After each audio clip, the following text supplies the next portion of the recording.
Good morning, everybody. We're going to start the meeting. We have quorum.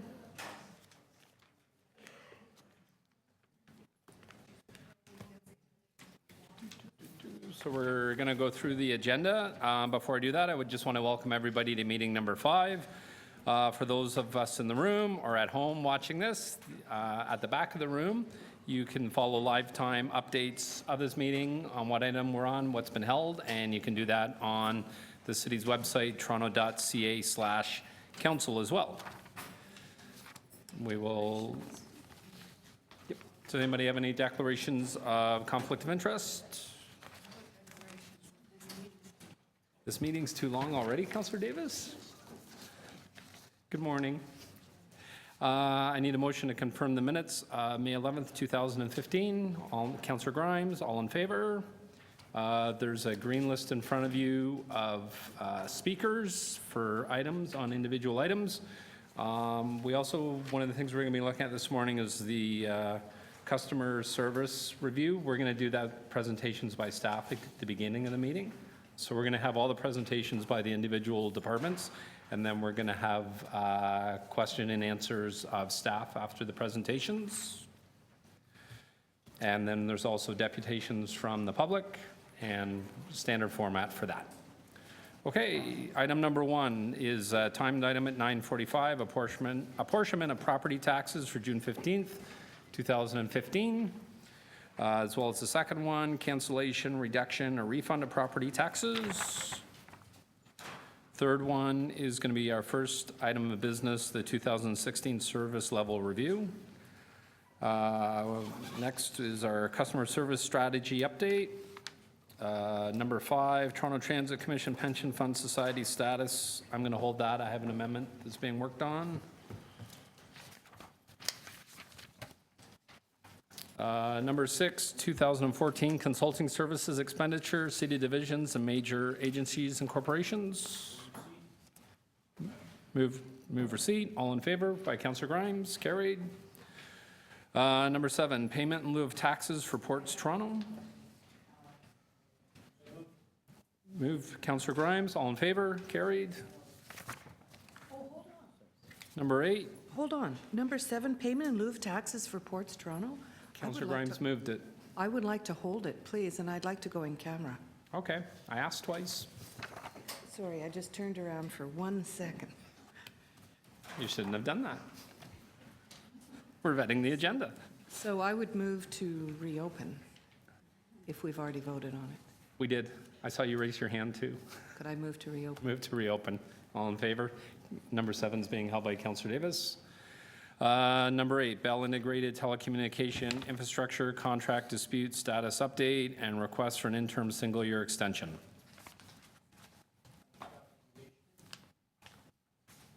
All in favor?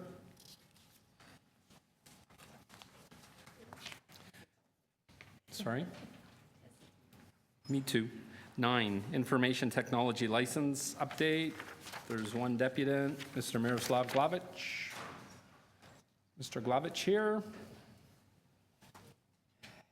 Does anybody want to hold this item? All in favor? Carried. Number 10, use of the Province of Ontario's volume license agreement for procurement of IBM licenses, amendment to blanket contract 470-18744 issued to the KTL Group Incorporated. Moved by Councillor Grimes. All in favor? Carried. Where did 11 go? Sorry. Socially and environmentally responsible aggregates procurement policy. Councillor Grimes moving receipt. All in favor? Carried. Number 12, below market rent agreement with Urban Cats Relief Incorporated at 705 Progress Avenue. There's 2 deputants. Number 13, results of a request for information for the sale or disposal of the Warren Plattner chairs. There's one deputant, Mr. Miroslav Glavich. Is Mr. Glavich here? Hold on. Once, twice, 3 times. Councillor Nunziata is moving receipt. All in favor? Carried. Number 14, follow-up to signage at City Hall, Metro Hall, and Civic Centers, alignment with accessibility for Ontarians with Disabilities Act requirements. Sure. Questions? Councillor Davis. Number 15, Old City Hall HVAC project status update. Councillor Grimes moving receipt. All in favor? Carried. Number 16, Nathan Phillips Square revitalization project status update. Oh, sorry, I have one speaker. Mr. Miroslav Glavich. Councillor Davis is moving adoption. All in favor? Carried.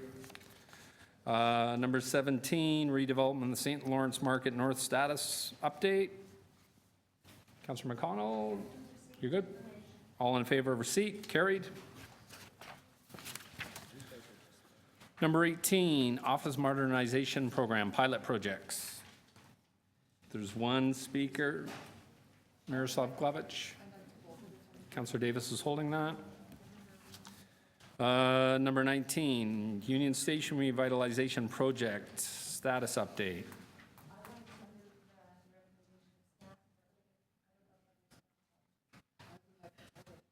Okay. Councillor Davis is holding. Councillor McConnell? Who's beeping? Is that me? Nope, not me. Okay, Councillor McConnell is holding number 19. Number 20, award of request for proposal number 02. Pardon? Councillor McConnell?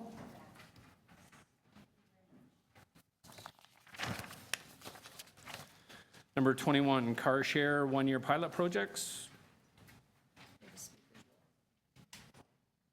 Mr. Miroslav Glavich. Seeing none, just good news. It's excellent news. I'm very happy. Okay. Councillor Nunziata is moving the recommendations. All in favor? Carried. MTM landscape contractors, disqualification from city contracts, fair wage policy, non-compliance. Councillor Grimes is moving the staff recommendations, and I'm going to thank staff for the work on this item as well. Thank you very much. All in favor? Carried. Number 23, Serve Construction Limited, disqualification from city contracts, fair wage policy, non-compliance. Councillor McConnell is moving the recommendations, and I'll thank staff as well for the work on this. All in favor? Carried. Number 24, acquisition of 601 Caledonia Road. There's no. Councillor Grimes, did you want to hold it? Move the staff recommendations. All in favor? Carried. Number 25, acquisition of 1220 and 1222 Wilson Avenue. Councillor Grimes is moving the recommendations. All in favor? Carried. And 26, there's one speaker on. We have 5 minutes. Oh, sorry. And we have an additional new business, Guild Inn amendment to the sublease agreement between Guild Inn Estate Incorporated and the City of Toronto.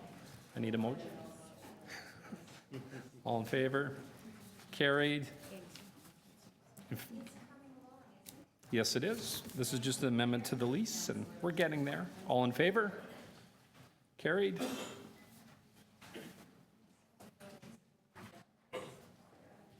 So you just introduced it as new business then? Yeah, I introduced it, and we voted on it and approved it.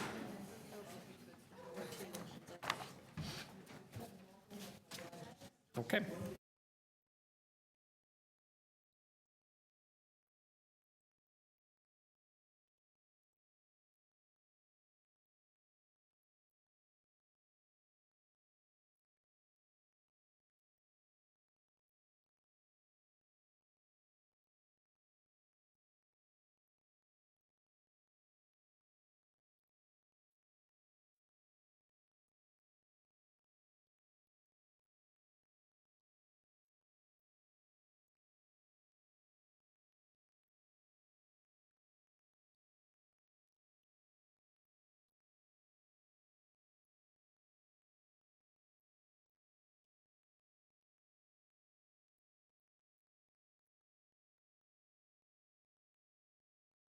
So we have 5 minutes before we have to do our timed items. So why don't we start with number 12, below market rent agreement with Urban Cat Relief Incorporated at 705 Progress Avenue. The first speaker listed is Roxanne St. Germain, president of Cats Gone Wild. Is Ms. St. Germain here? Liz White, director of the Animal Alliance of Canada.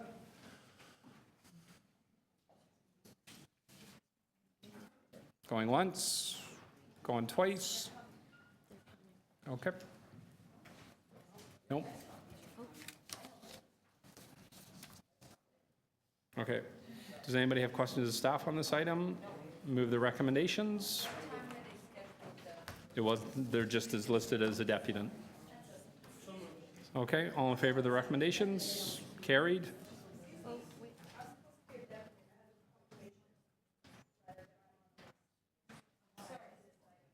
Sorry? Would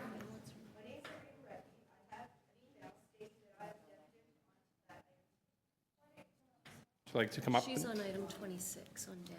You're on item number 26. Okay, so there's some wires got crossed. So you're Irene Barecki?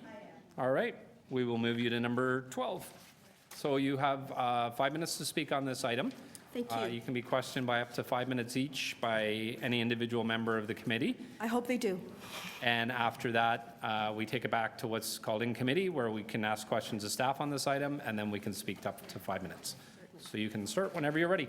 As the City of Toronto resident, member of a local taxpayer advocacy group, volunteer feral cat caretaker of multiple Toronto colonies, and the lead advocate for No Kill Toronto, I feel it is my duty to speak out against the travesty being committed here. Taxpayers' money must be handled responsibly and transparently, ensuring that the city's needs are being met. Having spoken and exchanged many emails with community funding, I am certain that Urban Cat Relief is not qualified to enter into this agreement. They were registered as a charity in 2003 in Downsview. However, when UCR joined the Toronto Feral Cat Coalition, none of their directors were living in Toronto. All of their activities were in Thornhill and Oshawa, and so none of them are representing Toronto's needs. Many of the cats going through that facility were from those communities, Oshawa, Newcastle, Thornhill, Kleinburg, and various other locations, blocking much-needed services for Toronto's cats, which are often on a feed and breed program. UCR stopped all their rescue and adoption activities at the time when they decided to amalgamate with the Toronto Feral Cat Project. They did this because they had no money. They were burnt out and tired of doing what they were doing, and they were not able to help with any more taking of the strays from those communities. Toronto Feral Cat Project had no status as a charity, so the two decided to align and push out the one rescue group that actually had money in the bank, $500,000 at the time.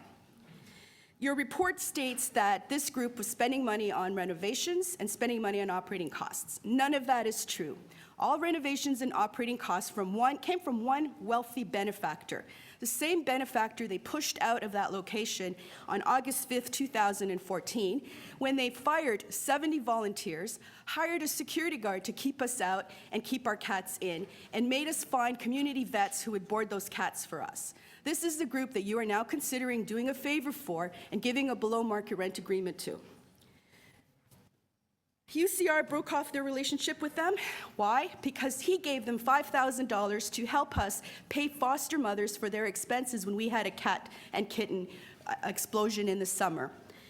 That $5,000 went to pay for the security guards to keep us locked out of that facility and away from our cats. That's who you're dealing with. This group you're giving are now being taken to civil court for expenses they did not pay back to the volunteers. They are up before the Canada Revenue Agency for misappropriation of funds by the benefactor who spent over $50,000 at that facility. And none of this is in your staff report, and so I wonder why that is. What's going on at Toronto Animal Services? Furthermore, this feral cat project has been going on in Scarborough for the last 5 years. If it's a pilot project that's not planned to be expanded anywhere, then stop doing it if it's a failure. If it's a success, it's time for it to expand to other parts of Toronto.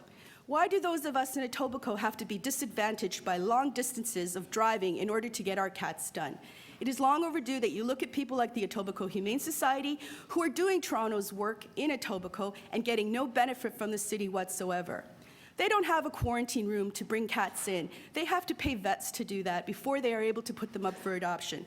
If a recovery center, an intake center, rescue center, or whatever was placed in Etobicoke, we could now at least do some of the work in that part of the city and do it properly, not like what's going on in Scarborough at this time.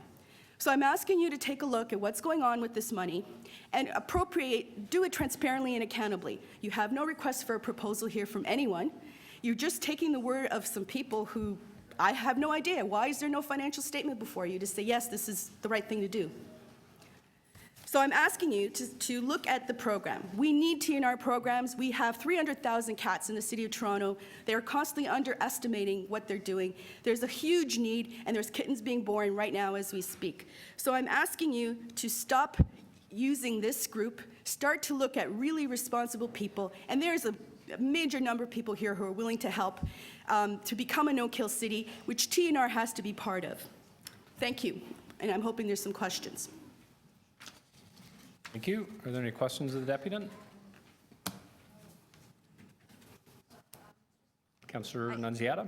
Just a question. I didn't get, I got your name, but what group do you represent? Are you? No Kill Toronto. No I'm a Kill Ward Toronto? 5 resident living in South Etobicoke. Oh, okay. I'm looking after cats in South Etobicoke and in Thorncliffe Park and at Toronto Community Housing at Arletta for the seniors. So I'm crossing across 3 different wards. So are you involved with the 705 Progress? I'm one of the fired volunteers. Oh, you're one of the volunteers. And what was it, you made a comment about the volunteers, that volunteers were not being paid or something. Did I hear that correctly? That's correct. There were way too many cats that came into the center. The deal was that the Toronto Humane Society was supposed to take a large number of stray cats. They were not able to do so because they had a crisis at the Durham Humane Society. So the facility got filled up with mother cats and kittens. The urban cat relief people had already disbanded. They had no foster homes. Toronto Cat Rescue were not involved at all in taking any cats from that center, only Action Volunteer for Animals. And there were way too many for that charity group to handle it. So our benefactor stepped up with $5,000, said he wanted $100 to go to, for each cat that go to each foster mom that stepped up. We went out and recruited foster moms, expecting them to be paid for the cat food, the litter, and everything else that they did for these, the milk replacement, etc. None of that money ever went to any of those people. At the same time, Toronto Animal Services withdrew veterinary care for the animals there. We also had to go and find community vets. They haven't been paid either. That $5,000 was used to pay the security guards that effectively locked us out of that facility. Councillor Davis, you have questions? Our report says that we have assessed the ability of UCR to handle the operating costs of the facility. Are you saying you don't believe that they are able to handle the operating costs of the facility? I'm saying that Toronto Animal Services doesn't believe that they can because they've handed that facility over to Toronto Cat Rescue. Urban Cat Relief are no longer running that facility as of 3 months ago. So your report is seriously out of date. I have questions of staff.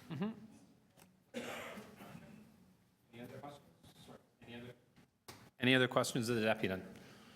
Seeing none, thank you very much. Thank you. Questions of staff?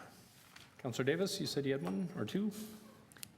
There have been a number of questions raised this morning. I wonder if you could respond to the issues that were raised by the deputy. Through the chair, we are aware of the issues that have been raised and have certainly explored the viability of the recommended tenant and are satisfied that they can meet all of the requirements of the tenancy. And I'll ask colleagues if they have anything further to add.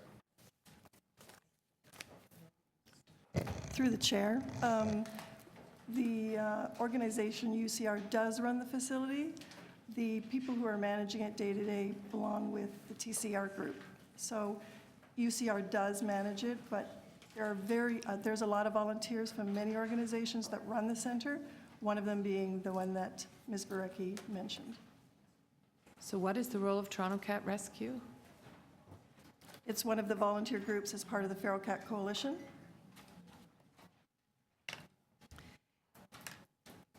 Okay, and why, I guess maybe this is for real estate, if they're the ones who usually manage the REOI, but why are we exempting a request for expressions of interest requirement, which is contained in the below-market rent policy? Through you, Chair, Mr. Chair.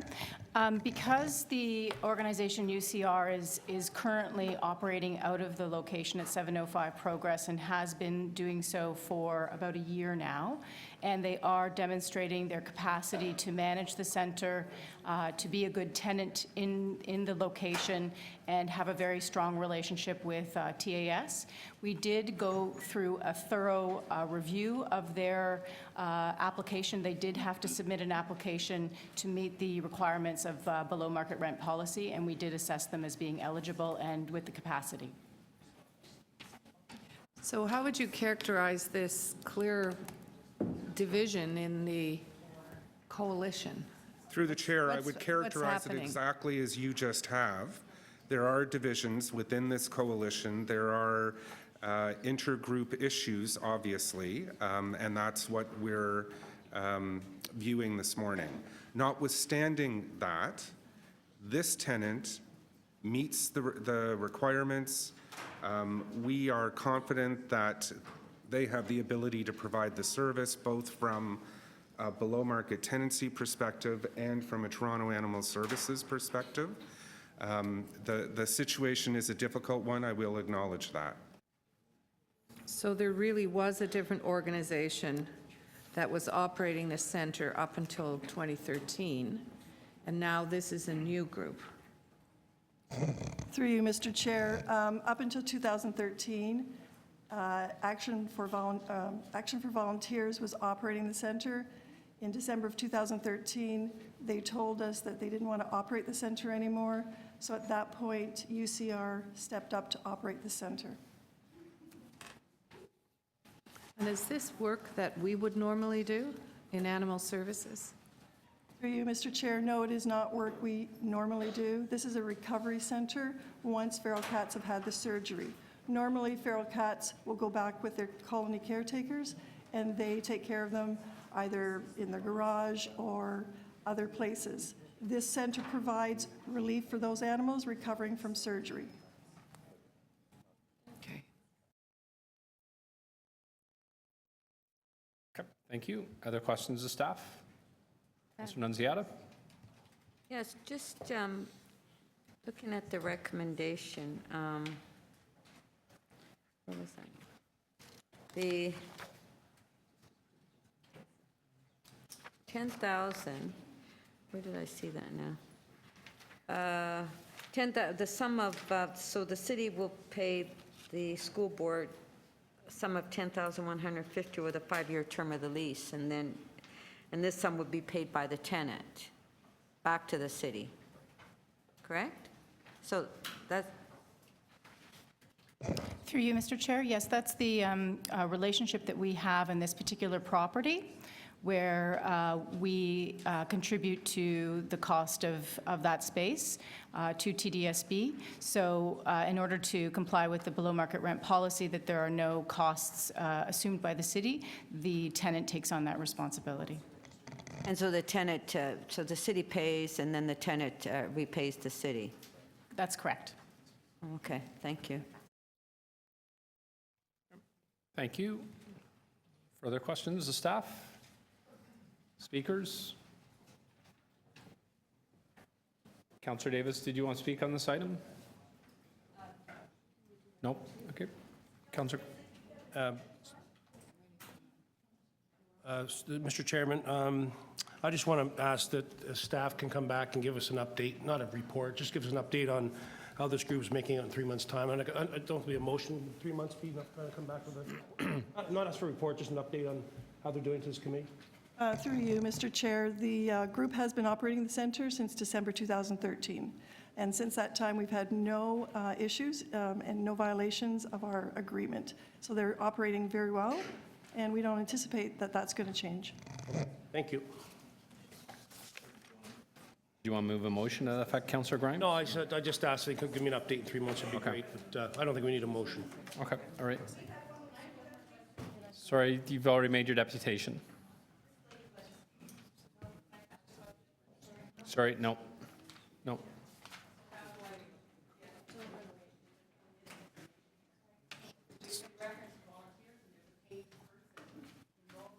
Sorry, ma'am, you had to put your name on the deputation list earlier. Thank you. Thank you very much. Thank you. Thank you very much. Thank you.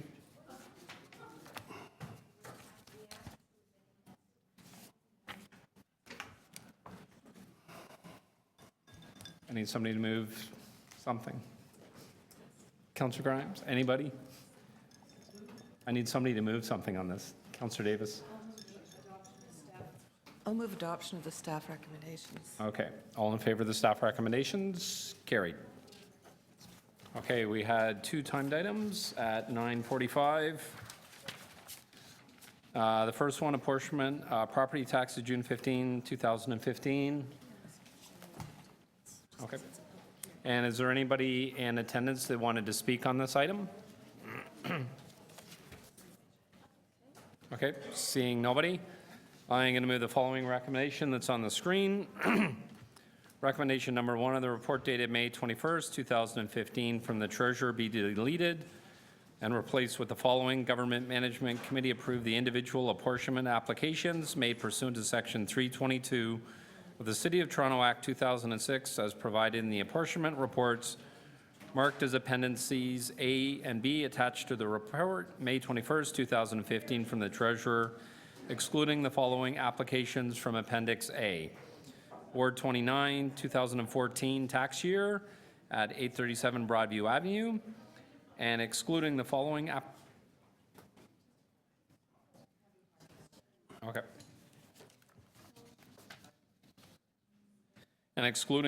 applications from Appendix B. Ward 5, 2015 tax year at 21 Cosmo Road.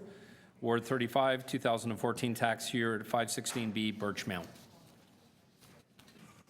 Any questions? All in favor? Carried. Item as amended. All in favor? Carried. Number 2, cancellation, reduction, and refund of property taxes, June 15th, 2015 hearing. Is there anybody from the public that wanted to make a presentation or deputation on this item? Nope. Then I have, do I have to read this whole thing?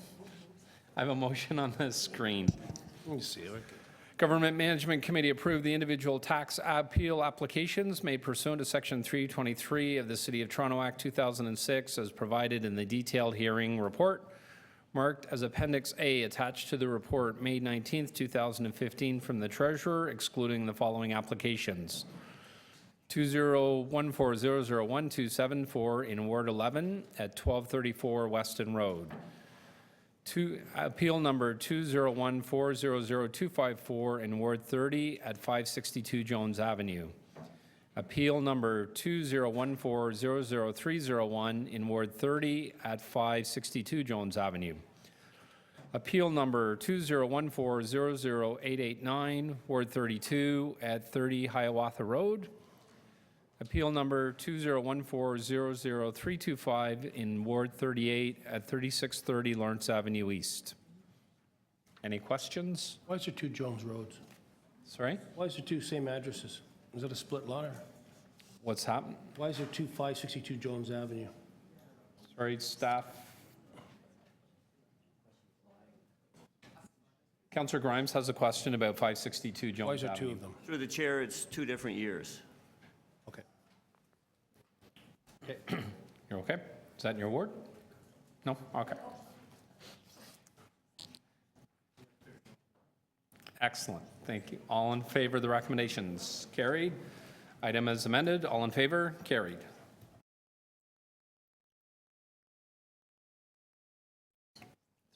We are on item number 3, 2016 Service Level Review for the Government Management Committee programs. So we're going to go through the individual departments, and we're going to ask questions at the end. First up is Court Services. Good morning, sir. Good morning. Whenever you're ready. Okay. So my name is Barry Randall. I'm the Director of the Court Services Division. I'm pleased to provide the committee with program highlights and the service levels of our division.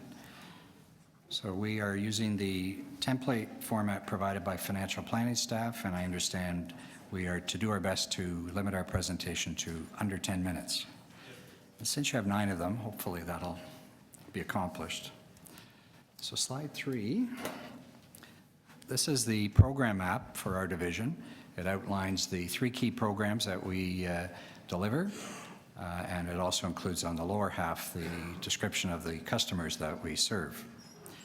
We deliver these services under the authority provided to the city, outlined in a memorandum of understanding signed between the province's Ministry of Attorney General, and we deliver a variety of legislated court services and activities under the statutory authority of the Clerk of the Court.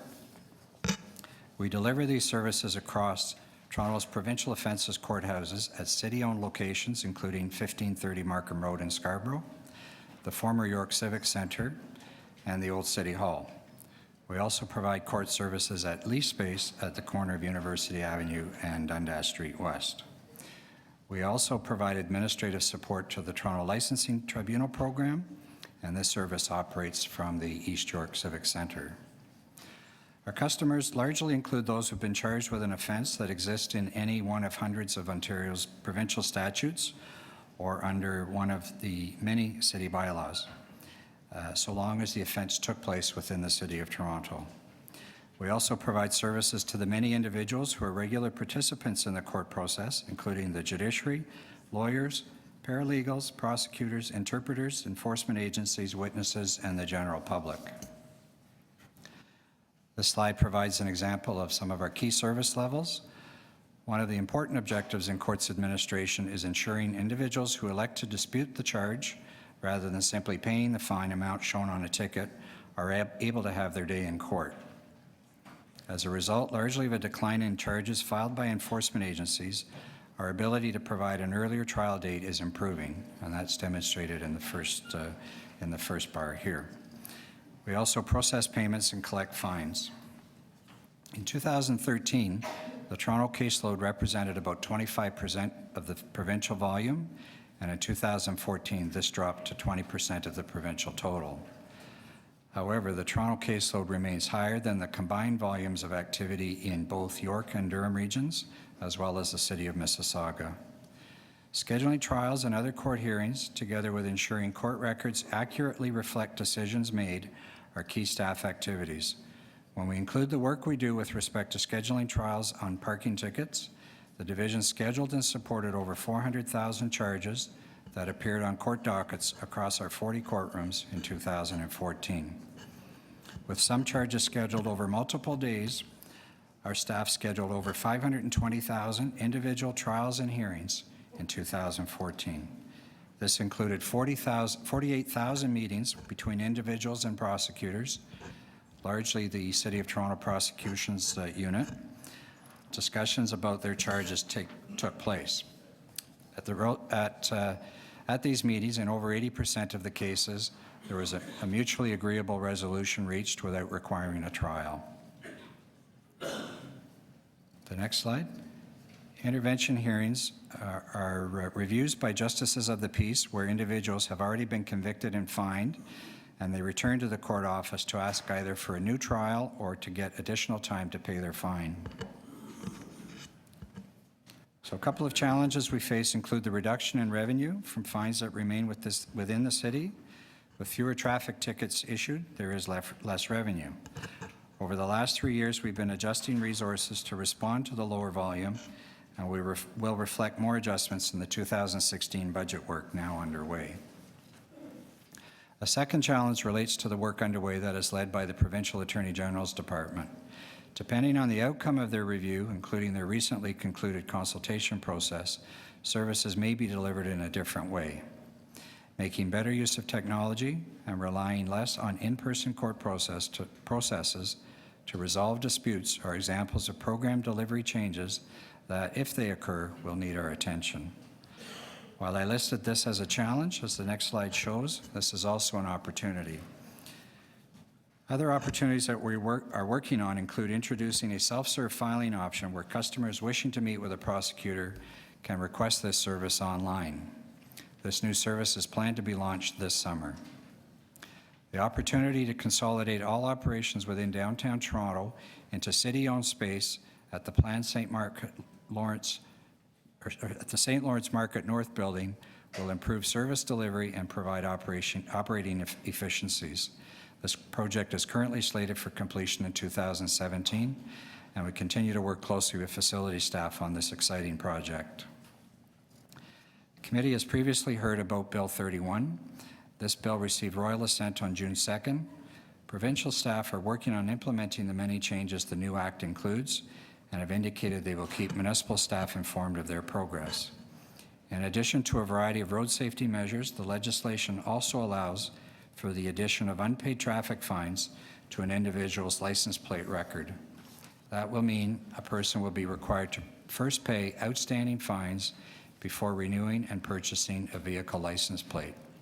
The success of this sanction to collect unpaid parking tickets and 407 toll charges is also expected to occur with traffic fines. This slide reflects some of the work underway that will help contain costs and increase payments of court-ordered fines. As we have contained expenditures, we've done so in a way that maintains key service levels. We're very mindful of the time that customers spend in our offices.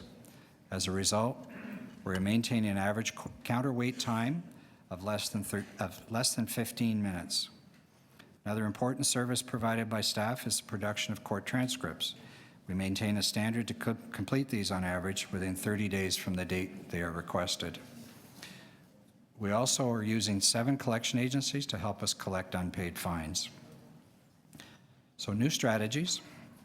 There are 2 specific areas of work that we are focused on that are listed here with details appearing on the next slide.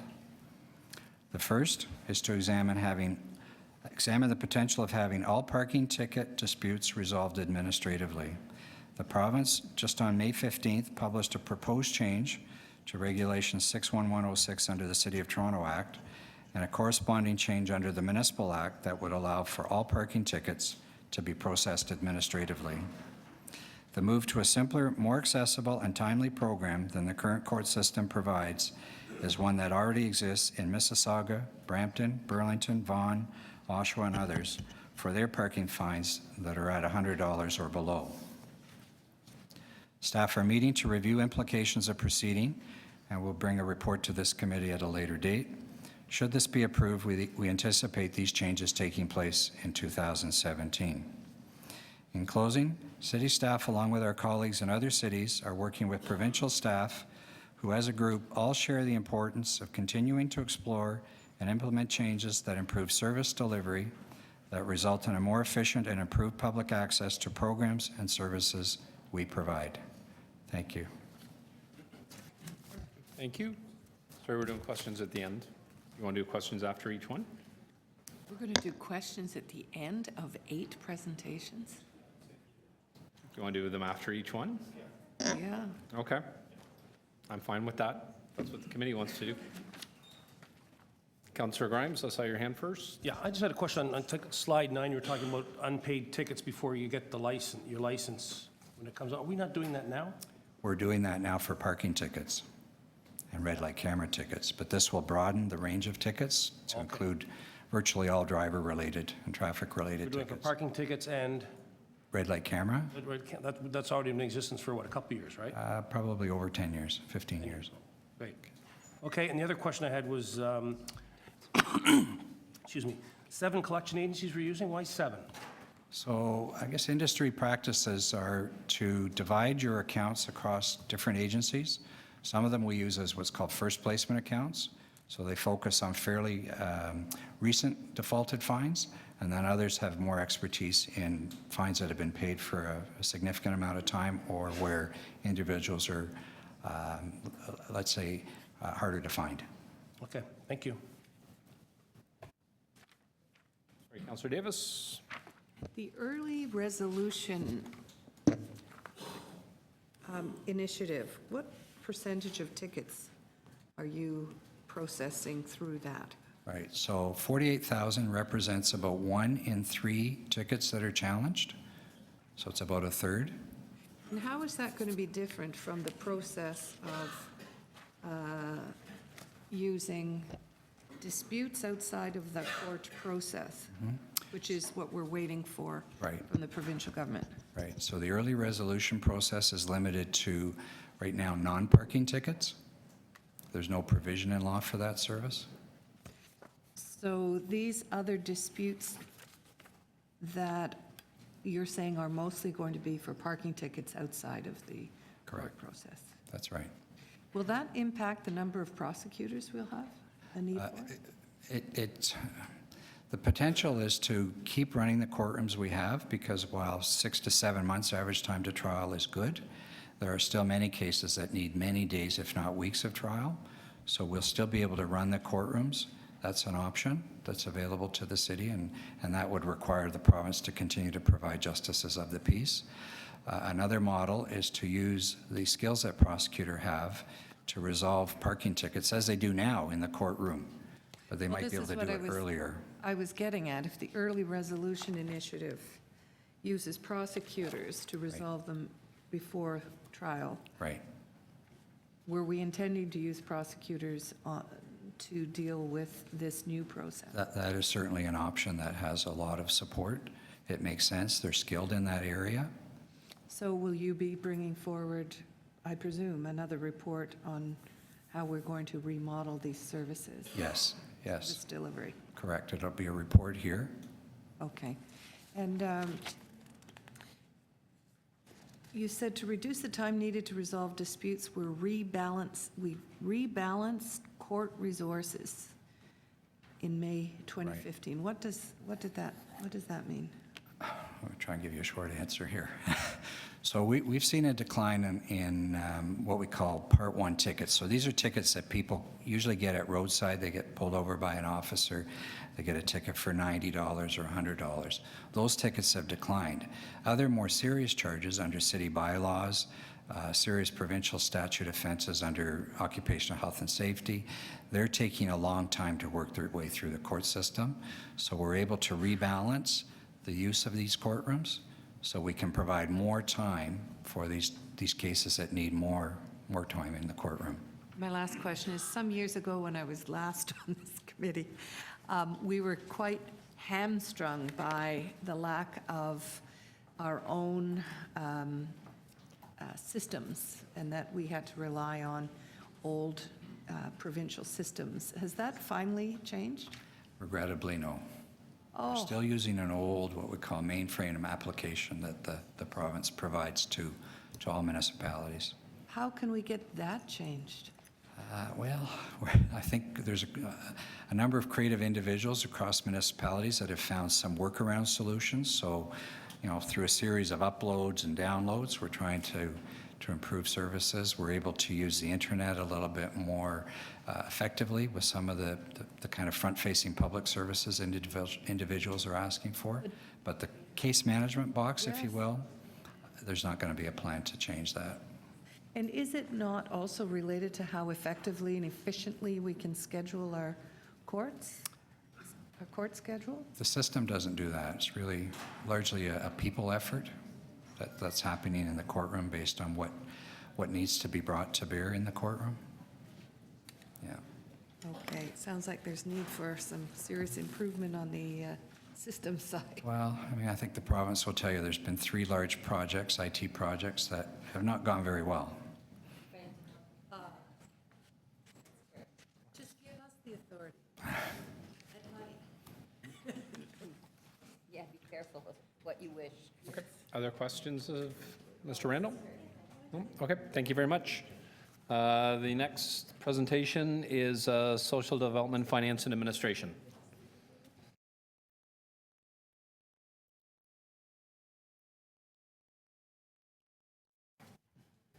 Good morning. We've got 3 minutes whenever you're ready. I'm kidding. Thank you. I'm Iqbal Ali, Director of Financial Management, and joining me on my left is Mary Masarota, Manager of Financial Reporting. We are pleased to present the Financial Management section of Social Development, Finance, and Administration. Our overview includes a program map, a program overview of STFA Financial Management service level performance measures and challenges and opportunities and strategies. So this is the program map of Social Development, Finance and Administration. As you see, there are 6 sections, and I'm presenting today only the financial management and program support, and rest of the sections are presented to CDRC as well as EDC. Financial management provides support to Cluster A, DCM, and division heads through financial management services and program support. Key responsibilities include financial oversight, ensuring compliance to corporate policies, procedures, and bylaws, and also ensuring internal control in all financial services and support that we provide. We work very closely with the Cluster A programs and corporate accounting, corporate financial planning divisions, and other city divisions who are required. And we provide consulting support, continuous improvement in service delivery. With the limited staffing resources, our service really depends on the support that are needed, the resource capacity in our side as well as the program side, and also we look at the corporate functions and corporate initiatives. And we also look at the operational risk and efficiency consideration for each of the divisions. Financial management services are grouped under 4 units: financial management reporting, financial planning and coordination, revenue management, and program support. Under financial management reporting, we provide centralized divisional purchase order management to Cluster A programs. We are also providing an oversight of purchasing contracts to Cluster A programs. We provide centralized petty cash management as well as the TTC tickets issuance to Cluster A programs, mostly for cost share programs. And we also provide financial reporting at a cluster level, and we provide other accounting and financial services. Under financial planning and coordination, we develop budget for STFA, and also we provide support to operating capital budget coordination to all Cluster A programs. Under revenue management, this is one of the key services that we provide from financial management. We have a centralized subsidy management of provincial subsidies with the 6 ministries and 6 federal provincial ministries and 5 federal ministries of finance department. We also provide a banking support, a back-end support for the Ontario Works program to process all the issuance and funding the banks. And we provide financial reports and audit reports to the ministries. And we also manage the overpayment recoveries, accounts receivable, the reconciliation of user fees and long-term loan recoveries, and the donation management. Program support, we provide cluster leadership advice, consultation, and support. I mean, we also support the corporate initiatives and the projects. So key service levels are the centralized divisional purchase order management. Our focus is to achieve full compliance. We process an average of 2,700 DPOs with an estimated value of $17 million per year. The contract management oversight for Cluster A programs, we work very closely with the PMMD, an average of 600 contracts that we will provide oversight with a value of $385 million. Cluster level financial reporting, we are preparing timely reports in an accurate manner and meeting corporate compliance.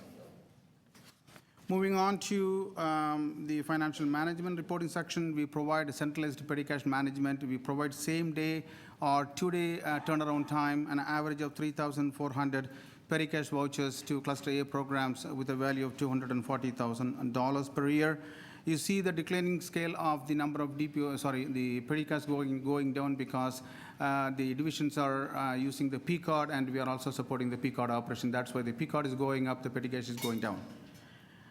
We also purchase TTC tickets in bulk as a one source or single source, and we inventory them, and we distribute those tickets to cost-share programs. An average of 700,000 tickets we provide are issued to the cost-share programs to a value of 1.8 million. On the budget development, we meet corporate guidelines, we support IFPARS, and also we provide support to administrative and political budget process throughout the week. Under revenue management, we provide, as I said, the centralized management of subsidies for the provincial and federal ministries. We ensure 100% accuracy in anything that we do will have an impact on the subsequent year.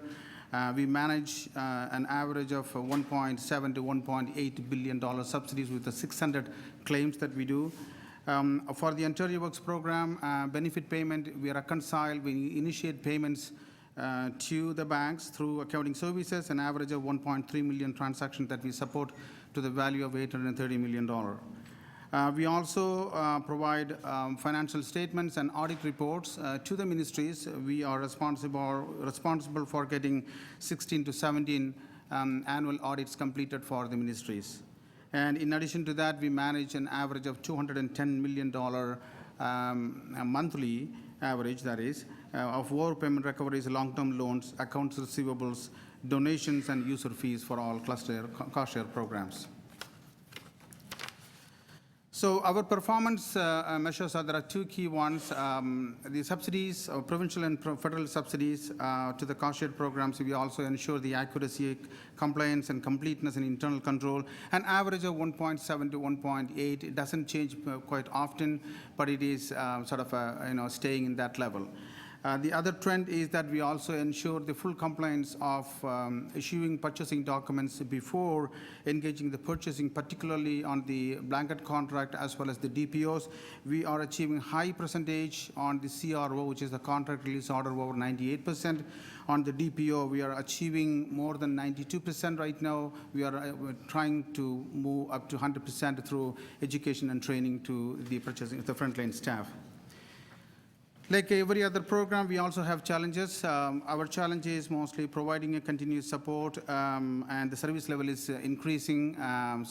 Meeting those two, increase the service level and the continuous demand as well as with the current staff is a challenge. And also, the changes in ministries' guidelines, particularly the provincial funding, the program changes, and the financial systems always give us a challenge. But again, challenges are becoming opportunities. We continue developing innovative solutions and automation to address increased service demands, looking for financial services and support that can be streamlined at the cluster level to achieve operational efficiencies. The strategies to address the challenges and opportunities are we identify financial services and support that we can provide at the cluster level for all cluster programs for continuous improvement and operational efficiencies. We are also developing memorandum of understanding with the cluster programs and financial management as well as financial management and accounting services. The purpose is to identify the roles and responsibilities and list them down so that we can reduce the duplications and redundancies. Continue supporting and representing Cluster A programs and all cluster initiatives and looking at further automation. So we are continuously looking at opportunities where we can automate the manual process. That's one way of strategies that we are continuously doing it. We have automated 2 systems internally in the last 2 years, 2013 and 14. We also won the corporate award. So that concludes our presentation, and thank you.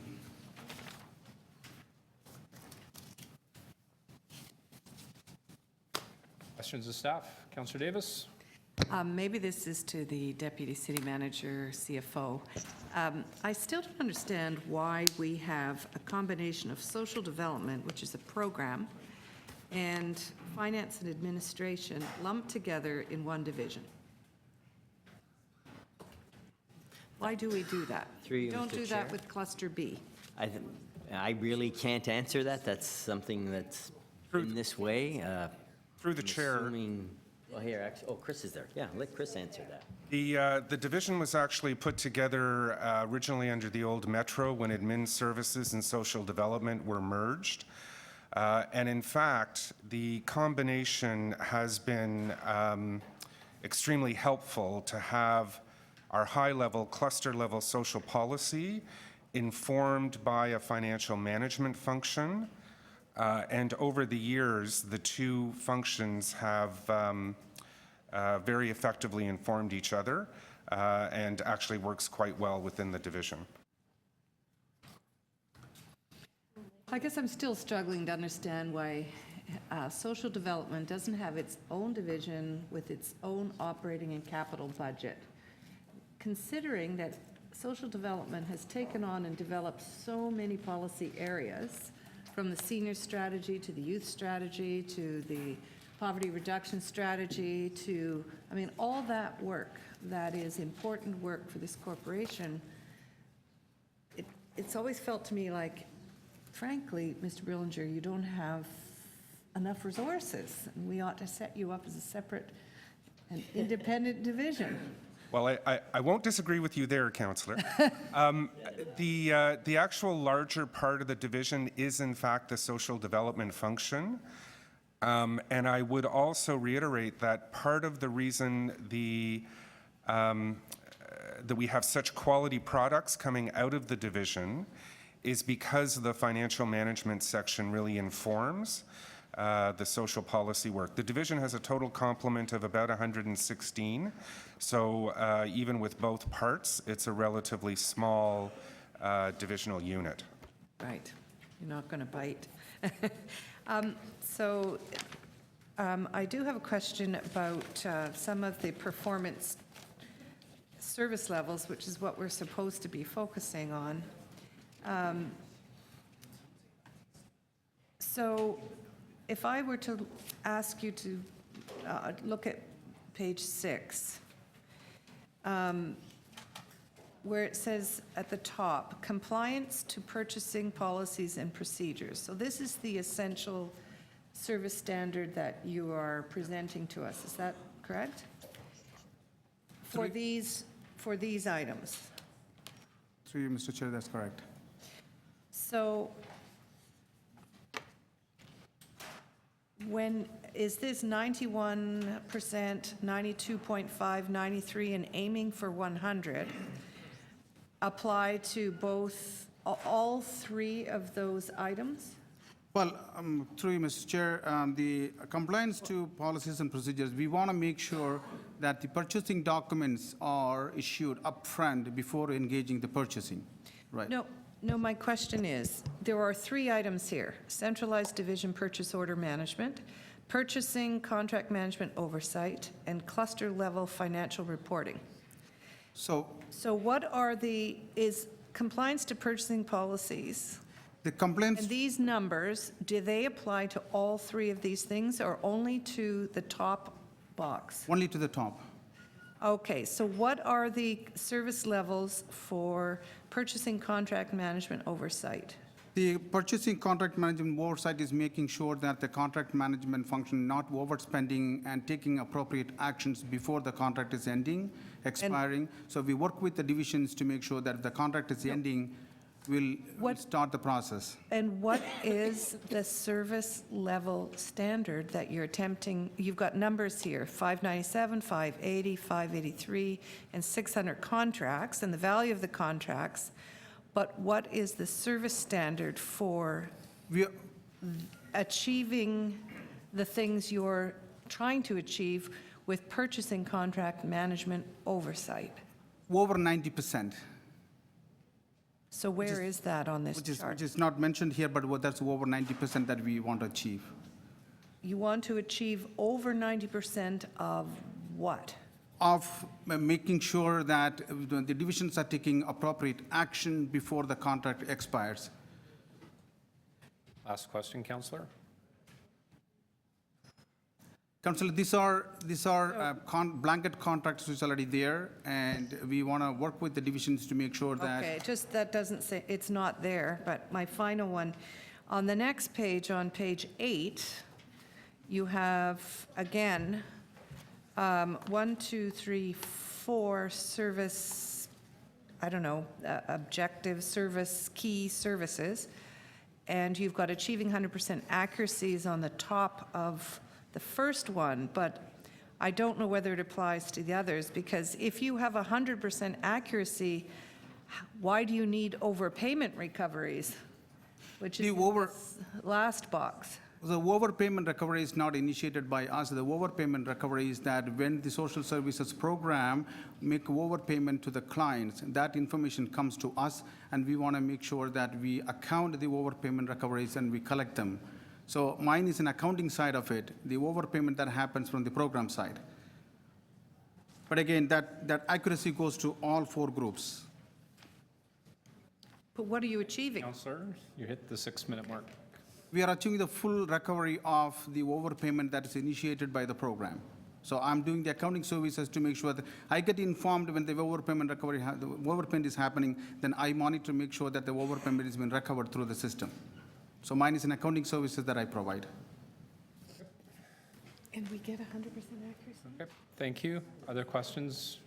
Sorry, Councillor Carroll, did you have a question? Yeah, I'm sorry, I initially said I didn't, but I just wanted to check.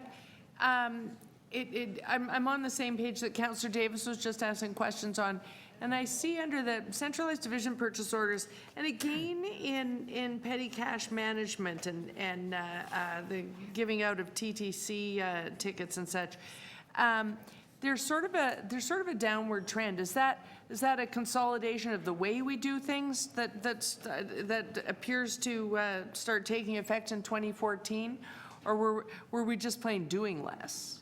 Well, on the downward trend of the petty cash is because of the P card, the corporate P card. The divisions have started using the P card, so the reliance on the petty cash is going down.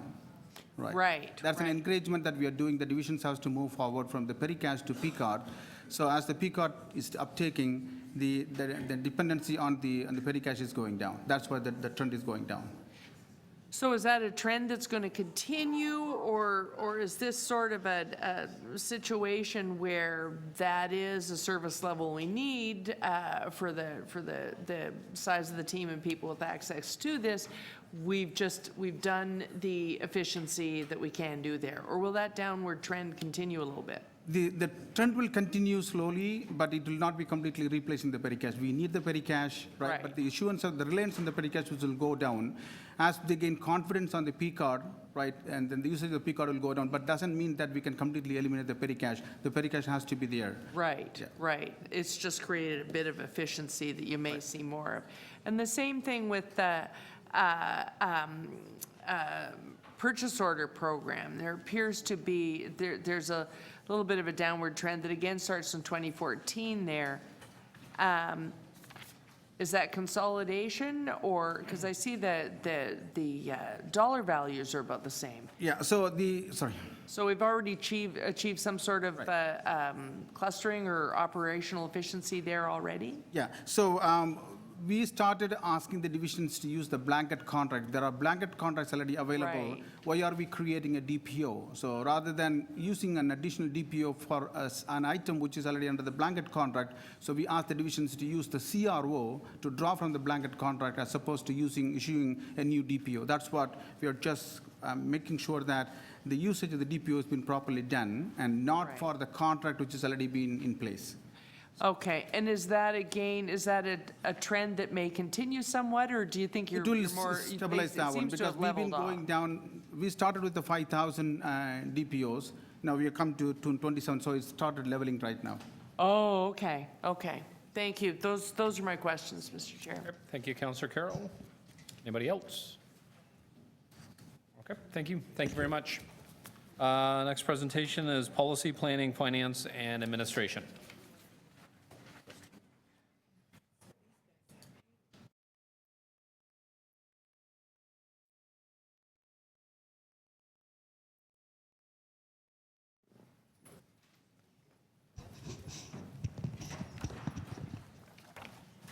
Good morning, ladies. Good morning. Whenever you're ready. Okay, my name is Carol Moore. I'm the Executive Director of Policy, Planning, Finance, and Administration in Cluster B. Sorry.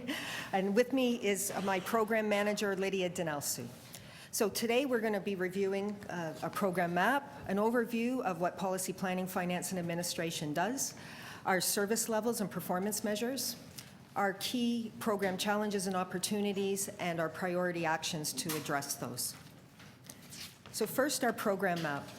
So policy planning, finance, and administration has 5 services, and we'll be dealing with 3 of those services, the 3 on the left today, organizational effectiveness, financial management, and program support. You'll see there are 2 other services to the right, the corporate leadership, our DCM's office, and then the Office of Emergency Management, but we won't be discussing those today. Okay, a program overview for policy planning, finance, and admin, or we call it PPFA, because that's quite a long title. So we provide centralized financial and administrative support to the Deputy City Manager and Cluster B divisions, so they can focus on providing services to residents and businesses. Most of the divisions in Cluster B do not have embedded finance and admin units. We do that centrally from PPFA. We process financial and payroll transactions. We coordinate the development of capital and operating budgets. We provide monthly financial and management reports to divisions to support their operations, and we ensure compliance with the city's policies and procedures. And our emphasis in PPFA is on customer service to our client divisions and responsible management of public resources. So to go over a few of our key service volumes, in 2014, we processed over $487 million of accounts payable transactions and 21,600 purchasing documents for Cluster B divisions. We issued over 21,000 invoices valued at $159 million and processed about $180 million of accounts receivable transactions. We processed biweekly payroll files for about 6,000 Cluster B employees, and through our public consultation unit, we conducted 86 public consultation events that supported over 50 Cluster B projects, primarily in capital budget projects. I'm going to say a few words now about our organizational effectiveness section. So our organizational effectiveness section supports a culture of excellence in Cluster B. We provide strategic advice and consultation to support continuous improvement across the cluster. We chair the Be Excellent team, which has representatives from all divisions in Cluster B, and we meet regularly to share best practices and focus on continuous improvement and excellence. We support strategic planning and divisional work plans, and we also provide cluster management reporting. We provide a monthly Cluster B management information dashboard report to all of our senior management team members, and we also do monthly Cluster B KPI reporting to our senior management team. The next slide shows some of our key service levels in our financial management and our program support areas. And these service levels cover the major activities that we're providing in each of those areas: budgets, purchasing documents, invoices, and in the program support area, payroll, complement changes, and public consultation events. And you'll see in the chart we show the approved target and our actual experience in each of those years. If there's an NA, it just indicates that we were not able to measure in that year, but that we've started measuring in a subsequent year. I'm now going to go over a few of our performance measures that we're tracking. So the first one I've got is invoices confirmed for payment. So in this case, when we receive a vendor invoice, we confirm that the goods and services have been received before payment. And we have a target of 85% of invoices to be reviewed and confirmed within 60 days of the invoice date. And we are meeting that target and expect to not only meet it, but achieve it in 2015 and beyond. Our next performance measure is about refunds of customer deposits. So the city holds deposits from customers to guarantee the completion of work according to approved contractual terms. And once that contractual work has been done, a refund to the customer is processed when we're satisfied that the work is done as agreed to. So PPFA has a target of processing 90% of refunds within 10 business days after receiving a request, and we are meeting or exceeding that target. Our third performance measure would be journal entries, and we process journal entries every month on behalf of our Cluster B divisions to ensure that the city's financial records are accurate. And our monthly target is to have 98% of those required journal entries done on time, and we meet that, and we are actually planning to get up to 100% for 2016 and beyond. And our final performance measure is about banking and financial accounts being updated.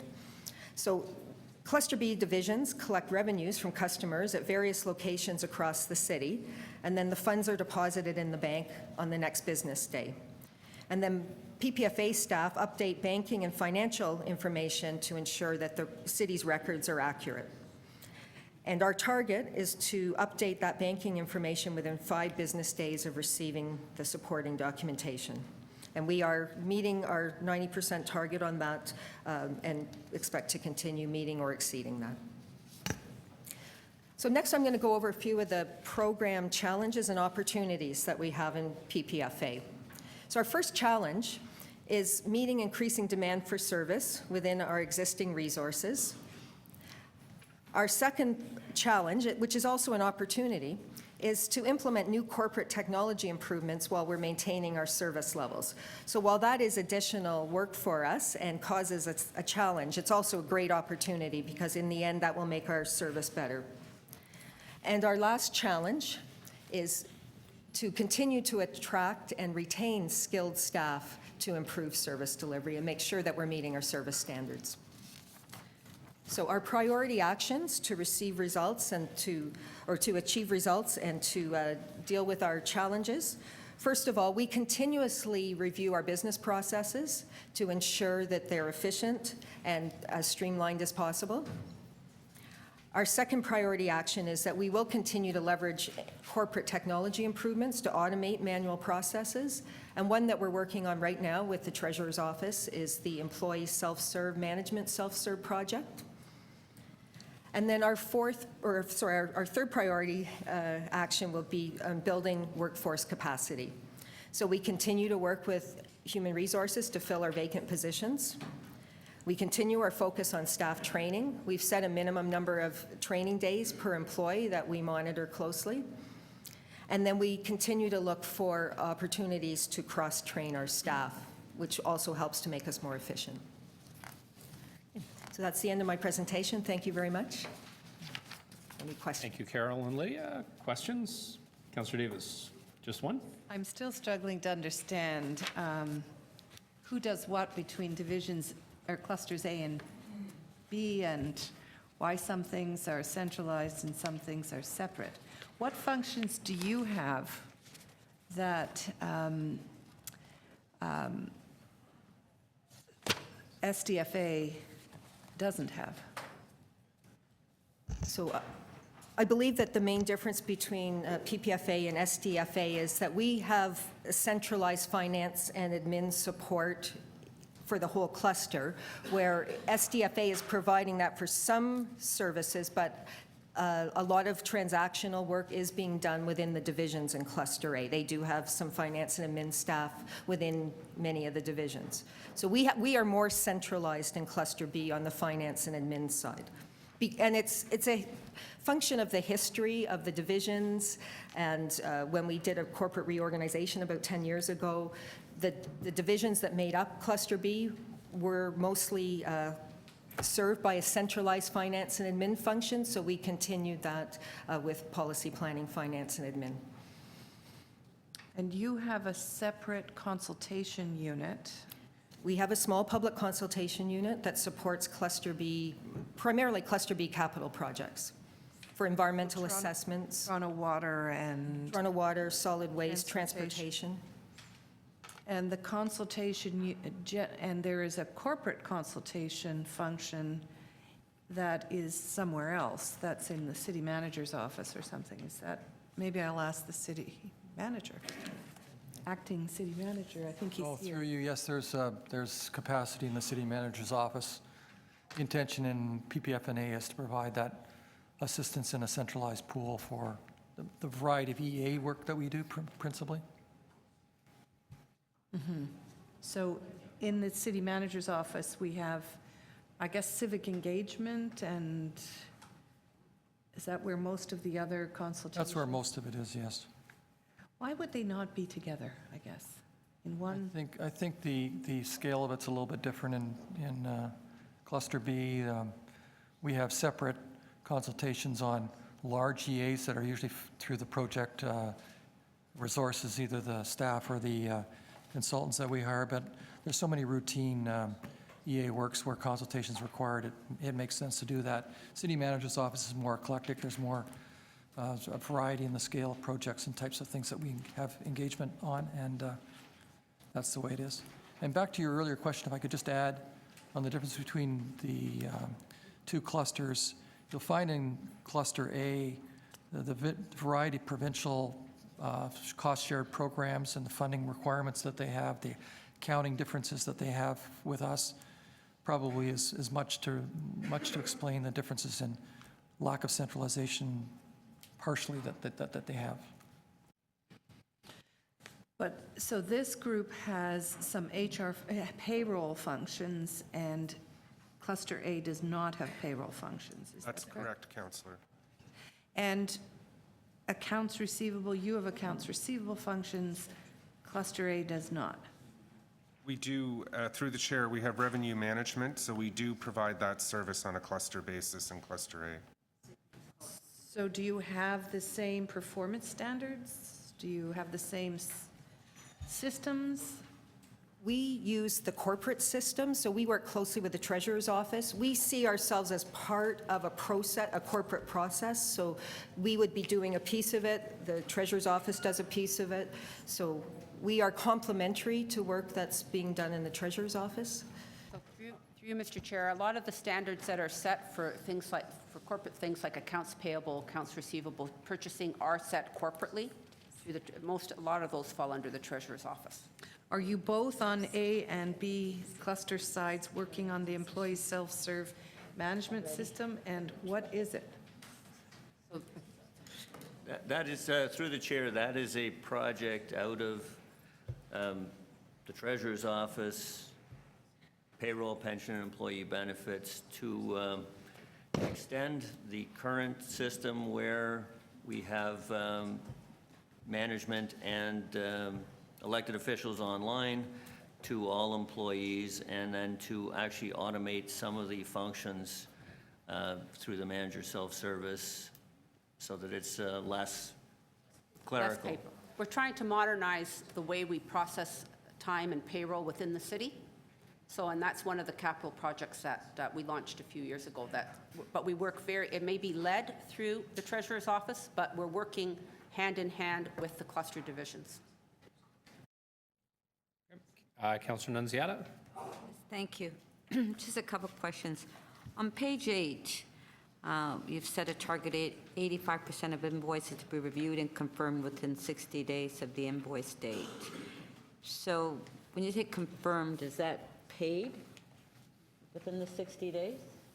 Actually, confirmed would mean that we have confirmed that the goods and services have been received and that we release it for payment so that a check can be cut. So how long is it before the invoice is actually paid? The target is 60 days. 60 days. So within 60 days, all invoices are paid? A vast majority of invoices are paid within 60 days. So, so what is the amount, what is the percentage then of overdue payments then, invoices not paid within the 60 days and the charges that we pay? Yes, through the chair, we will be bringing that up in the treasurer's piece in a few minutes. Currently, our target is 90%. In 2014, we were at 88%. We expect to be at 90% for 2015. Yeah, because I know that was the issue years ago, invoices. Pardon? It was highlighted. Well, It was highlighted in an AG report, and we are making improvements. Yeah, because there's a lot of money that we pay in interest and overdue. Now, on page 13, identify opportunities to cross-train staff. So why are we not doing that now? Why are we looking for opportunities? Isn't that a given, that we should be cross-training staff in each of the departments? So in our case, many of our employees that process our financial transactions are members of Local 79. And so we are looking for ways to structure the jobs so that they will be able to move easily from different units. You know, so someone might be paying accounts payable one day, and then we want to have them also trained that they can move over and process, say, accounts receivable as well. Well, So- exactly. Well, I'm surprised that we, you know, so we have to look at opportunity. That should be a given, really. It's just with the job duties within the different job classifications, so we're trying to make it more flexible within the way we're operating so that that can be done more easily.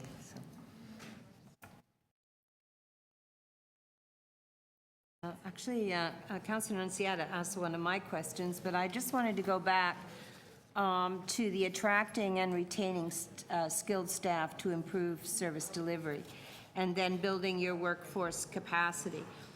Could you talk to us for a moment about the challenges or opportunities that are being experienced around skilled staff? What are the issues about retaining them and attracting them? What are you doing to resolve that? And approximately how long are you holding people in their job categories? So many of our accounting positions there's tiers of accountants. There's sort of accounting assistant 1s, 2s, 3s, and 4s. And what we find is that if we can get good people in that have accounting designations, who are working towards an accounting designation, then they're able to come in and work their way through our system. And that's what we are working on, attracting individuals who either have accounting designations or who are in the middle of working towards one.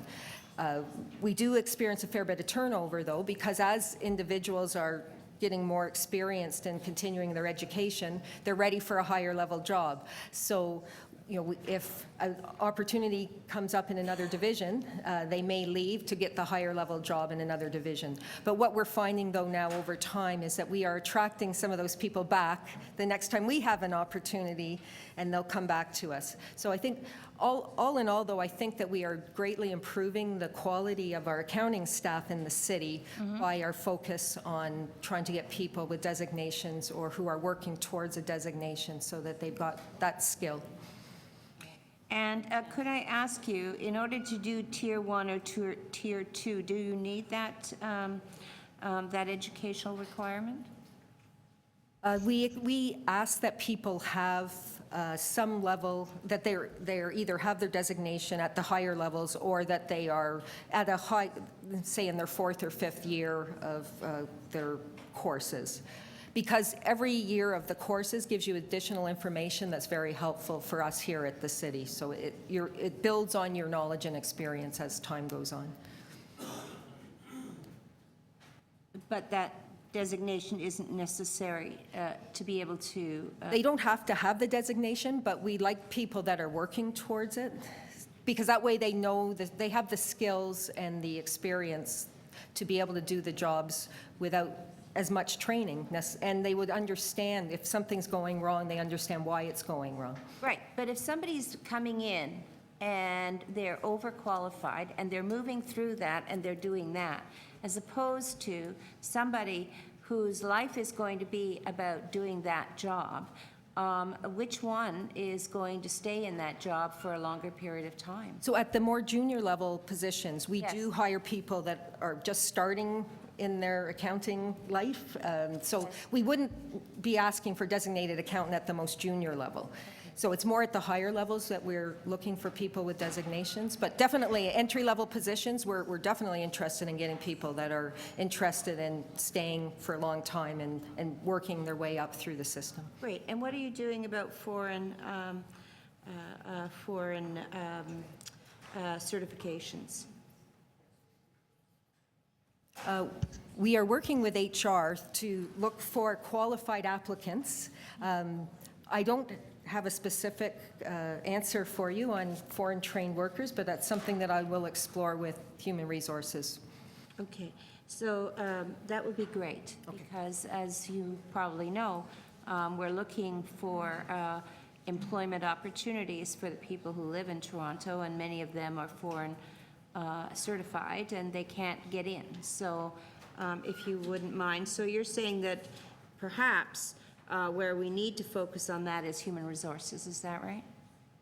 We get the candidates for our positions from Human Resources. They work with us to place the ads and then give us the resume. They give us the resumes. So I will definitely speak to them and to see how we can integrate that. Because this, I think you would agree that this is one area where accountancy in another world, another country, that numbers don't change. It's not a matter of English. It's not a matter of any of those things. It's a matter of whether or not you can or can't do this kind of accounting work. Okay, thank you very much. I appreciate that. Thank you. Okay, thank you. Councillor Grimes, do you have any questions? Good, okay. I just had a couple of questions. I'm going to go backwards. Sorry. On page 13, when you talk about continuous focus on staff training, is there a certain standard, or do we encourage employees to take a certain number of employee training days every year? So we've set a minimum by level of employee. Like, for example, our management staff, we ask them to take 5 courses a year. For our exempt staff, exempt professional staff, we want them to do at least 3 days a year, and all the rest of our staff, minimum of 2 days. We do some intact team training for our staff, so our senior management team identifies courses that we'd like all of our management staff to take, and we arrange those through HR for specific days when we have all of our management team together. We also we're doing customer service training for all of our staff. We identified 4 customer service courses that we want all of our staff to take, and we're working to get all of our staff through those. And then we also allow our staff to come forward to their managers if they have a particular interest in a course, and to identify that as well. And the 4 customer service courses you encourage all staff to take, is that done online or? No, those are intact team courses where we have all of our staff together in a room with an instructor going over the same content, just in intact teams. And then on the same page, I wanted to ask, could you explain a little more about the employee self-serve, management self-serve, the automated manual processes? Can you explain a little more about that and when you expect it to go online? Actually, I think I'd like the treasurer to respond to that one. To the chair. We are bringing in this employee self-serve, manager self-serve this year. We're staggering it. Cluster B is the first division to come forward. And it will automate certain forms that are done manually right now. The system will actually automate those, avoiding manual duplication of error. Okay. And when's it going online? It's coming online in September, October, and November of this year. It's a phased approach. Okay, all right. And the other question I had was about paper checks, I believe. Sorry.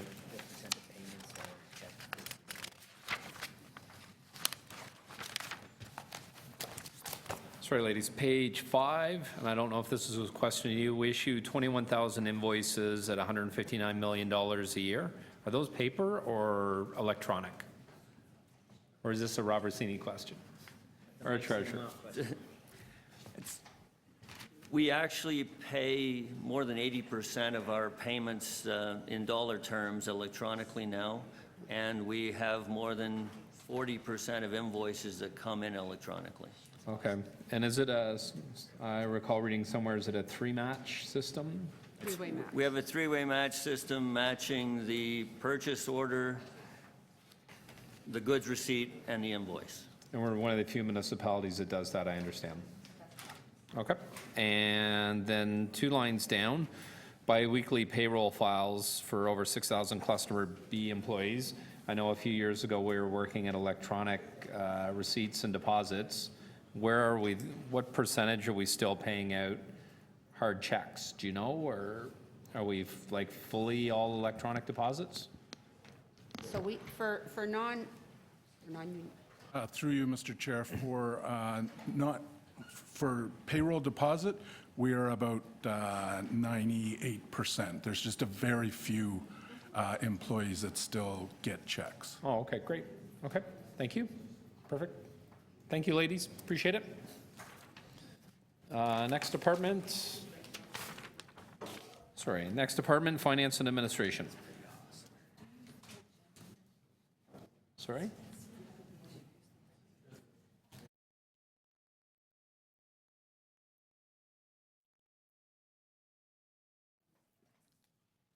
So good morning. Morning, gentlemen and lady. Councillor Davis was just checking on my manners. So my name is Bruce Shintani. I'm the Director of Finance and Administration, and with me today is Diane Leung. We'll be doing the presentation. So in terms of the overview, it's very similar to what you've already seen this morning, so I'm not going to cover that. On the next slide, we have the program map for the Office of the DCM and CFO. Finance and Administration is a small support division with 14 staff under the CFO, and we provide 3 activities. There's financial management and program support, organizational management consulting, and executive leadership, which is really the Office of the CFO. The 2 other divisions on the program map, corporate finance and financial planning, will be reporting their service levels to Executive Committee later this month and are not part of this presentation. So in terms of an overview, Finance and Administration supports the Deputy City Manager and Chief Financial Officer in providing financial and administrative oversight for internal services divisions. That includes capital and operating budget development, coordination and support, financial oversight, analysis and reporting, and processing of accounting, payroll, and purchasing transactions. Now, I just want to point out that the bulk of those transactions are processed within our divisions and not within the Office of the CFO. We only do or support that transactional processing for the divisions directly under the CFO. We also provide consulting and project management services to internal divisions and support continuous improvement in service delivery. Another important function is ensuring compliance with legislation and council-approved policies and procedures. As you are aware, finance, that function is a highly regulated function, and there are a lot of rules that we ensure that we follow. In terms of key service levels, I had mentioned capital and operating budget support. We do that on an annual basis in accordance with corporate schedules and guidelines and prepare the budgets for council approval. We also do capital and operating variance reporting and monitoring, and that's also done on a quarterly basis in accordance with corporate schedules for Budget Committee review. Financial oversight and analysis is done on a monthly basis. We take a look at accounts analysis and reconciliation. Payment processing, we do within 3 to 5 business days of receipt. Again, smaller divisions within the Office of the CFO. For normal transactions without any issues for resolution, we process within 3 to 5 business days. If there are issues that require resolution, payment is not processed until those issues are resolved. We also do time and attendance reporting for the Office of the CFO, and that's done on a biweekly basis in accordance with corporate schedules and collective agreement requirements. Okay, next couple of slides, I want to talk about some key performance measures. The first one is the percentage of financial analysis reports that are issued within set timelines. So we began tracking the data for them, and year to date in 2015, we're tracking at about 91%. So what we want to do with this data is to track it for a couple of years to get some good data so that we can establish some real good targets on a go-forward basis. The next performance measure is the percentage of accounts analysis and reconciliation that we complete on a monthly basis. Again, this data we began tracking in 2014, where we achieved 88% compliance. A year to date in 2015, we're also tracking at about 88%. And again, once we get a couple of years of actual data, we want to refine the targets going forward. Some of the key challenges that we face is the first one is continuing to meet service demands given the financial constraints that are faced by the city. So we've been trying to flatline resources over the years, and we've also had some resource reductions over the years. Be eligible to retire within the next 5 years. At this point, there is no mandatory retirement anymore, so these are just projections, but we do expect that we will be experiencing some turnover starting in about 2017. Another key challenge is implementing process changes that are resulting from some of the corporate business transformation projects that we were speaking about earlier today and supporting the implementation of those initiatives. Opportunities and priority actions. A key priority for us is to manage the staff attrition that we expect to see in the next few years and to develop some staff development and training programs and proper succession planning so that we can retain some of that corporate knowledge that our senior staff have that, and where we expect to experience some turnover in the coming years.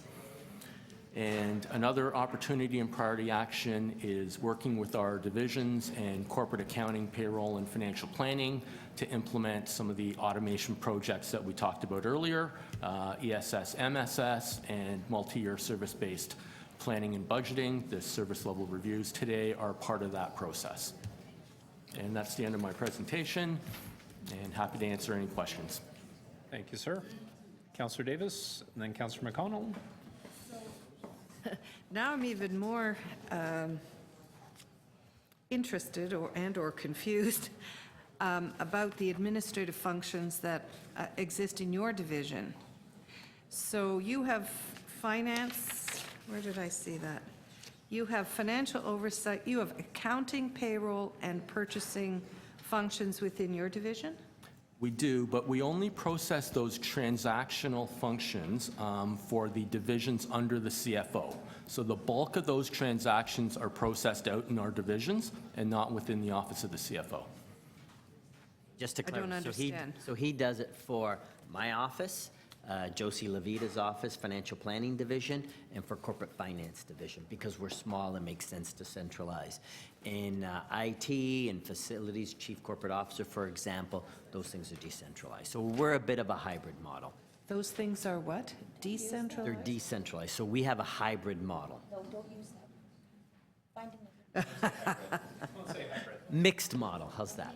Mixed model. I own a hybrid.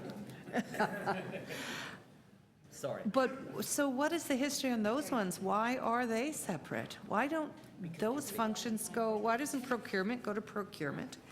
And why doesn't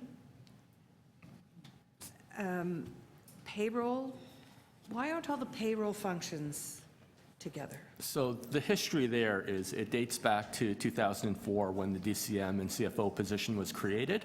So the day-to-day operations for the internal services divisions were realigned under the Chief Corporate Officer, the Treasurer, and then later the CIO position. So the day-to-day operations were intended to be handled out in the divisions. And in the model, the CFO's time was freed up to focus on corporate finance, financial planning, and budget development. So the model that was implemented, the FinAdmin model to support the CFO, was designed to support his oversight role over the divisions, but not the day-to-day processing type functions. That's done out in the divisions. I thought I just heard you say that you were doing the administrative functions for your division. Yeah, and that, which is corporate finance, my own specific office, and financial planning.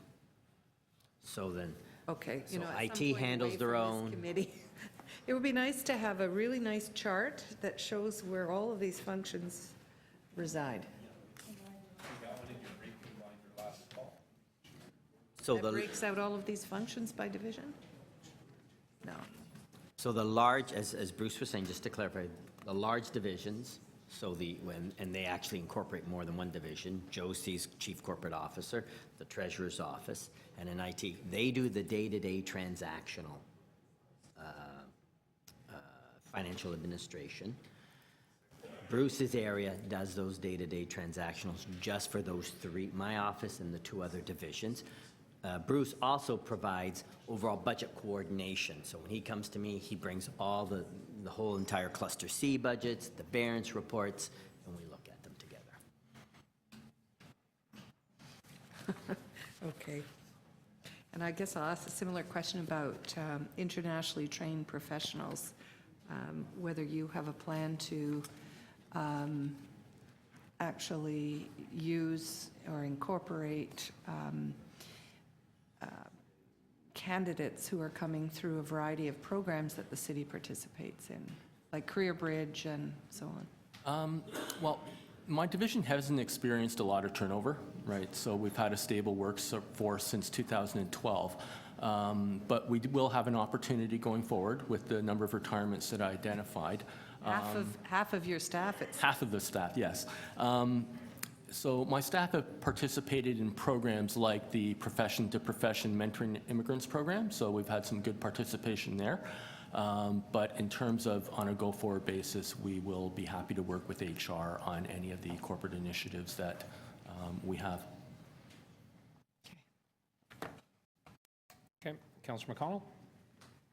The other end of the scale, I was just wondering whether HR has brought to you any kind of interesting initiatives about young people who are starting their careers coming out of universities, and whether or not there's any kind of push to get some of those in place so that as you're moving towards this large retirement, you don't end up in a situation where this continues to be a place where people are retiring from, but also a place where people are beginning to start their careers from. So I just didn't know if you were working on any youth initiatives with the with what HR or with Chris's division as well. We haven't been working on any youth initiatives because, you know, our budget is for the permanent staffing that we have. I'm talking about people who are applying for jobs, who are younger. Yeah, I haven't had any turnover in my division since 2012. Okay, got it. Sorry, I misunderstood. Yes.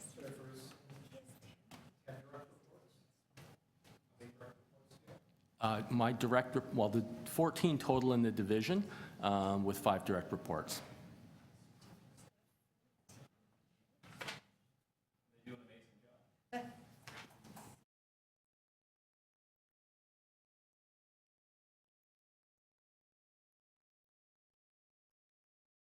Sorry, next is the Chief Corporate Office Organization.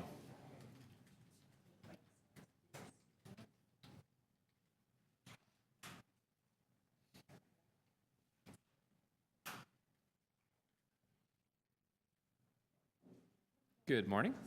Good to see you. Nice to see you, too. Good morning. So what I get to do today is, it's a presentation of at least 4 divisions that I'm going to talk to. And the Chief Corporate Office Organization, if we go to the next page, consists of 5 divisions overall: Facilities Management, Real Estate, Environment and Energy, as well as Fleet Services and 311. From a facilities perspective, Sunil Sharma, and the directors and the general managers are here, is actually just, they're all sitting over there on that row. They'll put up their hands. And we also have Dwayne Nickel from Security, who's with us here too, as well as we have Real Estate, Joe Casali. And we also have Fleet Services, Lloyd Brierley, and 301, Gary York. And we also have David Jollymore with me, who actually works with me in the Chief Corporate Office Organization. So David's right beside me here. So these colleagues are the folks that I work with in order to be able to deliver great service in the most efficient way as possible. So what I'll talk about today is I'm going to go through the divisions individually, and at the end of the presentation of all the divisions I gather, we'll ask questions at that point. Okay. So our role, obviously, in 311 in particular, is to deliver service. And we're at the front end from a resident business perspective. We do the calls that come in. But the program itself consists of the development of projects. The bulk of the group's in the delivery side, performance reporting. But 70% of 301 is around delivery, and it's the agents that perform the delivery, and it's the client agents. And the important part here is to deliver great service and to make sure that we, as an organization, that the residents and businesses have access to us on a 24/7 perspective. So if we go to the next page. So we have different ways of delivering service, and we have it through the phone, we have email, we also have Twitter, we have self-service mobile. The bulk of the service is definitely on the phone side, which is what 301, the client agents do, but we do perform quite a bit of work with other elements of the channel, and we'll be talking a little bit more about channel later on. From a service level perspective, I want to just talk to the service delivery, on the service delivery side. It's really important from a stabilization, from a technology perspective, which is really the top piece of this slide, is that we have an infrastructure that is stable for our clients to call in and to make sure that our employees have access to the system to deliver the service. So stabilization of our projects that we have is really critical. So we deal with the network side, we deal with the technology. We also deal with integration of services, whether it's with revenue services or MLS or scheduling. So those are really important, and our role is to make sure that we deliver on time and we deliver on budget. And right now you'll see the results there, and we will continue to improve these results as we move forward. When it comes to a service delivery perspective, and you'll see these benchmarks or these particular elements are actually known in the industry. So if I go to the first one, it's percentage of calls answered within 75 seconds. We've actually improved quite a bit since 2014. We had some issues in 2014 based on climate issues and stuff that we were dealing with. But even with the SWOT work that we did with water, which we did that, and it took 5 to 6 weeks to be able to get that, we're at 82%. As of the end of April, and that's pretty good considering. And that's just managing and making sure from a resource perspective that we have a good balance between how people come in and do their job and making sure that we support our staff on a regular basis. First contact resolution rate, our goal is 70 or about 71%. It means a client calls in and we resolve the issue the first time, which is really important. It's an industry benchmark too. You'll see 70-80% depending on the industry itself. Average speed of answer, this talks about the time it takes for us to actually get the call. It's 41 seconds. That's a huge improvement from last year, and I talked a little bit about the issues we had from last year. And average handling time of a customer issue, it's about 283 seconds. And what it says here is we're starting to deal with a lot more what I call complex specific issues that are coming up, and they're more service-oriented than they are general inquiry. And Gary and his team work towards making sure that we're dealing with these complex issues, and the general inquiry stuff should be done very quickly. So if we go to the next page. So on this one in particular, it really is around the knowledge base and the information that we have and how fast we put into the database so people can access the information to make sure people are aware of what is occurring. So we have these particular number of days to fulfill the knowledge base, as well as divisions ask us to put information in the system. So this is what we're talking about, making sure that our system is updated and making sure that we have access to information on a regular basis. And then the other piece is around reporting, and it's really around training. We do, right now, as of today, we actually have trained everyone that's in the inventory to be trained, and we train counselors' offices and other organizations as required. So the intent is to make sure that our portal has intelligence there to support the organization, and we continue working through that. And as we work more around speech analytics and information that's important to run the business, you'll see even a bigger improvement of the information that actually has access to, that folks have access to. The next page is around performance measures, and it really talks about general inquiries, which is 65% of the business, which is a very simple first call that comes in. We take care of it pretty quickly. Then we're dealing with what we call service requests, which is more dealing with requests around water, solid waste, and requirements that we have that become more complex. We have to actually put a service request. That's about 35% of the business. Now, the important part here is way back when, you know, it was probably 80-20. Now we're dealing with 65-35, and it's really, and we're going to be seeing more of that as we start doing a lot more of these service requests coming into the organization as we work with divisions on the integration. And then we're also going to see some push around Pan Am, because we're going to see a lot more inquiries coming in during the next 2 months. We know that. So we're actually getting ready for that too, and we're working with the appropriate organizations.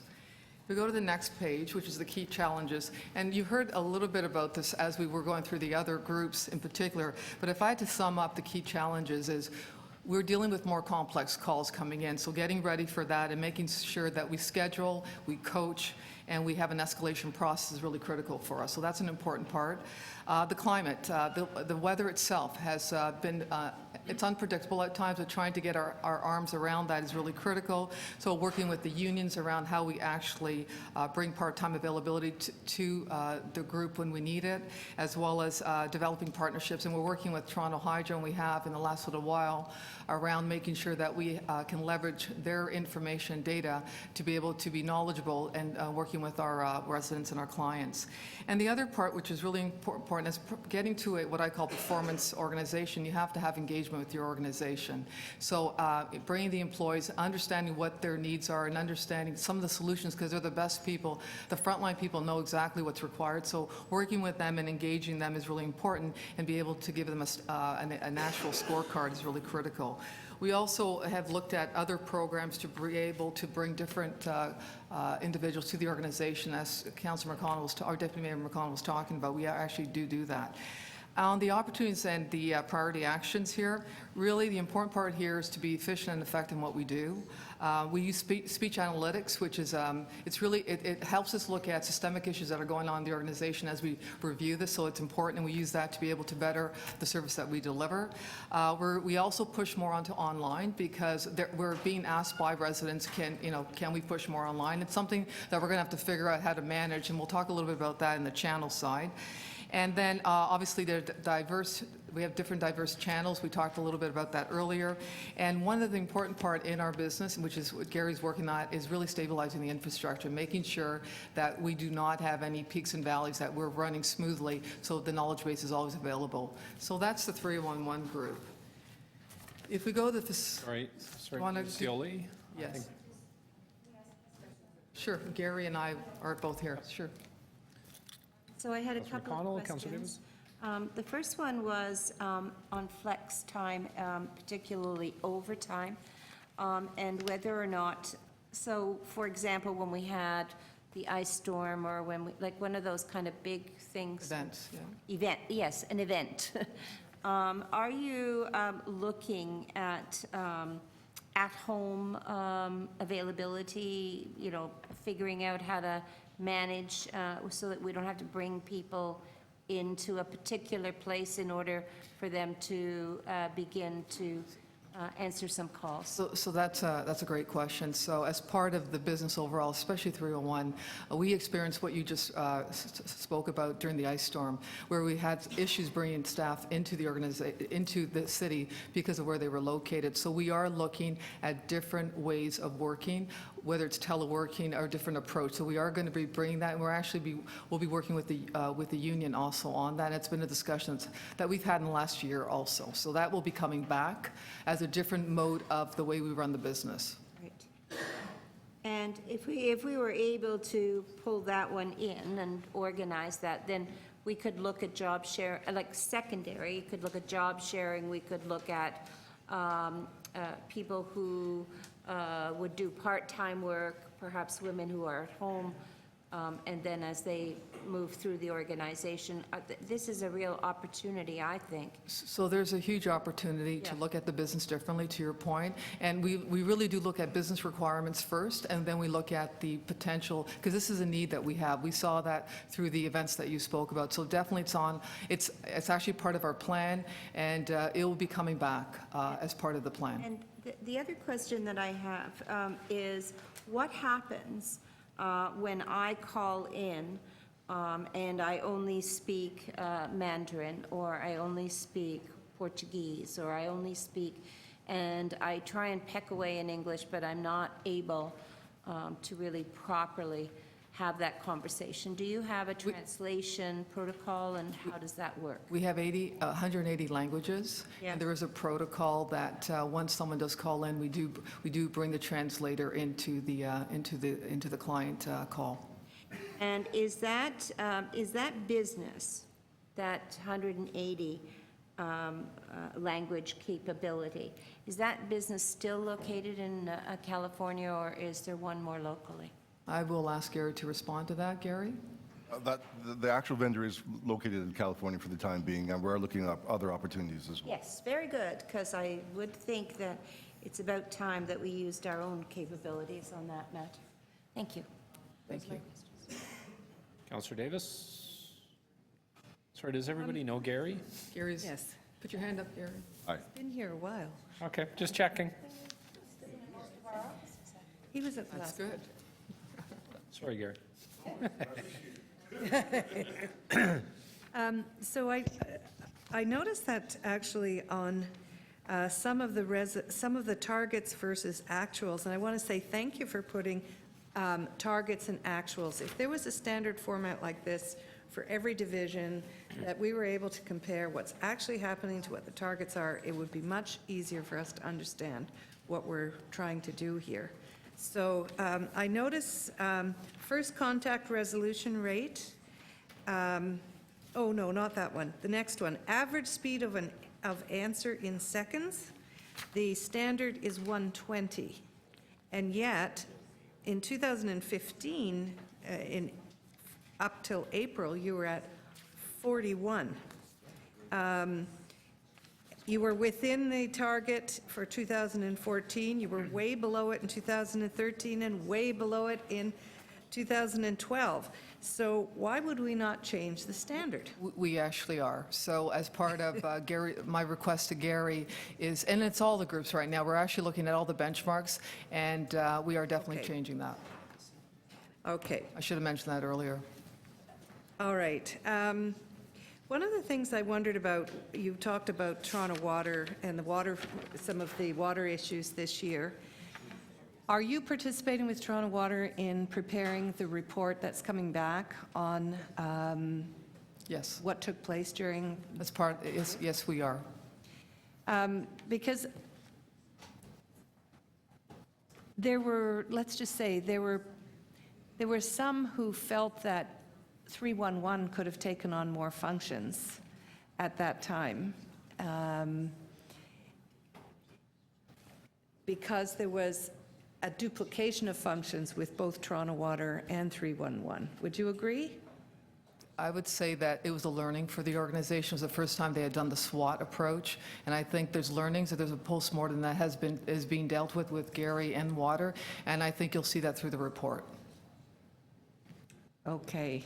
Now, one of the things we don't get is, and I'm not sure who tracks it, but where do we get the measure that says, we've got the measures that say how long, you answer a call, how long to get a answer to a question, but how long, does anyone measure the actual resolution of the problem? So if I have a pothole and I phone 311 and report a pothole, whoever consolidates the resolution of those things? That actually is a great question. So as part of what Gary's going to work on with every division is what I call the close-the-loop process. Yes. Which really is the client agent takes the call, the client agent notes the call and goes back to the client and tells them it's resolved. Right. And that process, it's not simple because we actually have to be able to measure all of that, but that is part of our plan to work with the divisions on that. So your question is very valid. And that's in. We're just not, we're not there yet. And that's part of what Gary's working on from a plan perspective. Okay. We're dealing with water, solid waste. From a client experience perspective is what you're getting at, which I totally agree with. But that's having systems that integrate and actually talk to each other, because right now we don't have that completely. So are you looking to integrate That's part of the, on a pilot, some of these divisions to actually do that? yes. Do you want to comment, Gary? Sure. So there are actually a couple of things we're working on. So the first thing is, we can look at technology, and technology sometimes is a great thing, but it's the behaviors that actually demonstrate the benefits of the technology. So one of the issues we're looking at is getting access to the notes, the inspection notes that are actually going out. So when someone calls back, for an update and something like that, we can actually look at those inspection notes in real time and provide you with pertinent information, real information versus codes and things of that nature. So that's the first thing. The second thing is looking at it from an integrated perspective and having a common tool. So we're looking at the CRM tool, which is the case management tool, and making sure that all divisions actually speak the same language going forward. So what we're trying to do right now is use the right nomenclature, which is around the service experience. So just because we want to fix a widget doesn't mean that's good service. Fixing that widget and communicating the steps along with the incident being reported to resolution is service. So we're meeting with all the divisions to start thinking that way and looking at processes that implement that. And then each of the escalation steps. I mean, what I find is somebody's unsatisfied with the outcome, and then it goes to somebody else, and then somebody else, and they're all supposed to be within some kind of an appeal structure within each division, and I'm not sure how we measure, or if we measure that at all. So that would be part of the discussion. I mean, each division has their escalation process, and so do we, but it's the integration we're talking about. Okay, I had one other, but I can't remember what it is, so I will let it go. Councillor Thank Grimes you, Mr. was Chairman. next. Just a question for Gary. I saw on one of the slides there, Toronto Hydro, we're looking to partner with them. Are we doing that now, or we're still working on that? We've actually established a memorandum of understanding, and we have a strong relationship with them right now around incidents. So we've had several power outages in this year, and actually the customer experience has been very positive. The flow of information has been great, 7/24. So that's been in place, and it continues to be something very positive. So if there's a major event we had, like the ice storm, your people be able to explain what's going on? Absolutely. And how does that work? So we're in contact with the command at Toronto Hydro, and how does that get fed down to our employees? So before, we weren't necessarily linked to their distribution. So now, for example, in real time, when they're doing an activity in location, in your ward, for instance, we'll actually know the activities in the timeline, so we can then, two things, put up front messaging within our phone system, so when people call in, they're already, especially when it's a major incident, they're made aware in a proactive fashion. The second thing is, we're also able to provide the counselors and also with the mayor's office and things of that nature, pertinent updates too. So in real time, we get tweets 24/7 as to the activities. So not only inbound from a customer's perspective, but we're also sending it across too to make sure that the entire enterprise are now aware of the steps they're taking. When you're getting that inbound call, everyone's reporting one thing, and there's be a message on there. Oh, Absolutely. Okay, someone's already reported this, so you're not getting multiple calls. Absolutely. Also, I guess Councilor Davis alluded to, you guys taking on some more functions. Apparently, just going to the report. Can you give us a little hint what may be coming forward, what we're looking at, or no? Absolutely. So for a couple things, we've taken on after-hours IT support. So for example, in the past, they had some, if you had an IT-related issue, up to 5 o'clock, that issue would be rectified, and after that, it went to the next morning. We're now taking over some of those functionalities. That's been in place. We're also taking over some revenue services functionality as well, Tier 1 calls and what have you. So we're actually centralizing and making sure that we have the best practices, which is around customer service, and making sure that our residents actually see a better delivery of service.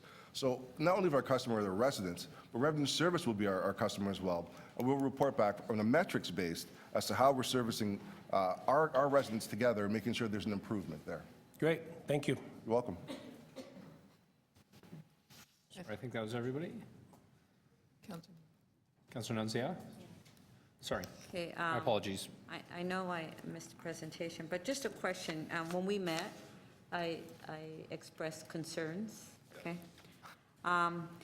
So when I met with you, we talked about how residents will contact 311, and then they don't get a response from 311, and then they'll contact the counselor's office and say, we've contacted 311 and we've received no response. Now, what we did talk about how if there's a way, and you were going to look at that, is that that the local counselors are notified of the calls that have come in their particular ward, so we know that, that they've contacted 311, and we can get a better understanding on what's happening in the particular ward.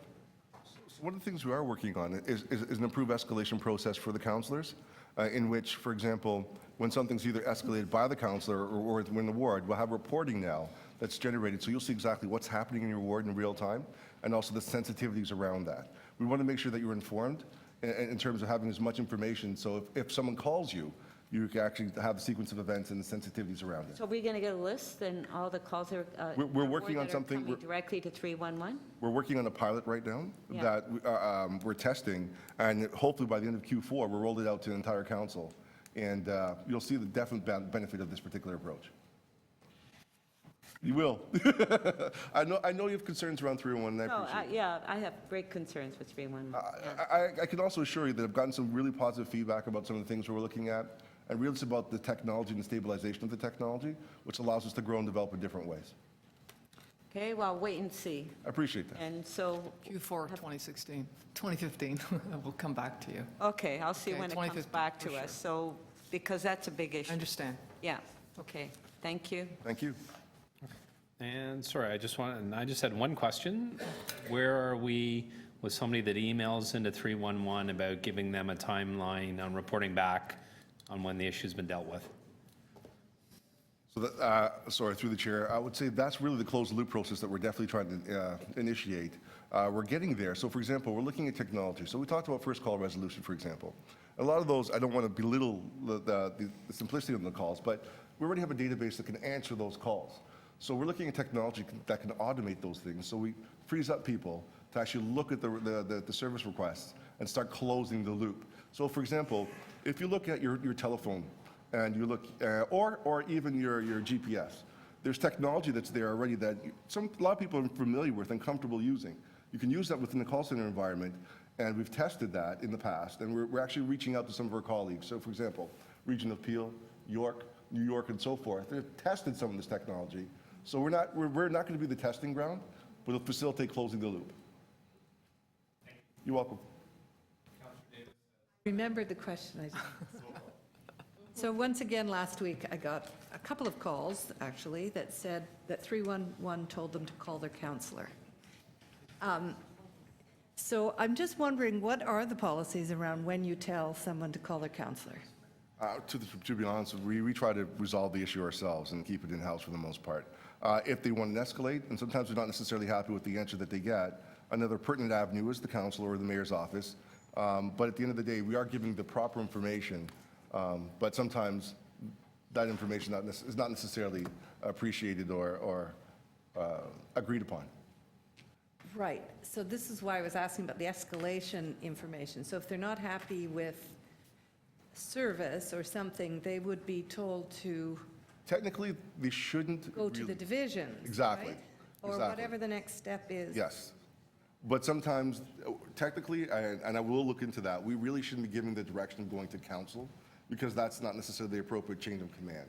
It's about internal division responsibility, and at the end of the day, you're not necessarily responsible for something that happens within transportation and things of that nature. Hold the people accountable for delivering that service and have clarity around that.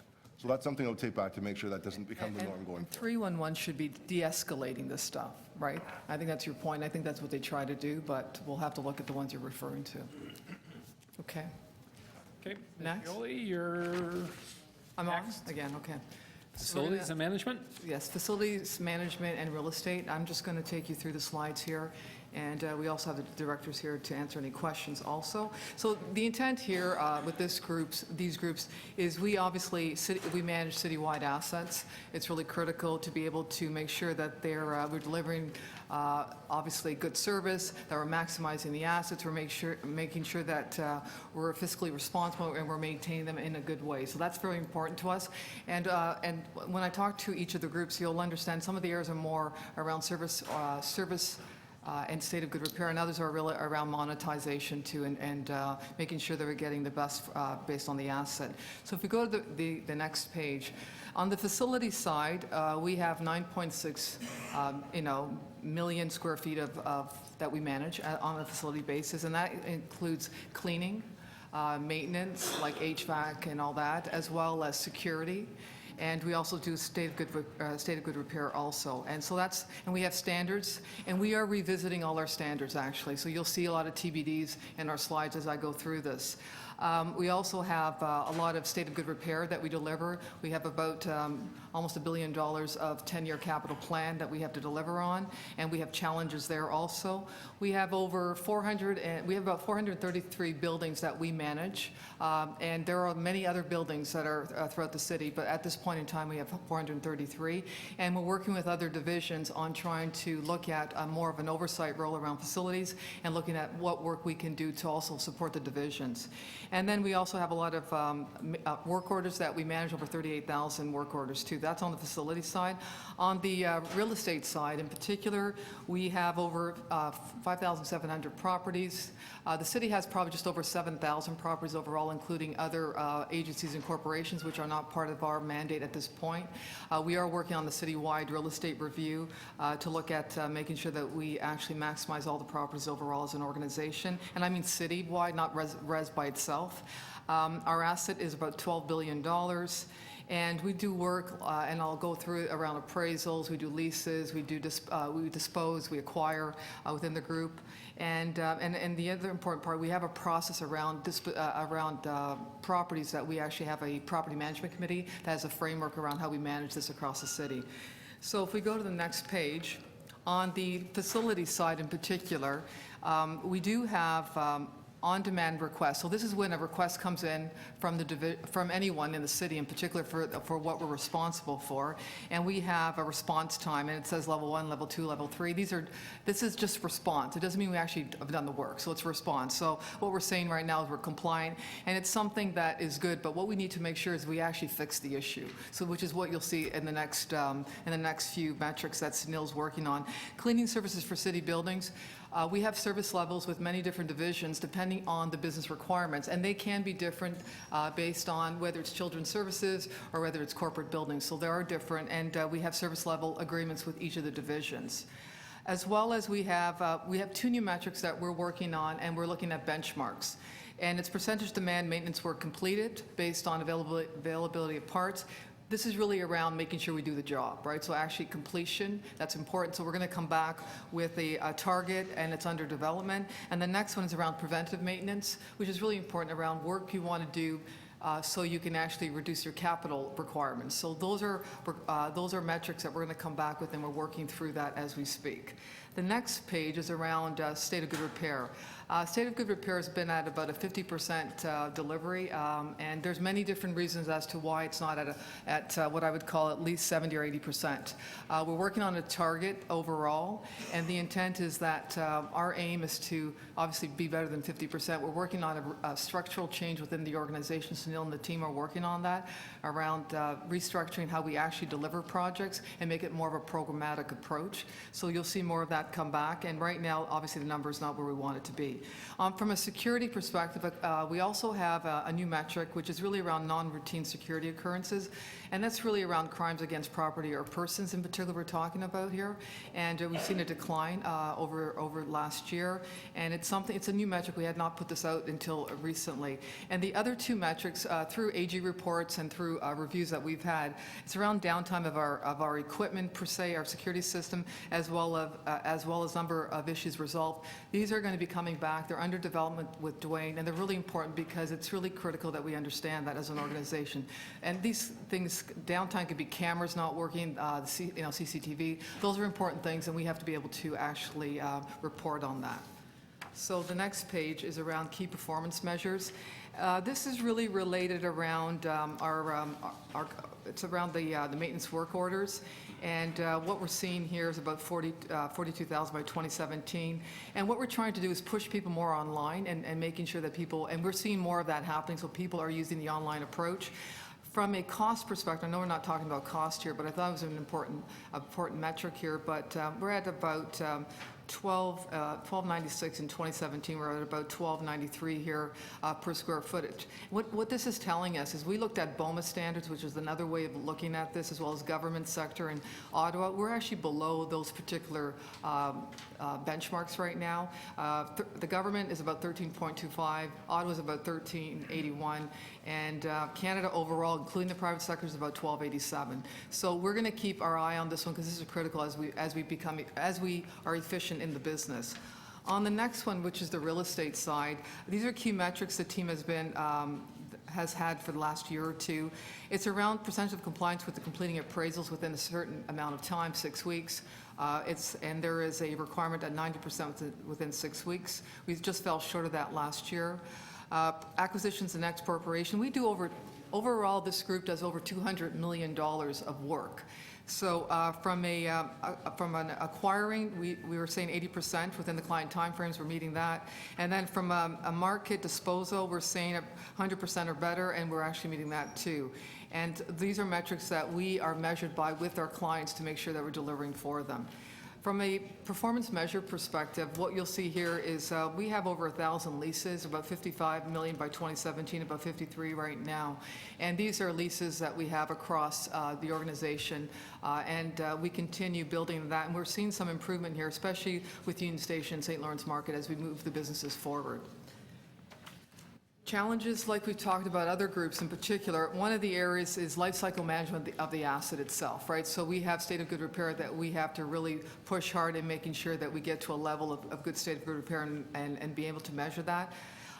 Unlocking the value of real estate, making sure that we're maximizing our real estate and we don't have anything sitting there, and that we're looking at the bigger picture from a citywide perspective. Maximizing leases will be important for us. And like everyone else, talent, we too, as a group, we're seeing talent retirements coming up in the next 5 years. And we've actually done a talent review of all our staff on the non-union side right now to make sure we understand where people are at from a career perspective, and also speaking to them about what they're looking for. And we've had also discussions I have with our frontline employees, just understanding what their needs are too, and making sure I understand the training. So that's part of our plan around managing our folks and developing our people. That's really critical.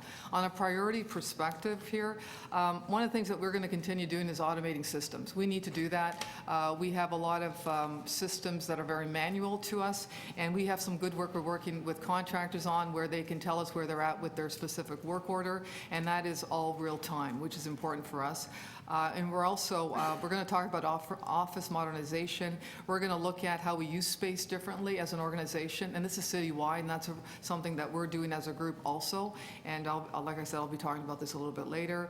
The citywide review, that's a huge opportunity we're going to be working on around the real estate, and that will come back to council and committee towards the end of the year, early next year.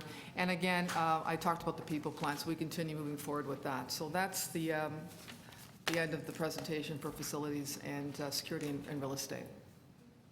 Any questions? Sorry, Councillor Davis?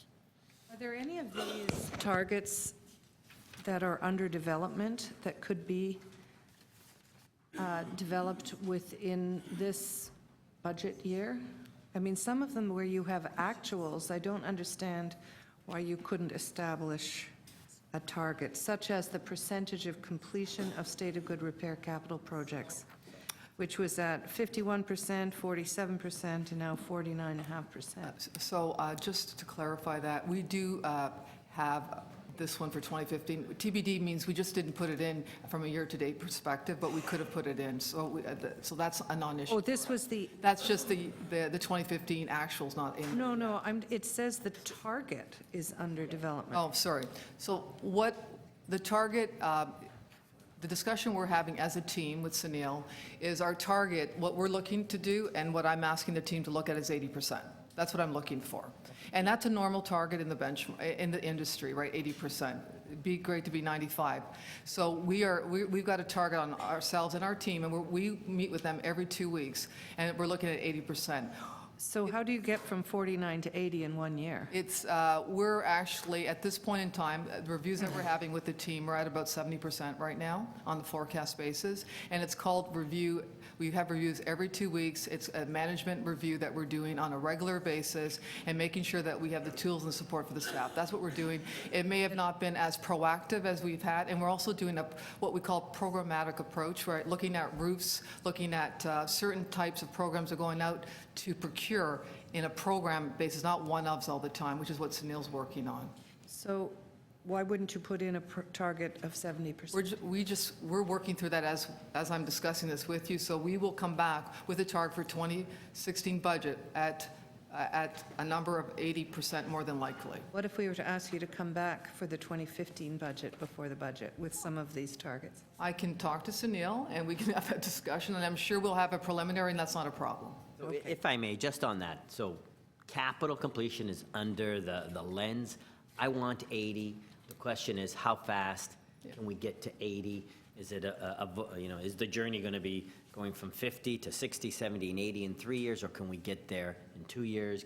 How fast can we get there? And that's why it's TBD. So we have a 6-month, to Rob's point, we have a 6 months to 18-month horizon of what we're working on with Sunil. Sunil's new to the organization, to be fair to him, and we're working on that, and you will have a number there. Do we have state of good repair audits that are accessible for all of our buildings? We do BCAs, building condition audits, yes, we do, and we are actually up to date with our audits in the buildings that we are accountable for, which is the 433 buildings. And we're working with other divisions that we do not do their BCAs for, and they're looking at our process to be able to assist them in what they need to get done. So we're actually sharing that information through the Facilities Transformation Project. So, yes, that's also been quite confusing between recreation and facilities and other divisions. It's not clear who's supposed to be managing the maintenance and the capital program for those buildings. Can you summarize somewhere which divisions have their real estate and their state of good repair functions? I can do that. I don't have it here right now, but I can definitely, we have about 6. A breakdown of I can do what's that. where. It's not a 'cause problem. It's pretty confusing. We can do, in actual fact, we're working with over 30 divisions on standards right now in this FTP project, and standards, meaning baseline standards for... What's the name of the project? It's, oh my God, this is Facilities Transformation Project, and then there's the Facilities Standards Committee that we're working with, and we can share that with you, Counselor. Okay. Last question, Councillor. So you have business cases for all of your capital projects? There's business cases that are done for all the capital requirements. And do you have standards around consultation with the community? There is standards, and we probably could talk a little bit more about being a bit more proactive around that and being a lot more clear around them to discussions you and I have had in the past. And when councillors are informed Understood. about facilities projects? Understood. And we will work through that process for sure in that standardization. Great, thank you. Okay. Other questions? Councillor Nunziata? Just one last question.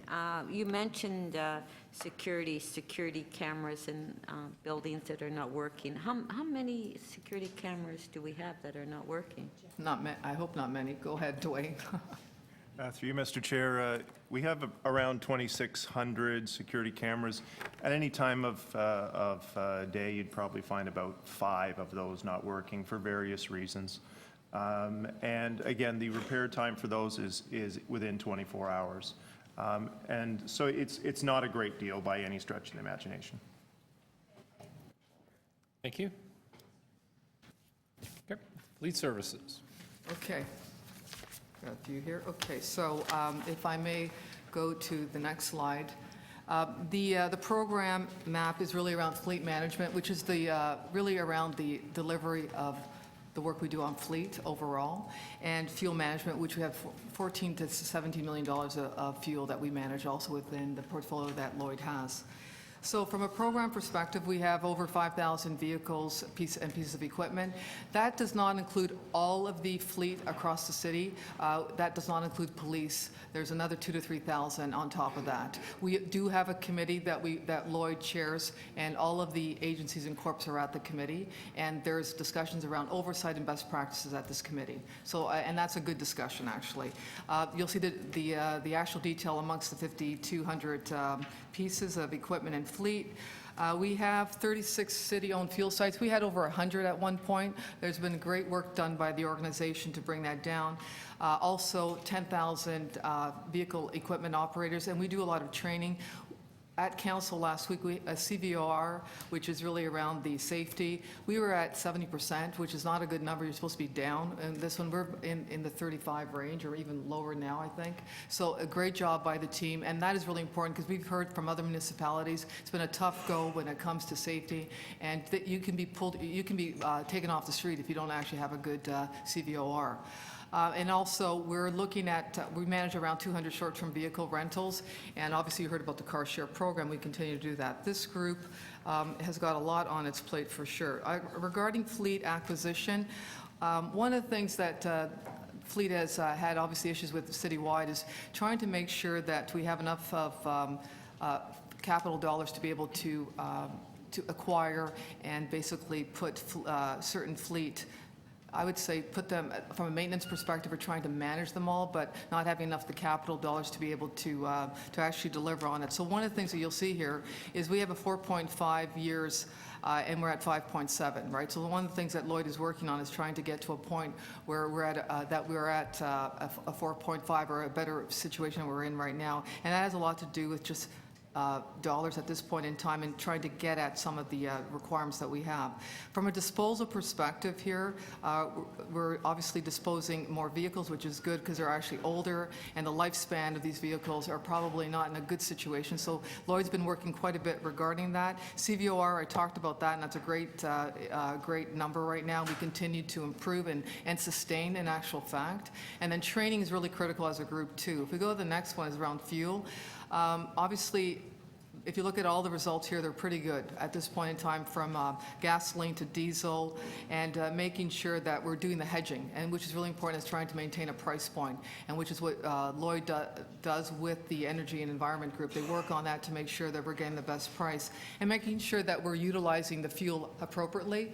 And you can see that in the last two metrics here, we actually have dispensed less than what we've actually purchased, which is a good news story.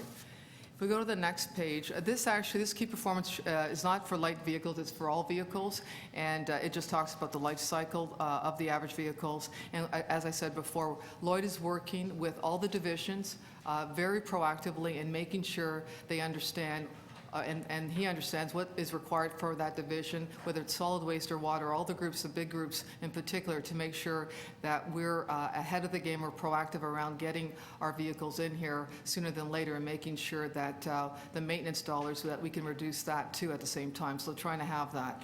Now the key challenge is, it's very important to note there's a 3-point, it's a multi-year plan, and it really focuses on life cycle management, so the replacement of the vehicles. It also talks about managing the cash flow, because you certainly have a certain amount of cash flow that you have to work with. And then the other part is maintaining, being proactive and having a preventive maintenance program. So that really is trying to manage the vehicle's life cycle management of the vehicle. And that's what Lloyd and the team are working through. We're also looking at to minimize downtime of vehicles. There are complaints that you'll hear that the vehicles are sitting in the shop too late or too long. And one of the metrics that we're going to bring back is actually the actual downtime of vehicles, to make sure that we actually measure that and we report it. So that's going to come back as part of one of the measurements. But again, it's trying to come up with a process and making sure we actually have the tools to be able to do that. So it's actually balancing repairs and making sure we have the preventive maintenance program. And the last one, too, is making sure from a fuel perspective, we have fluctuations in the market. We have to manage that and being proactive around that, especially with the prices that we've seen in the last year or two. And then on an opportunities, which is pretty much offsetting what I just said, is we'll continue, which the team has done a great job, is the fuel sites, and trying to make sure that we upgrade the fuel sites and making sure that we have real-time information between the vehicle and the actual site itself, so there's no manual intervention that happens when it comes to inputting information. And this came through an AG report too, that we would be able to be proactive around that. The downtime performance, we talked about that, so being proactive around that. And then the other part is the Green Fleet Plan, and we just had our plan approved last year, and Lloyd and the team are working with that to make sure that this plan is also being proactive and making sure we execute on it. So that is fleet. And Lloyd is here. Councillor Grimes, saw your hand first. Thank you, Mr. Chairman. You mentioned just the CVOR. How is that broken out? Is that broken out per division, or is that just a blanket for the City of Toronto? Well, I'll let you talk to it. It's across the city, but there are specifics around the group. Go ahead.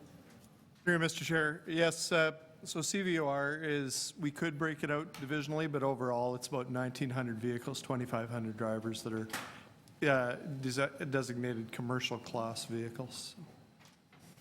So it's 1,900 under one CVOR. What was our score? Our current score is 32.7. So it's still a little bit high, right?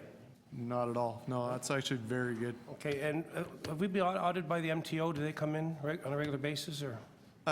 We were, so actually a report that just went through committee and council, just was passed at council, is MTO has changed the way that they've administered the program, and they've offloaded the audit portion to the clients to have them bring in an audit. But to this point, when the MTO came in and audited, we were actually the role model for the rest of municipal fleets in the province. Very good. And driver training, you mentioned driver training. Who does that training for us? We do. Through you, Mr. Chair, the driver training is done by fleet staff. By fleet staff? Internally, yeah. Okay, thank you. Yep. Other questions of staff? Councillor Davis?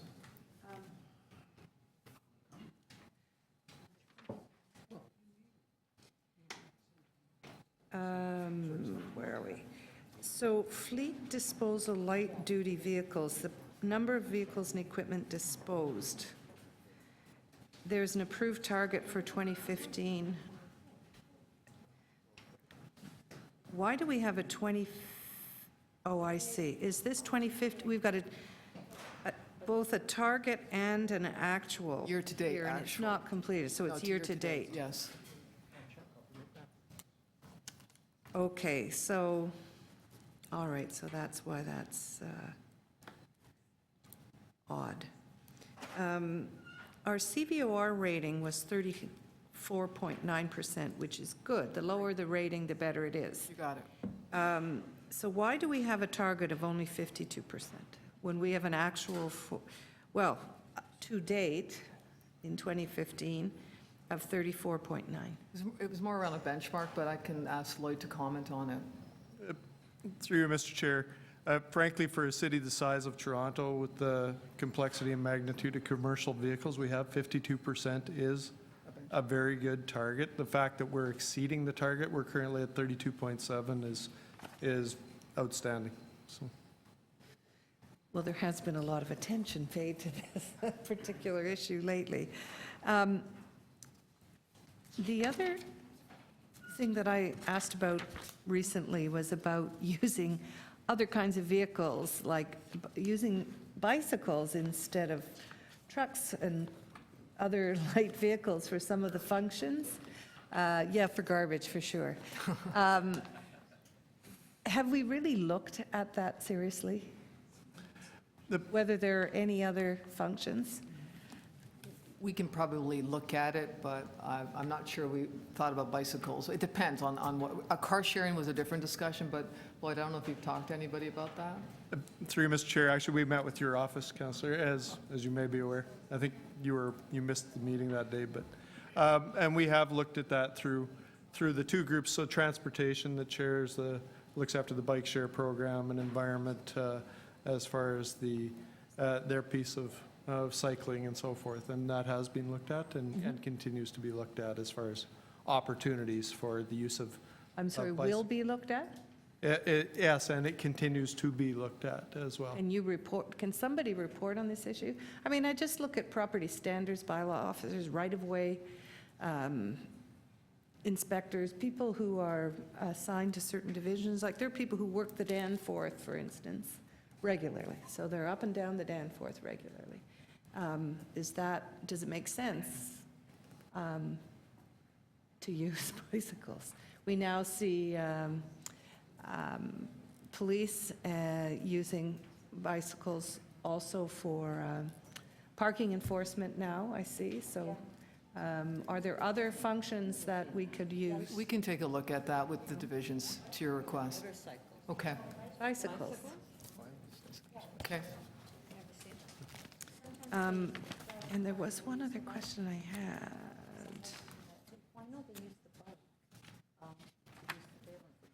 We've achieved our green fleet objectives. Where's the green fleet strategy? We just. In our It's objectives here. Okay, you want to comment? We actually had the plan approved last year, and the objectives measurements is what the councillor is asking. Yes, are we measuring our green fleet emissions reductions or fuel savings or? Through you, Mr. Chair, yes, that's correct. We are, and the plan was just approved by council at the end of last year. And it's a very solid plan as far as emissions reductions, fuel saving, environmental considerations, with effect to cost and operational needs as well. And do we have any measurements for that? We have a number of measurements for it, yes. And so part of that. Would you report on some metrics for the Greenfield? That's exactly it. Part of that is reporting back. I don't have the date in front of me, but that's already been noted, even as far as presenting that plan, when we would be reporting back. And finally, one of the other things that has interested me is the centralization of some of our divisions. There's one division, I think it's crazy, they're located, all the right-of-way management staff who are doing off-street parking are now all at the East York Civic Center. So they're driving all over the city now because they've got a centralized delivery model. And we have been moving towards centralized delivery models. We've been consolidating garages. Have we actually looked at fuel consumption in relation to these centralized service models? So speaking from the fleet perspective on that, with respect to our garages and so forth, that is absolutely a consideration, is the effect that it would have to the clients. And it depends on the location, what type of vehicles and or equipment the clients may have. So in some cases, it is more feasible than others. If the equipment, for instance, 1008 Yonge Street, where it tends to be litter vacs and so forth, for them to travel great distances, it wouldn't make a lot of sense. So keeping that location. But where we have Last question, Councillor. Where we have centralized operations, have we measured impacts on fuel consumption? Not to my knowledge, no. It would be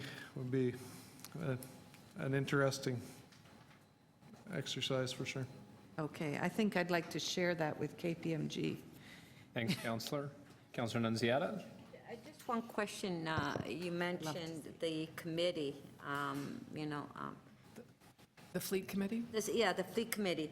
Because that was part of, the whole part of the KPMG report on shared service with police in Toronto House. So what is the status of that? Because it seems like we've been talking about it for so long. Like, So I'm going to it speak should to it and have I'll been let Lloyd. completed by now, no? So it doesn't mean, the KPMG's report was around shared services. It doesn't mean that we're going to centralize everything under the fleet. You have to make sure it's for the right reason. But there's an oversight discussion But around. there's a savings, why wouldn't we? Well, there's savings is one discussion, service delivery is another discussion, quality is part of it. So what Lloyd and the team have looked at is best practices, making sure that as an organization, we have the best practices in the way we do things, right? So that's part of, and also the reporting of how we report information. So that's the work that Lloyd and those groups have worked on. A good example is TCHC. We actually did do the centralization of TCHC. That did happen, right? Yes. With police, there's a lot more conversations that we've had. We've actually gone out and looked at their sites. We've actually done all of that. But at this point in time, what's been discussed with Lloyd and TTC, we're actually helping TTC with the non-revenue side right now. So where the opportunity is, it makes sense for the business. We are looking at centralization, where we believe there's an oversight and where we can add more value to reporting and best practices and the way we do things is where Lloyd can bring that to the equation and having those discussions. And there's a lot more, I would say there's a lot more discussion now than there probably was 3-4 years ago. So you'll be updating us? Absolutely. Okay, thank you. Councillor McConnell, do you have any questions on fleet? No? Okay. I just had one. I just wanted to ask, there was a comment about capital needs for fleet. Do we still have divisions that aren't meeting their capital obligations to build up the reserve? Through you, Mr. Chair, yes, that's correct. And so as part of that, even this year, it came forward in February to Budget Committee, we have the capital plan, report on reserves, and it's that 3-point plan that's touched on within the presentation as far as methods to address that. Some of the methods, such as on today's agenda, car share, where we can, if there's low utilization, where we can use that instead and avoid those costs of capital, ensuring that we have effective utilization, ensuring that our maintenance practices are timely so that we don't impact downtime and so forth. So there is a multi-stage plan, but we have to progress through the divisions. Okay, all right. Thank you. Thank you, Ms. Healy. And we're on information and technology.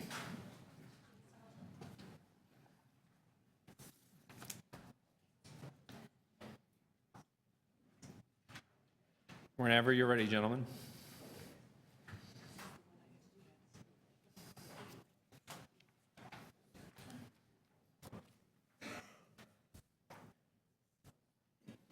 Okay, good morning, Mr. Chair and members of the committee. My name is Rob Meikle, the CIO, and with me I have the Deputy CIO, John Davies. Just going through our presentation, we're going to be talking about our program roadmap, overview, a couple of challenges and opportunities. Just on the program roadmap, basically our assignment is to deliver basic service excellence that enable employee productivity, but also support the city programs.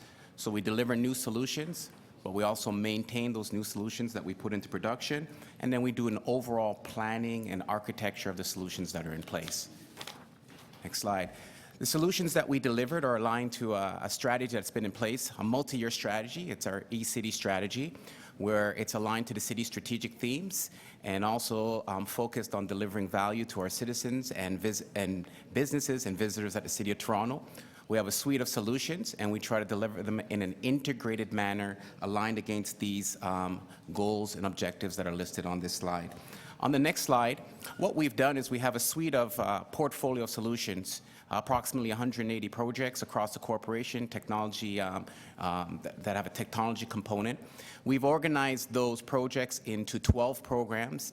Each one of those 12 programs have clearly defined business outcomes that we're trying to achieve, and we make sure that we understand the projects that will enable the delivery of those programs.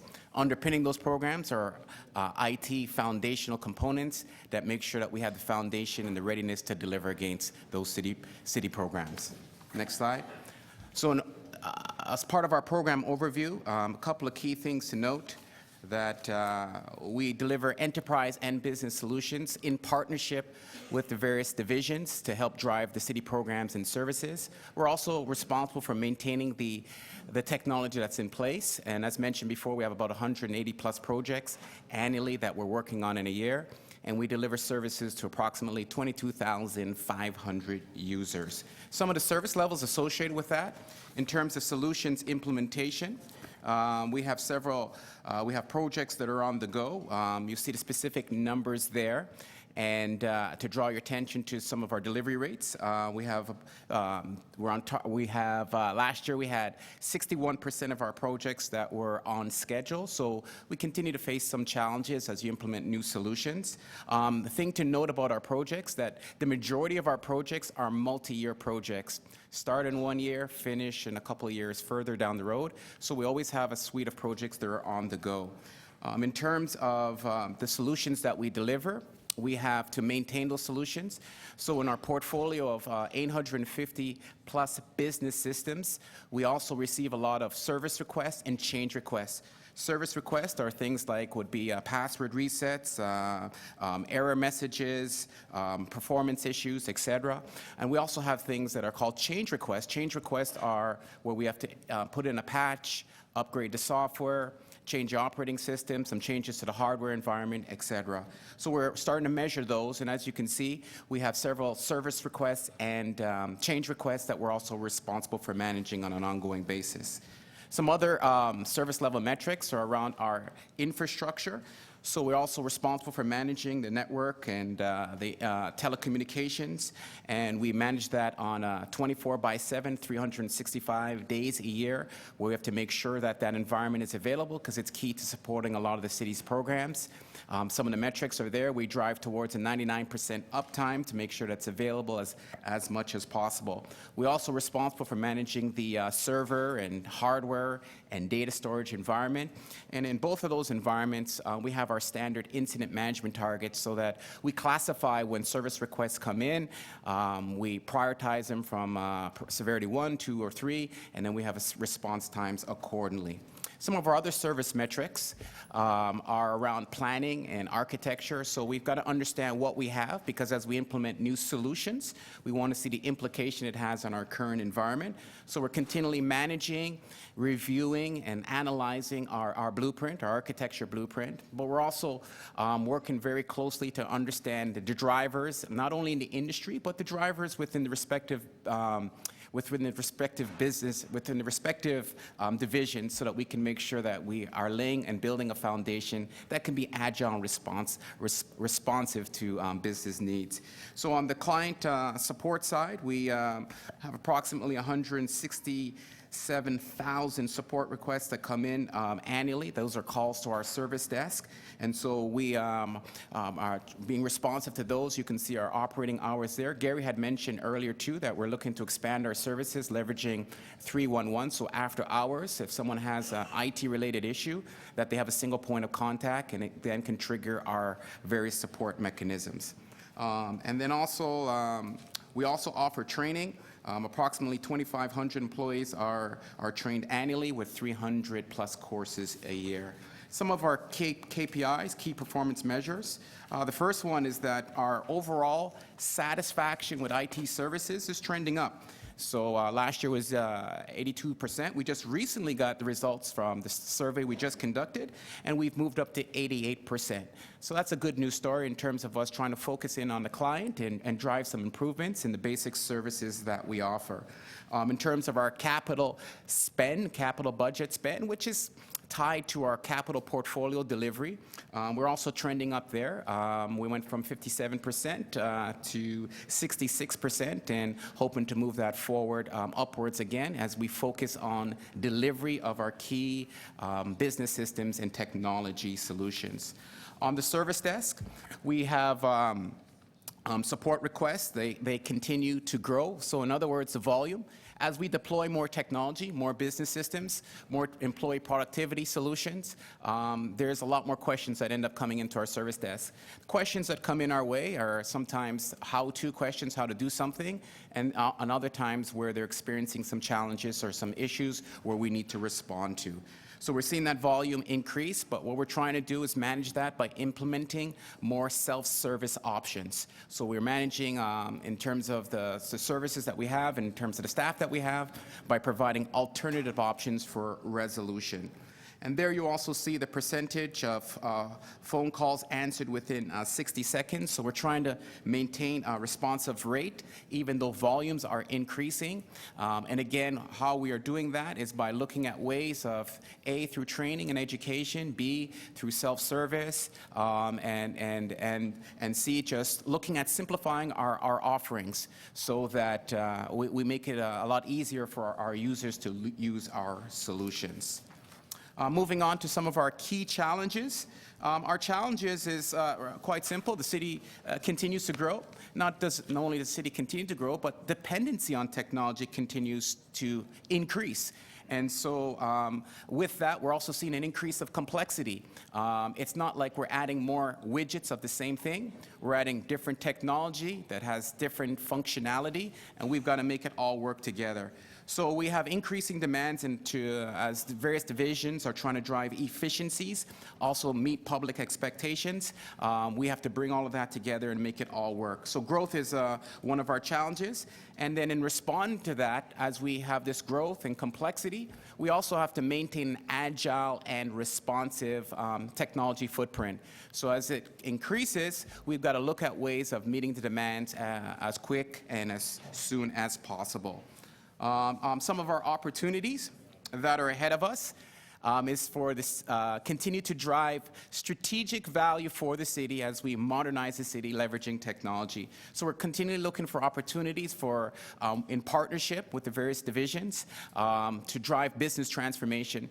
And transformation meaning not just automating what we're doing today, but how can we transform the business so that we can realize some efficiencies while at the same time driving service excellence. And then another opportunity and priority priority for us is making sure that we're organizing that with good discipline around governance, making sure that we have a better understanding of our capacity, not only to deliver today, but our capacity to deliver in the future, so we can be agile and responsive. And so we're continuing to mature our processes around project and project management delivery, and looking for other ways of driving process improvements in our operations. And then finally, one of our, last but not least, another opportunity and priority for us is continue to develop talent.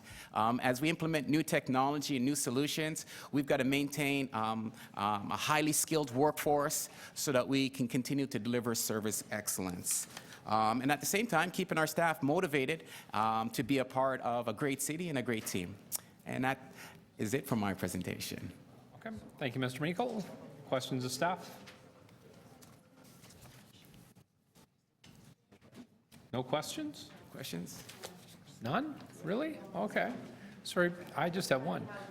So you have the Information and Technology Department, and then there's a Clerk's IT Department as well. The two are completely different?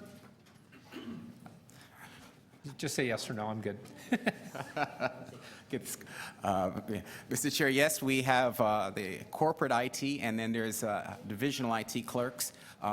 Yes, they're separate from an organizational model. There are some common elements in terms of practices and policies. Okay. So we work closely together.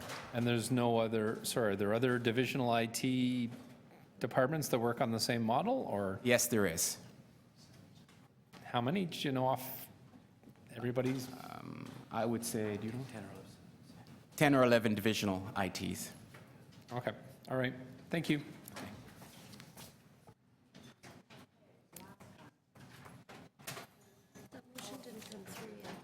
Okay. We're on Office of the Treasurer, and then I don't know if anybody has any quick releases before lunchtime.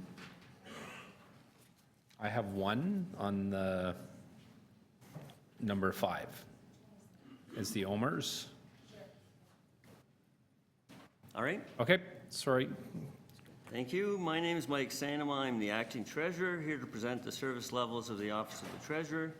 Joining me in this room are Casey Brandon, Director of Revenue Services, Mike Wiseman, Director of PPAB, Mike Patchlock, Director of PMMD, and Charles Murgy, Acting Director of Accounting Services. We've organized this in the standard format.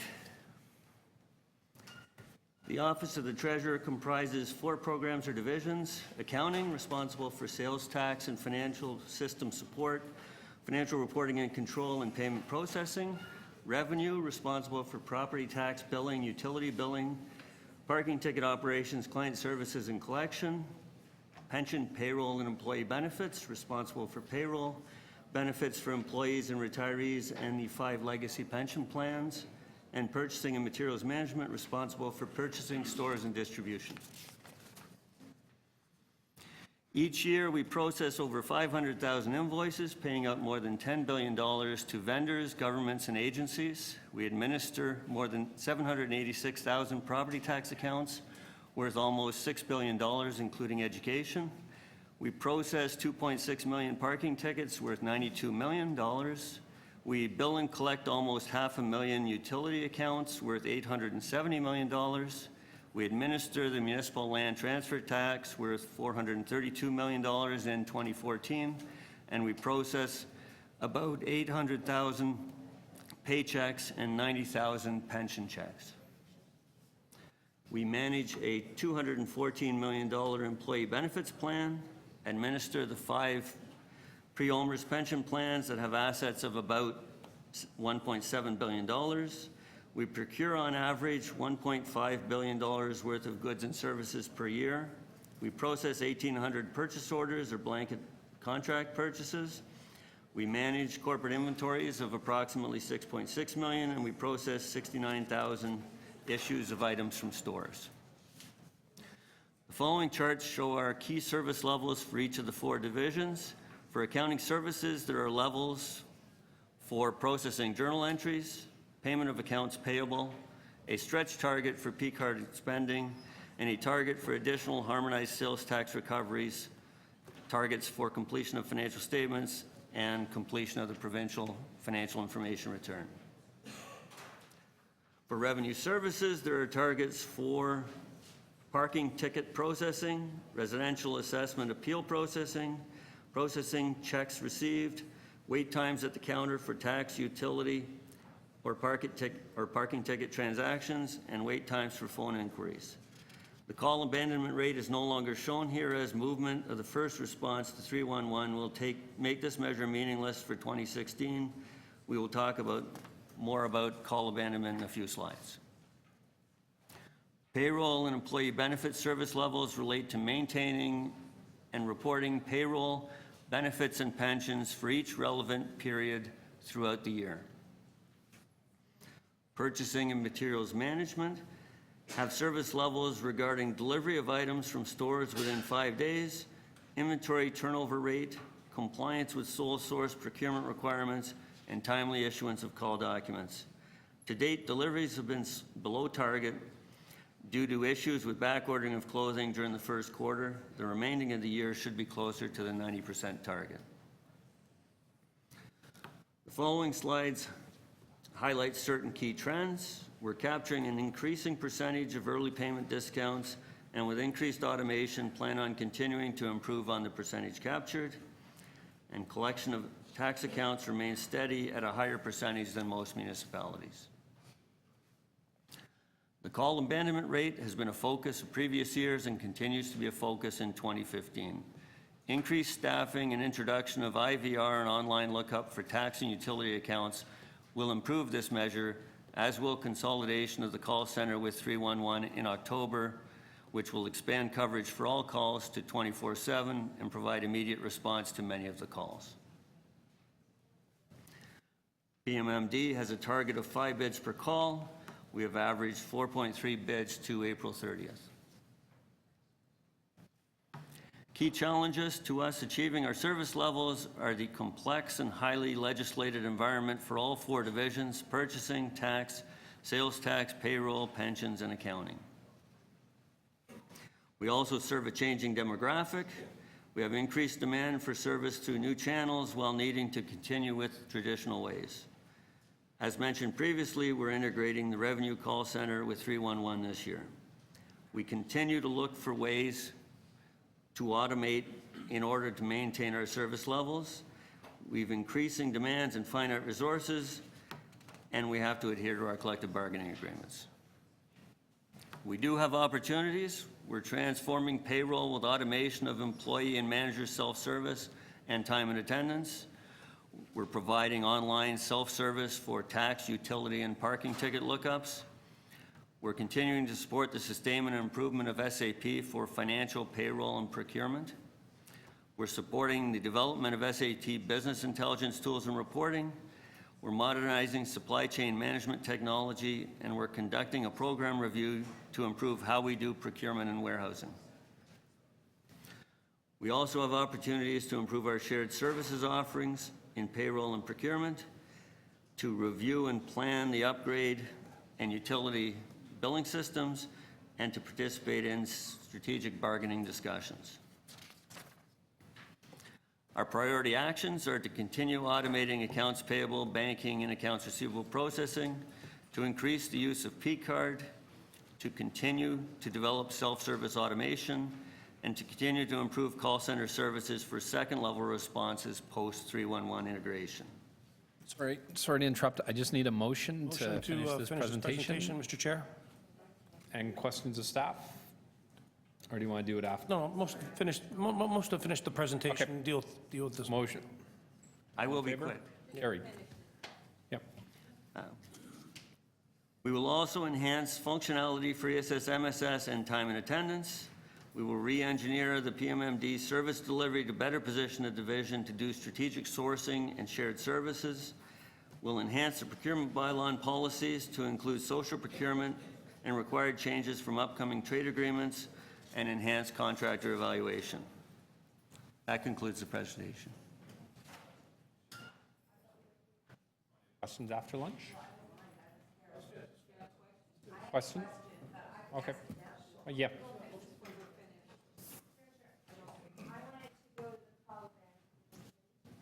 Sorry, can you turn on your mic? So I wanted to go to the call abandonment rate. So am I reading this correctly? That when we were really concerned about it, you were up at an actual in 2012 at 30%, almost 31%. In other words, a third of the customers calling in to ask questions hung up before they got through. Is that? Yes, that is correct. And now you're at 15%. Is that? Or, no, sorry, you are at We're at- 20%. Now we're at 20%, and when we have them going to 311, we expect that to drop substantially. And, right, because I was just going to ask you that question. So you are moving this operation to 311, are you not? Yes, in October. Great, okay. And then you had, one other question I had, which was, you had some, you listed that there were some bargaining, collective bargaining agreement limitations. What are those? I mean, the one with ESS MSS is delivery of a pay stub. Sorry? Delivery of a pay stub to employees. Currently, that has to be done in physical form. Once we get some agreement and have I see. processes in place, that can be automatic. Yeah, got it. Okay, I get it now. Thank you very much. Thanks for your presentation. Other questions of staff? None? Yep, I just have a quick release on number 5, Toronto Transit Commission. Thank you for the presentation. Toronto Transit Commission, Pension Fund Society. So what happened last year was this committee moved 4 recommendations to the TTC. They received them for information until their chief financial officer is hired at the Pension Society. I'm basically asking, once the chief financial officer of the Pension Society is hired, to report back on these 4 recommendations. Yes. Okay. All in favor? Carried. Okay. Item is amended. All in favor? Carried. And we're breaking for lunch, and we'll be back at 1:30, please.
attention, please, would members of the Government Management Committee report to Committee Room 1 for quorum?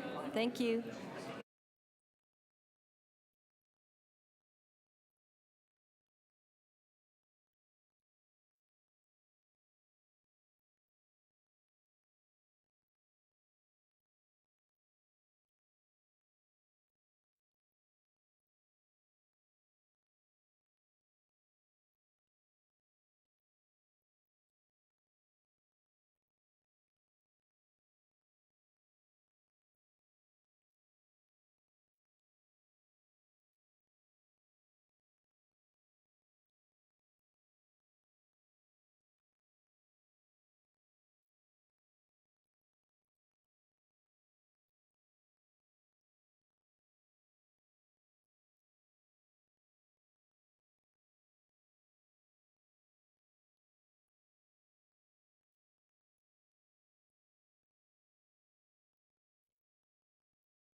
Okay, I'm going to call this meeting to order.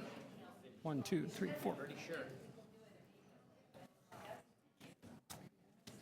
Okay, we have, we're still on GM 5.3, 2016 Service Level Review, Government Management Committee. Mr. McGuire. We're done. Mr. McGuire, you're up.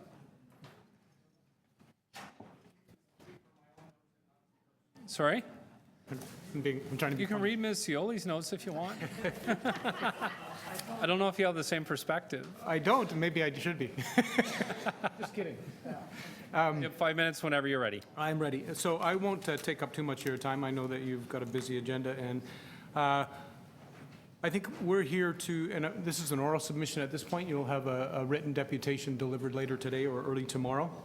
I'm here just to make a few points in the around the service planning and to add a couple of points of context.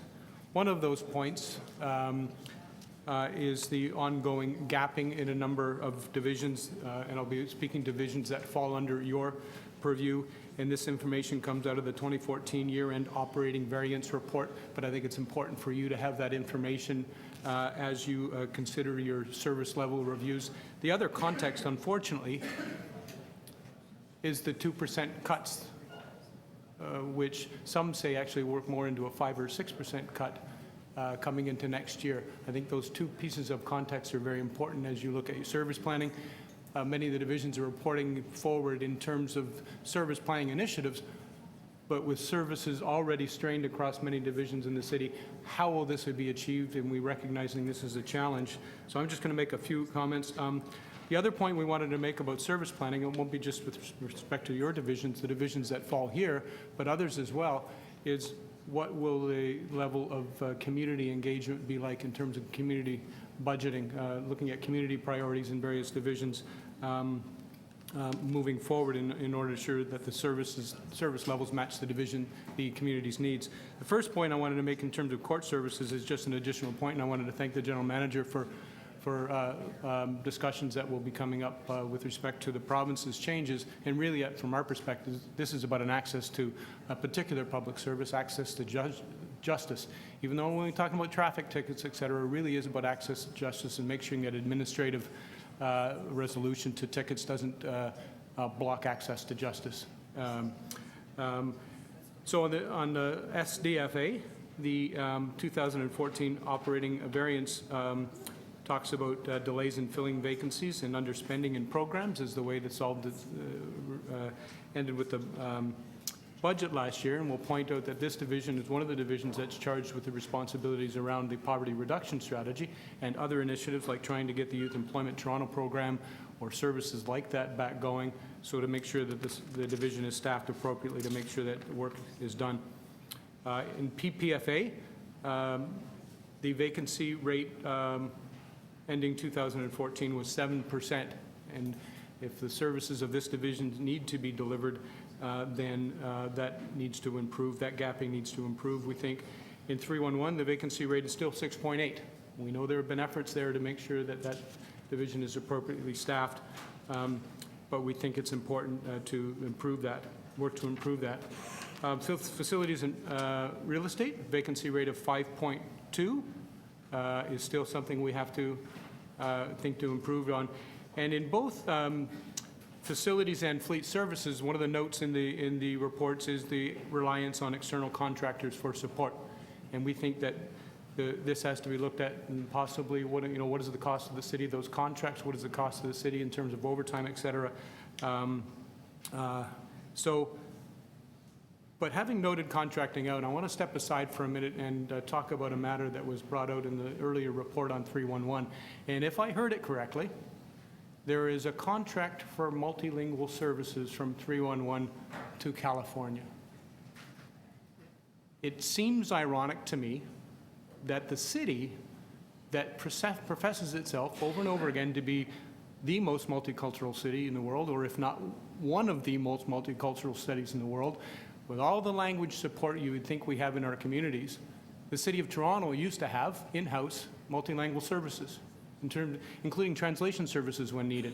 So why the city isn't looking at things like core services with the most population, the most density population in terms of language, most spoken languages, and then contracts with community agencies that provide that kind of support rather than California. I sit on the OMERS Sponsors Corporation Board, and one of the things we're looking at is reputational issues in the context of our fiduciary responsibility. So maybe that's one of the things the city should be looking at rather than simply in terms of oversight of contracts, not just the dollar value, but if the city were going to run into reputational issues such as being the most multicultural city but contracting out on language services. Just a note on that. I'll move on in terms of vacancies. The Office of the Treasurer, we noted, is down and is also gapping. Information and technology, 144 positions still gapped last year. So I'll end it there. Just the number of the divisions that are reporting to you in the context of service planning and what the service levels of reviews are. One of the pieces to look at is the level of gapping to make sure if you want to improve services and meet those planning targets, make sure you staff up. Okay. Thank you, Mr. McGuire. Questions of the deputant? No? Okay. Thank you very much for coming in today. Sorry for the long wait. That's all right. Speakers? Outside councillors first? Inside councillors? Councillor Nunziata.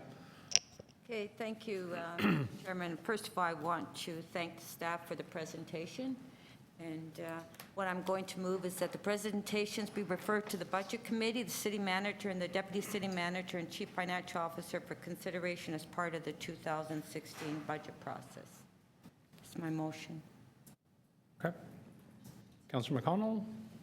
So I think eventually that's a very good idea, but I don't think we're quite ready to do that. And I think that, as I understood it, so I'll be moving deferral of this for one round.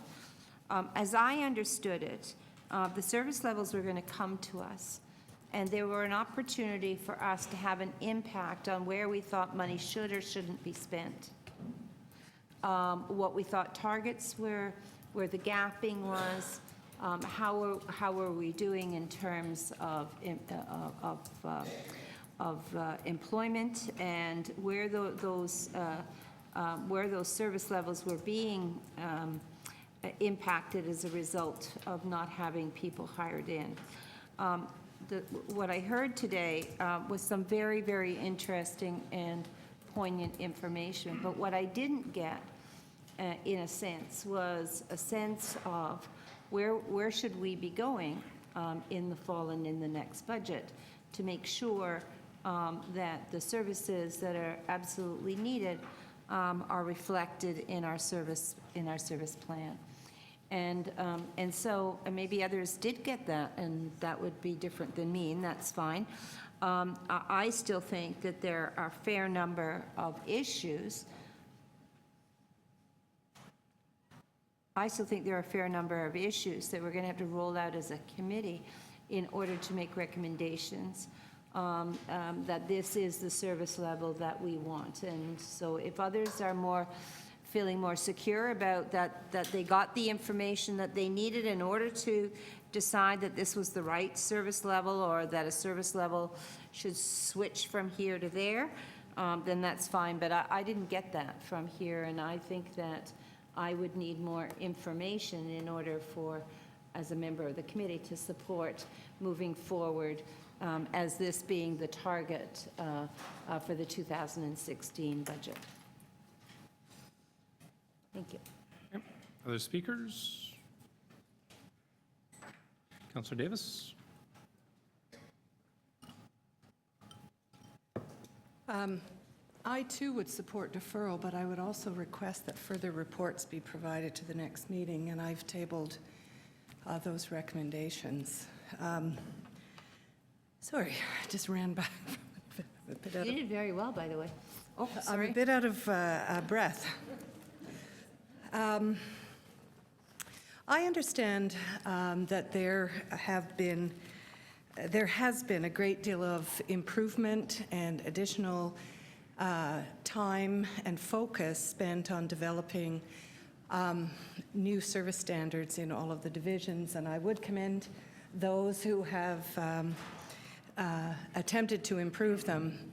But I still, when I go through these reams of paper, still do not understand from these reports what are the services that we have at what levels, and I can't tell from what we have before us how our service is going to be adjusted for 2016.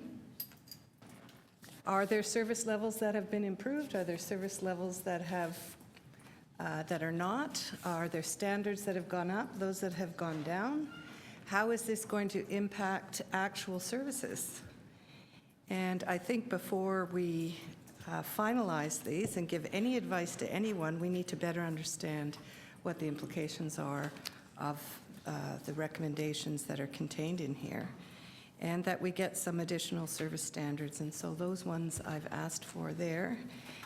And I have some others that I haven't been able to get into the form of motions yet.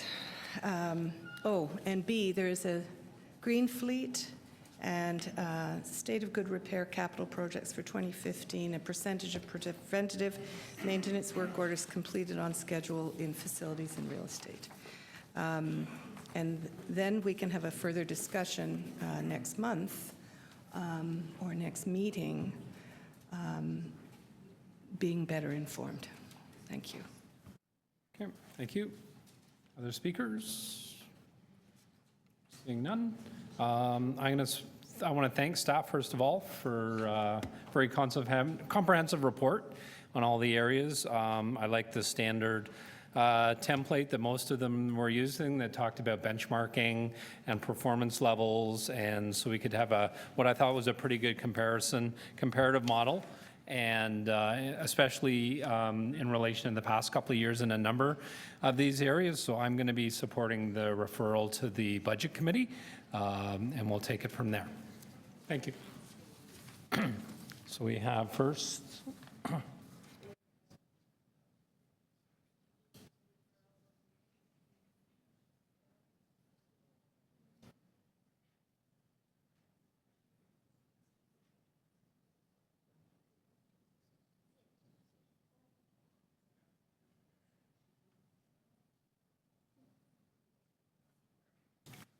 So on the advice of clerks, we're doing Councillor Davis's A motion first.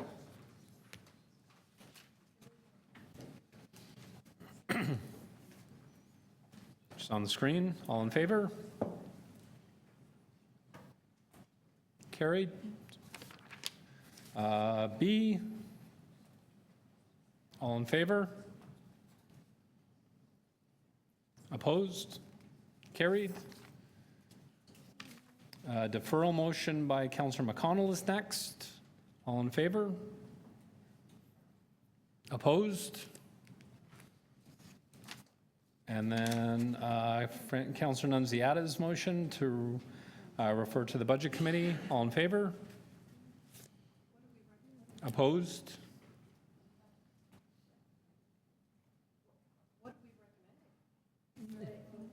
Budget Committee. Without recommendations. During the budget process. So this committee's not supposed to determine any recommendations on services? Service levels are in here. On a point of order, if I might, because I think it's a fundamental question, Mr. Chair. This committee made no recommendations on service levels. Is that correct? So the service levels are in the report that were made. If you thought they were inaccurate, you could have made motions to change them. Right. Or recommend they were changed. This committee So nobody made no did. recommendations Correct. on service levels, Correct. either in favor or opposed. Well, we're in favor of them because we just referred it to No, the no, budget. no, no. We did not adopt the standards in this document. It is referred without recommendation. To the budget process. So this committee took no position on it. I just want to be, Service level report, clear. Right? There was no motion to approve. Okay. So the next item is Customer Service Center Strategy Update.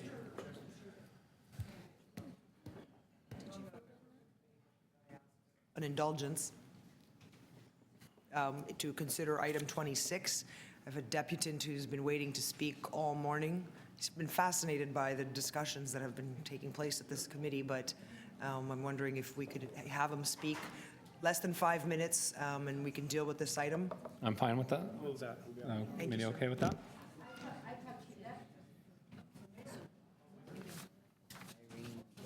No. So the, Somebody else? yeah. Yes. So we have David Andrew Nicholson's the president of the Plato Area Residents Association. I'd like to speak on item number 26. Yeah. Mr. Nicholson, you have 5 minutes. You can speak up to 5 minutes. Every member of the committee can ask you questions for up to 5 minutes, and then we will stand this item down, and then we will have a discussion about it with staff. Understood.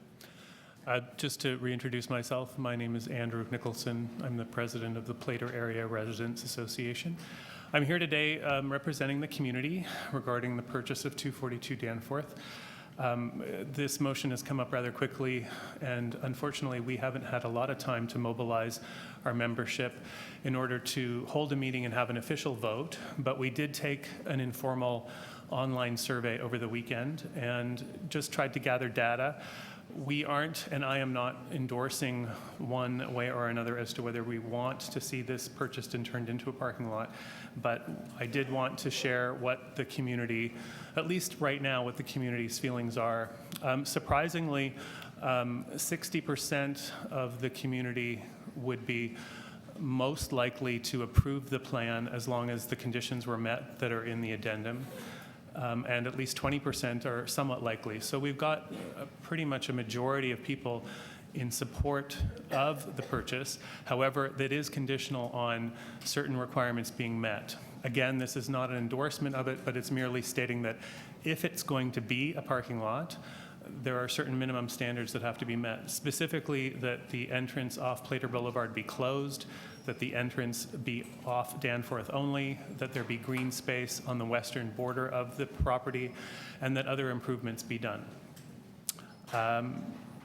That's basically all that I have to say on the matter. I just wanted to make it clear that we as a community would prefer that this be deferred, that there be time to form a working group and be able to at least get more specific input from the community, because parking lots are, I guess, somewhat of a contentious issue. I mean, nobody in the community loves the idea of it being a parking lot. I don't think anyone jumps to a parking lot as their first choice for a development opportunity. But in speaking with the residents, especially the resident at 1 Plater Boulevard, who happens to be the most directly affected, they actually surprised me by not wanting a parkette or a small commercial development, for the simple reason that in discussing it amongst themselves, they realized that with every pro, there's a con. For instance, with the parkette, their concern is that there's going to be loitering at 2 a.m., there's going to be drinking, there's going to be those kinds of issues. Other people have proposed that that be a small 2 to 3 story building with commercial and residential. Again, the pros and cons are, what kind of commercial development will it be? Will it be a restaurant? Will it be a bar? So when they had a chance to talk about it, and we as a community talked about it, we realized that the parking lot is basically the best worst solution at this point, and that was what the consensus of the neighborhood was. Okay, thank you, Mr. Nicholson. Questions to the deputy? Councillor Davis. This is a very important piece of property on the Danforth, and the Danforth is an avenue, and we have, under the official plan, that we want to see development and intensification along our avenues. Are you supporting then, I guess you came in not in support of anything in particular. Is that what you're saying? I'm here to basically explain where the community is at this point. Again, we haven't taken an official vote, and there are certainly vocal opponents to this. There are people who are in support of it. The most directly affected members of the community came out in support of it based on the conditions that there be significant improvements to the property. So you would know that actually a site like this would be normally considered a prime site for mixed-use development, mid-rise on a main avenue. Absolutely. Unfortunately, I'm a real estate agent by profession, and the lot itself is virtually undevelopable at its current size. There are very few options to develop it. It's been vacant for almost 10 years. No one has come forward with a viable plan. The current owner tried to do a lend-lease deal for the last year and has been unsuccessful. So as a community, we're now at the point where we have to do something.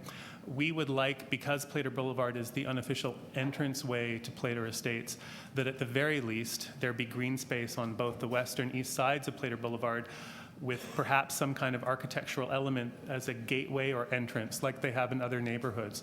That at the very least would help. A gateway? Not a gateway literally, but like some kind of like a light standard or some kind of some physical monument that announces the entrance to Plater Estates, like there are in the annex, like there are in other neighborhoods. So again, this is all up for discussion. We would like to be included in that process in terms of how the physical landscape is developed so that it actually makes it a more pleasing entranceway to Plater Estates. If there is some kind of physical structure built, that we all understand could happen in the future, and again, would be subject to community involvement. Thank you. Okay, Councillor Nunziata. Just a question. So this is, there is a BIA. Yes. So has the BIA been involved in the discussions on the vacant property? Well, I can't speak to the BIA other than they were involved in meetings, and they, of course, are in support of the parking lot because they see parking as a desperate need for them. Right. But I'm not speaking, I can't really say anything about their wishes or wants. So you're okay with the parking lot as long as it's properly landscaped and sort of beautification on the site as well as a parking lot? That is the current sentiment of the community. That's based on the other alternatives that have been presented. right. Okay, thank you.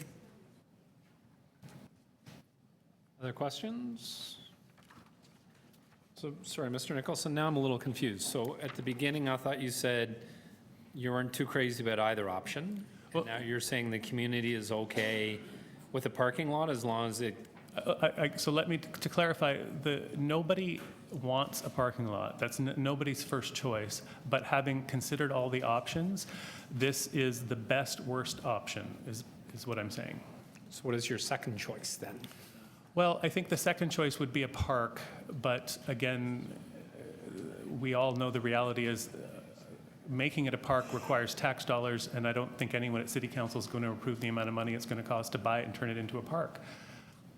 I think that's just a reality, and as neighborhood residents, we've discussed it. I mean, I personally would like to see it developed into a two-story building that is consistent with the rest of the streetscape.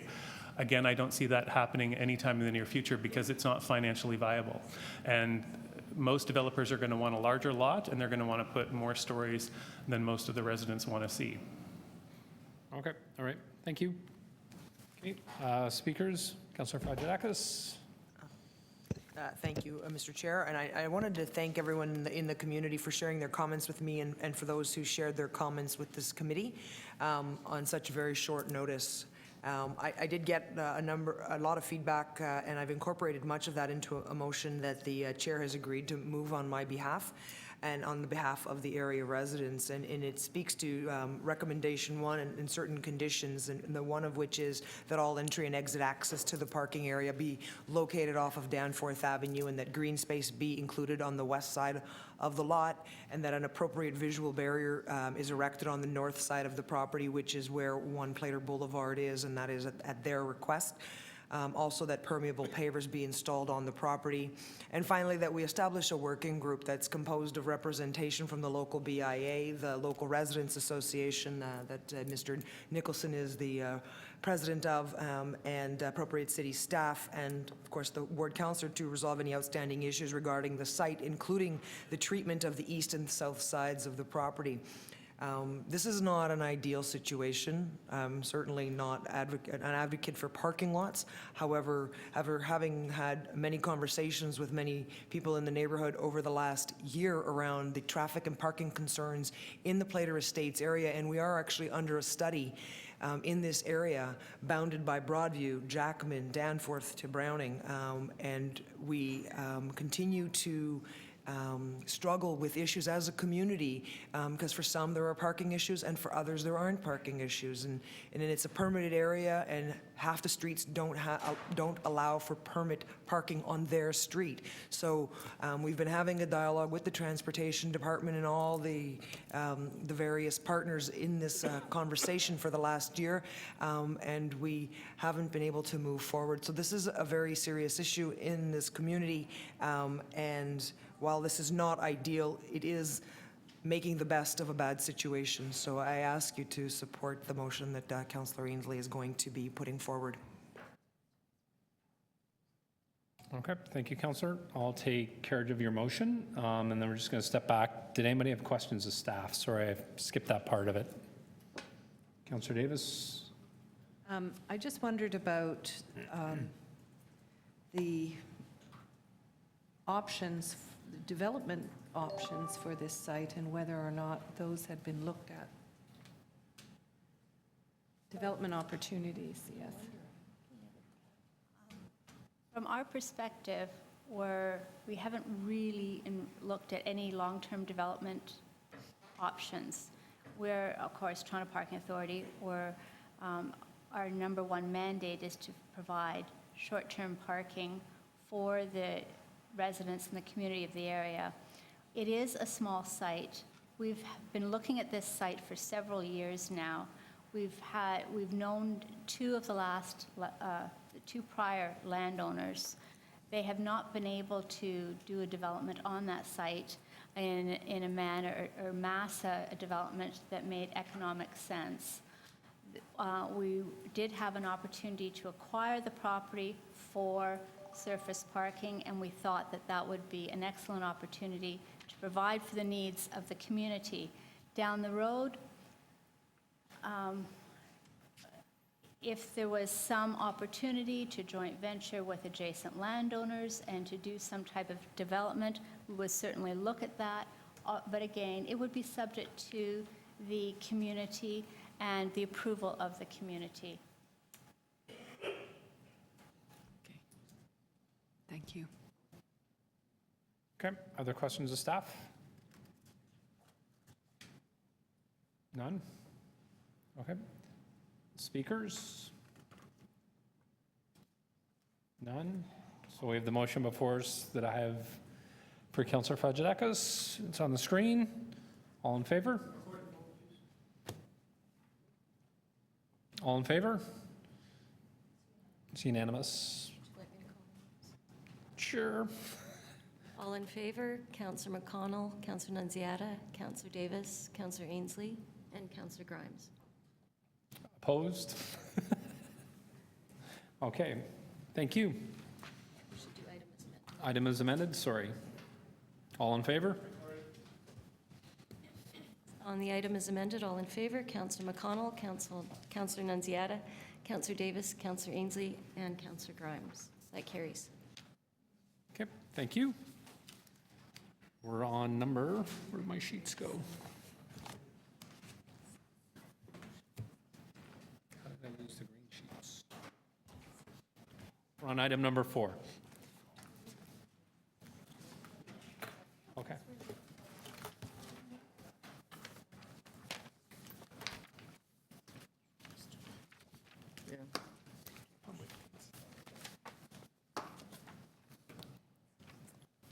Whenever you're ready. Okay, great. Thank you again. Beside me, I have Jill Batta, who's with us at the Chief Corporate Office Organization, and Therese DeMazzo, who have been working with a lot of us around the overall customer service strategy, which we'll talk a bit about. And the focus of today is to really give you an update around this Center of Excellence that we talk about. And if we go to the next page, it really is going to talk about sort of I know we've been working on service for a long time, and I know we've done a great job as a city to get us to this point, but it's the continuation and some of the changes we're looking at as an organization as we move this forward. So we're going to talk a little bit about the overall vision, the governance model, how we have the support model around it. We'll talk about a plan. We have 4 streams of work that we're going to refer to, and any dependencies and challenges and the key milestones that we have ahead of us.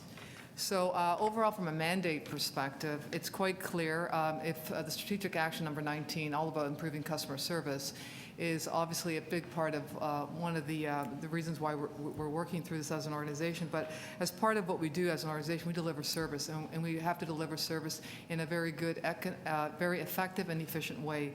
And every interaction we have with a constituent, resident, or business partner is very important to us, as well as internally how we deliver service as an organization. So the vision that you have in front of you is really about, and it's to provide excellent service. That's obviously critical from our perspective. Creating a positive experience is really important from a client's perspective. The customer wants to make sure that they have a good experience.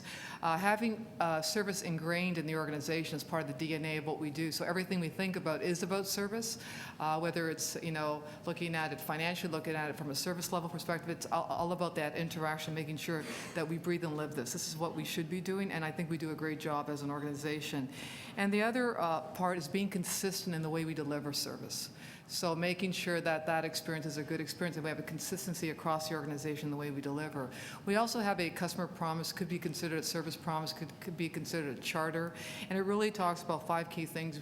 As an employee, we're knowledgeable.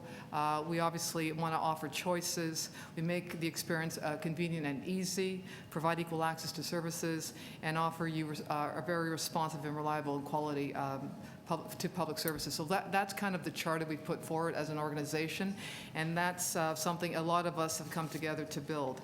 Now, in every organization, there's a model. This is not to be bureaucratic by any means. It's just to have a model and having support across the city and all organizations, whether it's cluster A, B, C, or whether it's clerks or whether it's legal, all groups supporting this in the city manager's office. And what's important is having the linkages of all the big city projects that are supportive of the bigger requirement to deliver great service. So what you'll see there is on the right-hand side is the Customer Service Steering Committee, and it has all the clusters, as I mentioned, all the support folks there. Doesn't mean there's no one else working on this. There's a lot of people working on it, but these are the folks that are representing their groups.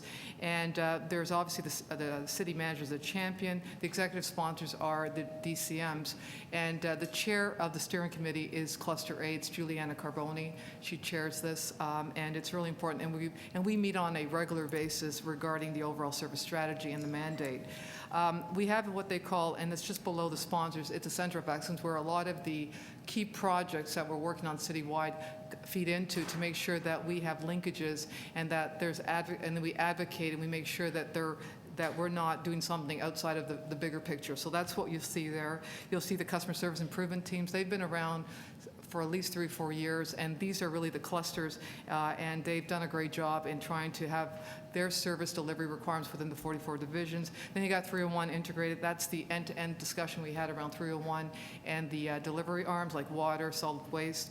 The channel we'll talk a little bit more about here at this meeting, and then we've done some work around signage and wayfinding.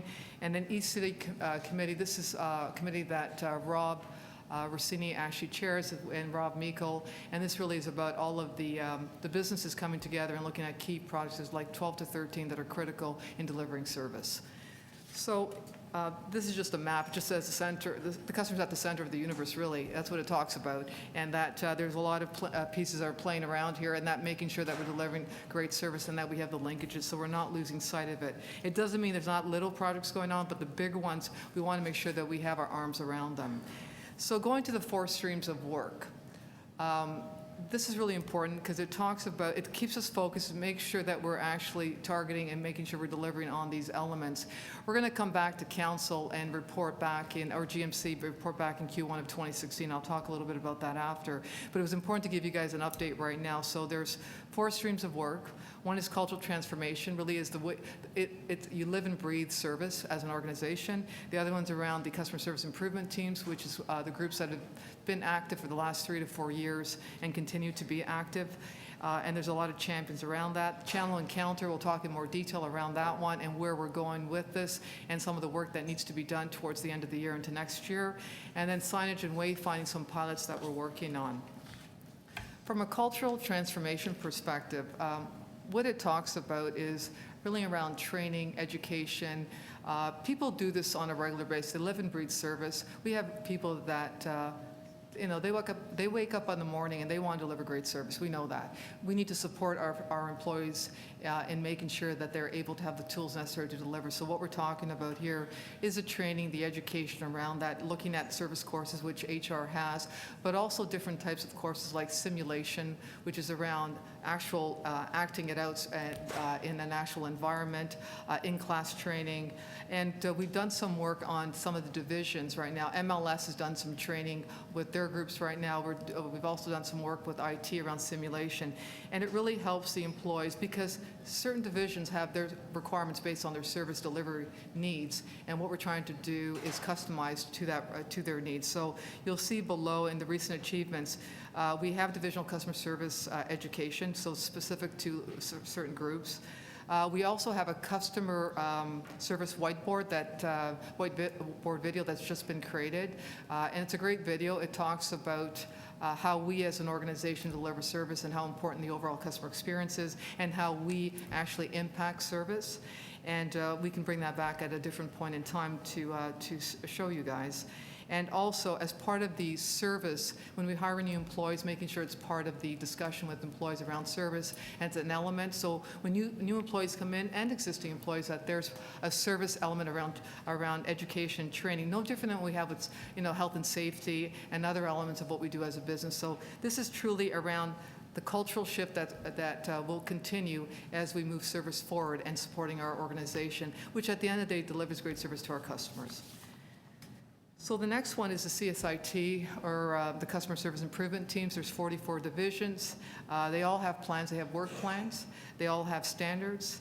And they have been focused on, obviously, key strategies around customer insight, the culture of an organization, information and access. So they've been working on their work plans, actually hit all those elements.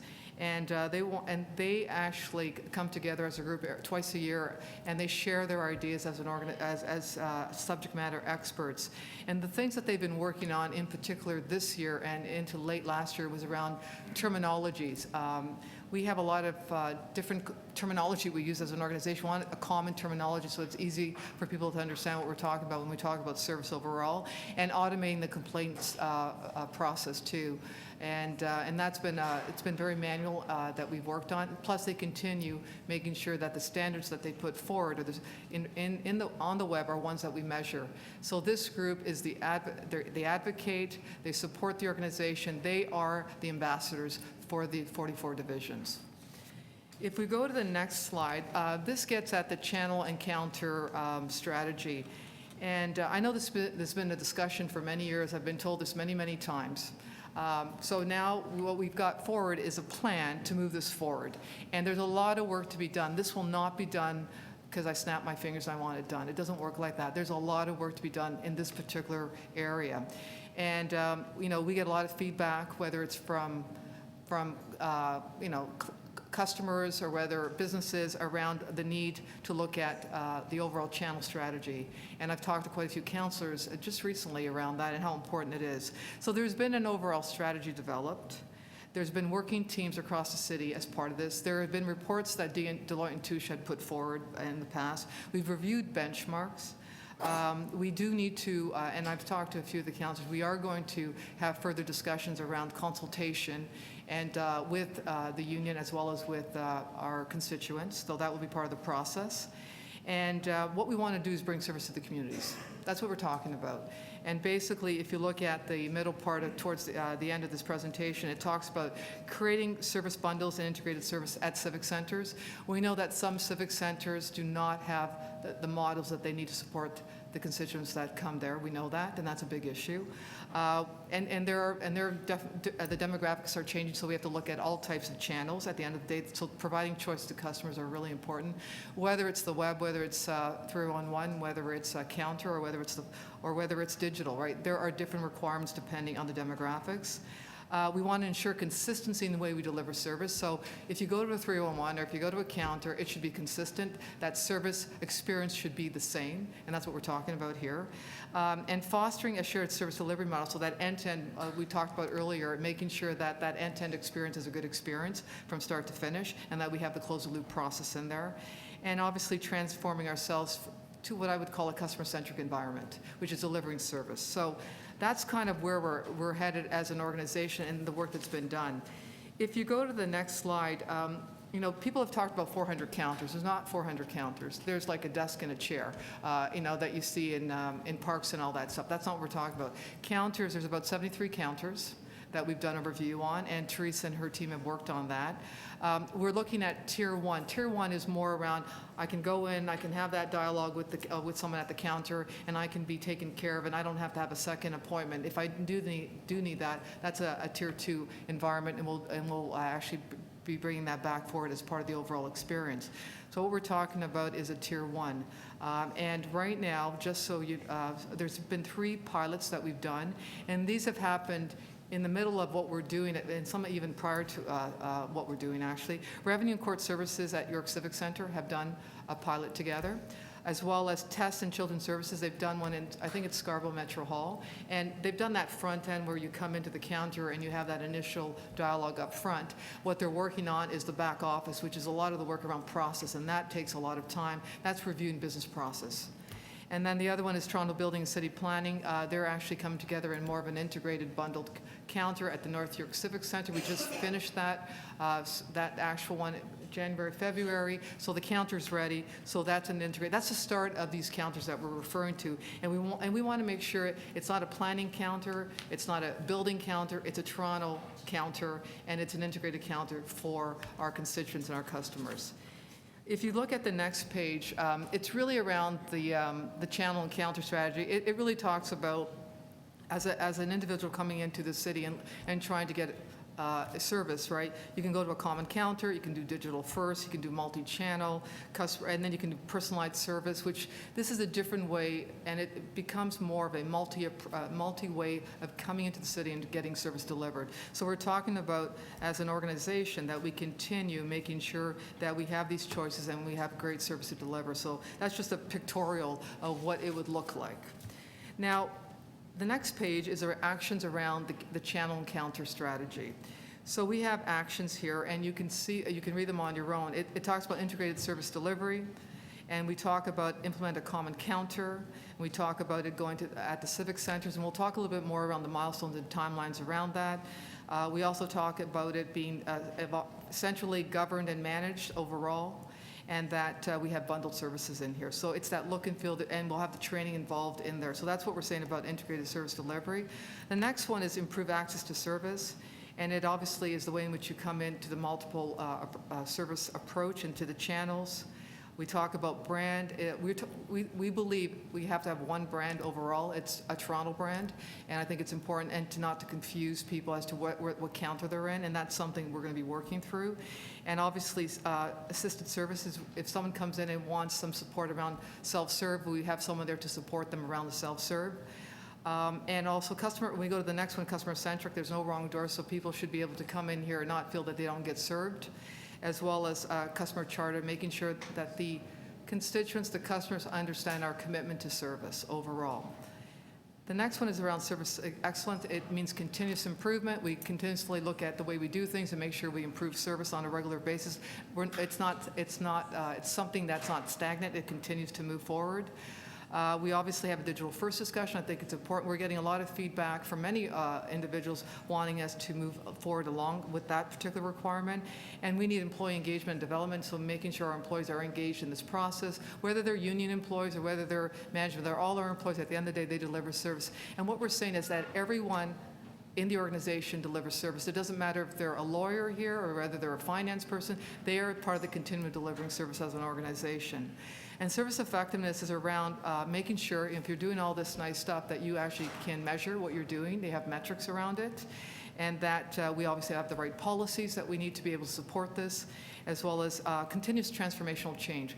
And again, a lot of this requirement will be with supports from working with our constituents and getting feedback. We're going to talk a little bit about that through the consultation phase. Now, when you look at the Center of Excellence work progress, this is around the channel, you'll see some of the timelines we have here. I guess the important part here is, and there's a lot of work to be done around business process reviews. So we are talking to each of the divisions that are part of this process and looking at the overall process, and that takes a lot of work. Things are not simple, they're not automated, some of the stuff is they're manual interventions that are going in the process, and what we need to do is to lay out the whole process end to end, and that is what Therese, and we're also we're actually hiring a few people to help us through that and working with divisions on that. That takes time. We're saying from here to the end of the year, that is what we're trying to work through, is all the, and we're not going to do all of them per se, but they're going to be running in parallel. And what we'd like to do is come back in Q1 of 2016 with a business case around the overall counter business case around channel, and coming back and looking at the investments that are required to be able to invest into the channel/counter strategy. And we do know there's investments that are required here, but it has to be a business case that also demonstrates return and that we see the benefit from an experience as well as from a financial perspective. We also placed down here which of the civic centers we'd like to try as some of our pilots. And we actually have the East York Civic Center as one. We've actually talked to Councillor Davis around this too. And it would be around making sure that we know that right now that there's lack of support there from a counter perspective and looking at what we can do there. So we're going to be working with each of the councillors around their civic center, as well as getting more of the constituent support around some of the consultation stage. And we know that this is not simple to do. There's a lot of work to be done here. I just want to make sure I'm clear about that, because this has not been done. This kind of work has not been done, and it needs to be done right. And it may be pushed out a little bit if we need to, but we've got to do this business process review to make sure we're clear about what we can do first and what has to be done second and third, but make sure that we're working through this with the appropriate stakeholders. If we go to the next one, it's around signage and wayfinding. One of the feedbacks I remember when I got here was, actually I think it was through this committee too, is that we have limitations on our limitations around some of the signage and wayfinding. It's difficult sometimes. So what we've done right now, there's a report that will talk a little bit about some of the quick stuff that we've done already and the 5-year plan that we're working through. But what you'll see here is that we have 2 pilots that we've been working on, one with transportation, which is the transit screen display pilot, and it actually is coming into effect actually in June, late June. And this really is around, it's going to be at City Hall and Metro Hall. It's a transit screen where if I'm a resident or employee of the city and I want to know how far it's going to, or how long it's going to take from here to the GO train, or when the GO trains come, when the next GO train's coming, I will have that information in this particular screen, and it will be displayed, and it becomes a lot more friendlier, and it gets at some of the customer requirements that we've been hearing about too. So this is a pilot. The next one is around interactive electronic directory. So a lot of people are asking, where's so-and-so, where do they sit, where do they reside? And this particular directory will be at City Hall. We're trying this one too. It will be here in June also. And it will have all our names in there, and people will know how to access us. We're also working through some of the AODA stuff, which will not be there from day one, but it'll be part of the process. I think the important part here is to try this out, see if this is beneficial. I think from what we're hearing from benchmarks that are happening in other organizations, this has been very beneficial. People like this. They find it very friendly. They actually think we should have done this years ago, but we're starting it now. We're actually going to have an unveiling of this on June the 29th. The mayor's actually supporting this, and we'd like to have you guys there too if you're able to make it. So I think this is just the start of many different ways of doing, of actually accessing the city, and this is just one way, and there's many more that will be coming in. And then we'll look at other civic centers as we move through this and see how this actually works. Dependencies and challenges, like anything, there's always dependencies and challenges. IT enablement, and I don't mean IT technology, I mean about process and how we look at things. And process is business process is a real critical part of how we move this forward, because things will have to change in the way in which we support the overall organization. Obviously, when we come back with the business case, because it will be a business case, it will be a funding requirement and investment up front first to be able to do some of this. Obviously, endorsement across the organization is critical here too. We'll also be doing training, communications, and also working with our constituents too around the needs around the civic centers. And obviously, the key part is not just getting this done, it's sustaining it and making sure that's part of our culture as an organization as we move forward. So the last page, I can let you read that on your own. It's just key to some of the great work that's been done for the last 5-6 years, and the continuation of the work that will continue into 2017 and on. So just to say, this is just a snapshot of much more that will be part of the bigger discussion, but it gives you an idea that a lot of great work continues, but a lot of hard work is required to get this thing done. So that's our presentation for now, and I guess noon. Yeah, I'd love to have you guys there if you can. Questions of staff? Councillor Davis? So I'm glad to see that the counter strategy is still alive. It's been since 2003 when we were supposed, no, not 2005, I think, when we were supposed to have initiated that. So are you saying that it will be 2020 before we have an integrated counter-service, the strategy completed? No, I'm definitely not saying that, Councillor Davis. What we're saying is that we will be, it's like a maturity model. So we're starting with payments. We're going to start with certain elements that are not simple, but they have the bigger impact around from a customer's perspective. So we'll start with payments. And we have quite a few elements that we would start with, and I'll give you some of them right now. There's general inquiry, there's payments, applications, complaints. So, but it's a maturity model. So it will become an integrated model as we move forward. So what we're saying. So you're going to do different you're going to phase in. Yes. Correct. Over time, but it'll be 2020 before it is complete. But you will have some in place, North York, Right. East York, self-serve terminals, Scarborough in 2018. Right. And as we go through the business process reviews, we may have to change some of this depending on what we find through the reviews. But definitely we want to start having impact around some of those quick ones that we can do in 2016, which is the ones that you see on there. Okay. But we have to come back with a And business both, case. there are two other reports. There's signage and office modernization that are both on the agenda today, and they both seem to be related, really, in terms of what space and functions will take place, what space we will use and what functions will take place in our city-owned buildings. So I'm wondering how they relate, particularly the office modernization, which is focused on trying to reduce the amount of rental space that we use. So that's a great question. So they're definitely related, all of them, right? If you look at the signage and the wayfinding, totally related to this, and it's a 5-year plan we're talking about.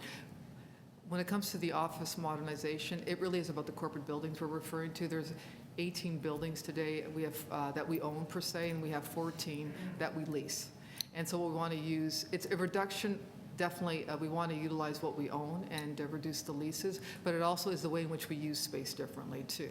So if we were to say, through the process of looking at the counter service, that we want to restore some services to some of the civic centers or reorganize the way we deliver those services, if we have already utilized space by bringing in from rental space other services and put them in those civic centers, would it not affect our ability in terms of what we can accommodate in those buildings? So on the office modernization piece in particular, we're talking about pilots right now, and that we'd come back with a full-blown business case in, let's say, Q3 of 2016. So we're going to be linking these together to make sure that we get at this counter-channel strategy and making sure that we deliver on what we're trying to get to. So they're going to be linked together. We're not going to do one without the other. It's part of the whole process, the whole utilization of the building and how we use it. So counters is going to be part of the discussion, not just, it's using space is not just about the employee using space as an individual in a cubicle, it's also the way we use space in the way we serve our customers too. So it'll be part of the discussion. Okay. And the good part is we're actually, many of us, we're running these projects and we're working them together. So if you were to hear that there is a motion that will ask for you to include a community and a consultation with councillors about what services should be included, you'd be okay with that since you mentioned it already? That's why I mentioned it. I would be welcome. I'd welcome it. And lastly, because this... Yeah, I know. she just that's wants to because verify She met it. with me on Friday about this, and that was, I know. I listened. It was very responsive. One of the other things I wondered, though, was whether or not we should be including QP 79, whose members are going to be directly affected by the way that we deliver business in this process. So I'm going to suggest that they be included on the steering committee, and I guess I wanted to know whether or not that's something that you think could be accommodated. Sorry? Okay. I'm just getting feedback. So they, 3-in-1 actually did that, what you just said, right? They did include the union. We actually have on the project team, we do have that. Today, we have a project team that supports the steering committee, but your ask is on the steering committee. So we'll take that back. Okay. Okay. Thank you. That's it. Just a question on the York Civic Center, one of the pilots. We took some of the counter services out of the York Civic Center. So what is this pilot? Yes, my understanding is we did take some of them out. Yeah, you could, because I was told that it wasn't worth it. We're going, Nobody was, so we sent them to Etobicoke. so I gather there's only courts and revenue there today. Pardon? There's only courts and revenue there today? Yeah, but And before as- we used to have other services, counter understand. services, just after amalgamation, but now that was taken out. So as part of our review, Counselor, we are going to review each civic center, and no different than what we just said about the East York Civic Center, and look at what makes sense, and that's having discussions with your constituents, yourselves, and overall stakeholders too, which is what we've been doing with the businesses, the divisions. Okay. Thank you very much for this. Just one very quick question. So as you're looking at, for example, York Civic Center and others, will you also be looking at services that are, I'm just going to say inappropriate located? But by that, I mean, like, for example, setting up a proper training center or as opposed to having something over here, here, and here. Will that be the sort of thing that you'll look at in order to really sort of brand each civic center? Absolutely. Okay, great. Thank you. Okay, thank you. Speakers? Thanks, ladies. Do you want to speak, Councillor Davis? You could get some water if you didn't want to speak. I'll just quickly move a motion to incorporate community consultation in the process, to include QP79 on the customer service team, and to prepare a summary of the services that are being considered for inclusion in this sort of integrated model, and to consult with councillors in that process, and to say thank you for proceeding with this. As I've watched services slip out the back door at the Civic Center year after year, from buildings to information service to registry services, I think we ought to have a conversation. What is a civic building and what should be offered there? Because they are the face of the city to the public.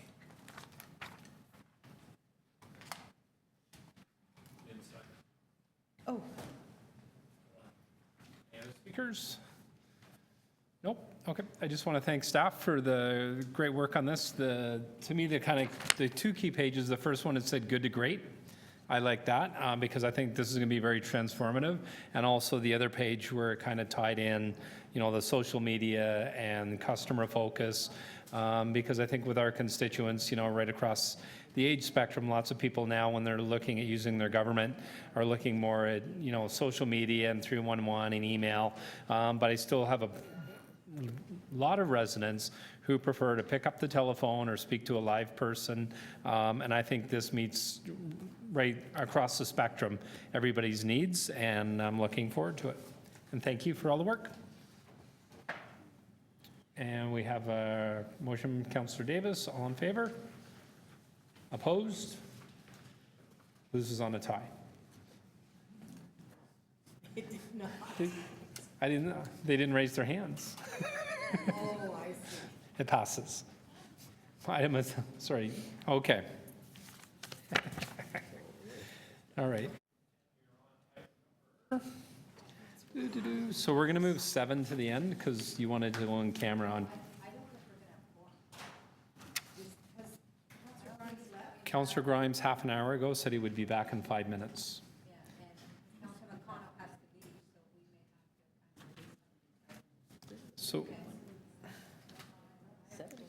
So why don't we start with Union Station then? Because we definitely have to do Union Station today before anybody's allowed to leave the room. That's 19.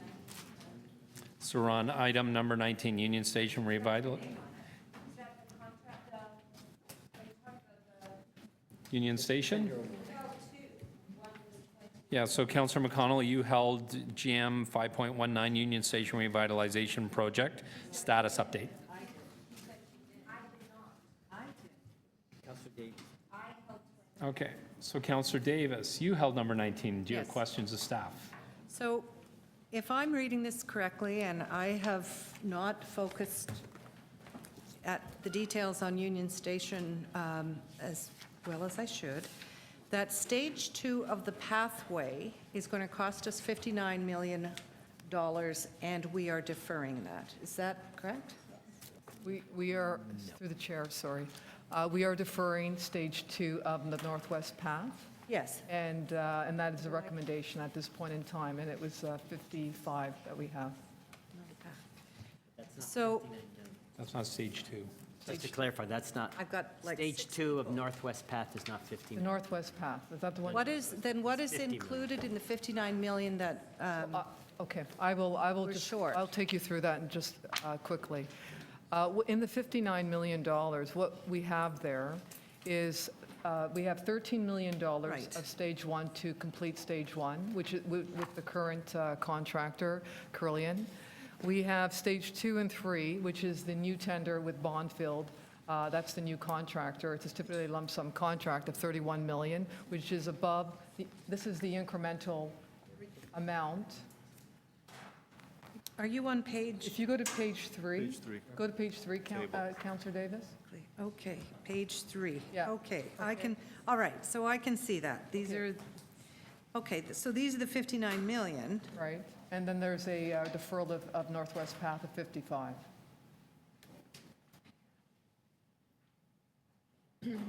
Okay.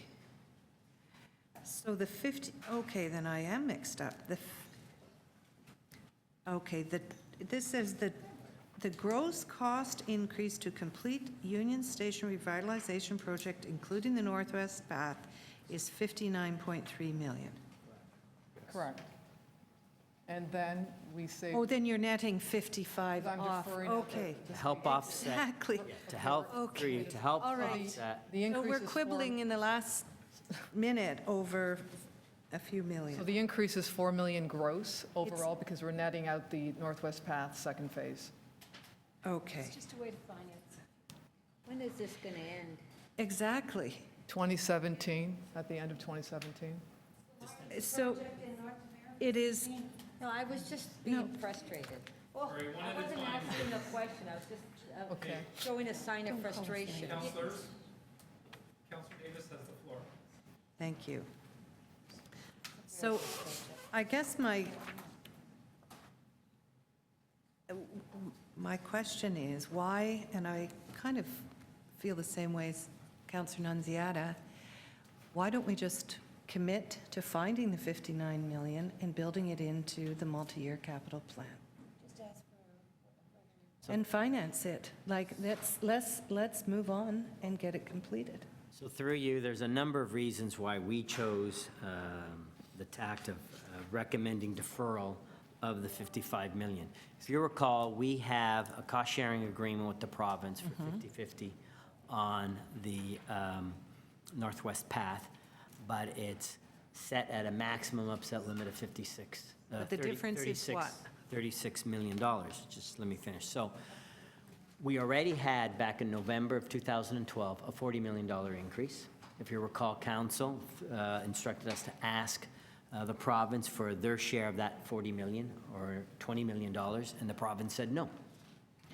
So they've broken that 50/50 cost-sharing agreement because that agreement did say have an upset limit. Is what, how much?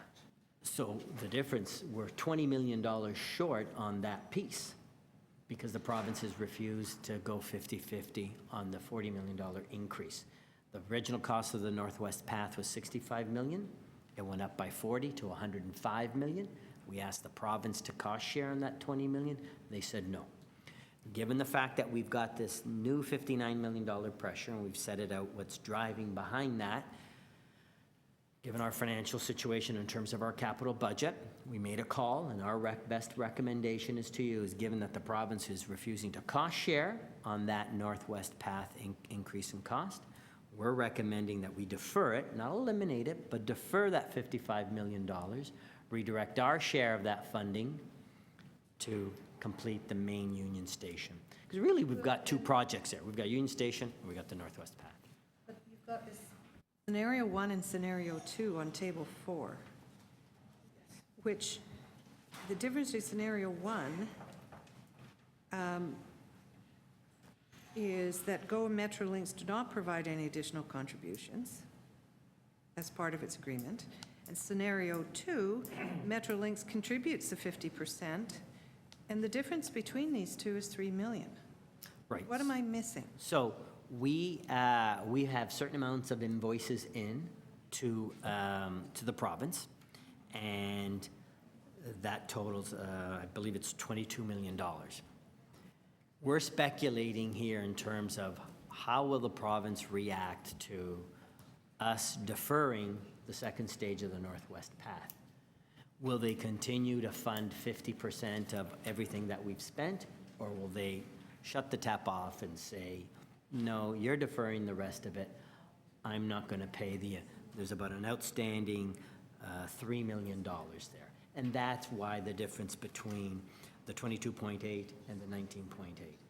19.8 shortfall is a more pessimistic view that, once council approves this deferral, they're going to say, okay, I'm stopping. I'm not giving you the rest of what I owe. And there's a whole lot of information here about moving to a new model of project management, and we're going to add a lot of in-house services. Is it basically that we are not going to follow the original method of project management through, like Carillion, through a third party, and we are going to manage this next stage in-house with the additional resources that are set out in this report? Right, so through the chair, we had a construction management contract with Carillion, and that was when we hardly had a design at that point in time. It was at 20 to 30%. Right, and with this new stipulated lump sum approach, the design is 100% now, so we're able to manage it like that, and then staff will be managing it through a project management basis. And the amount on legal fees is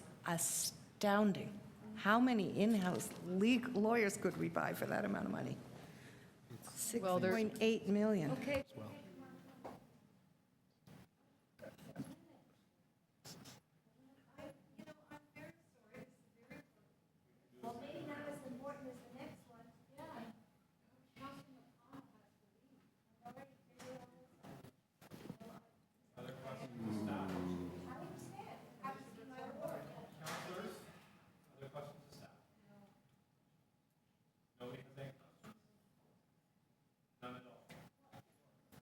What are you going to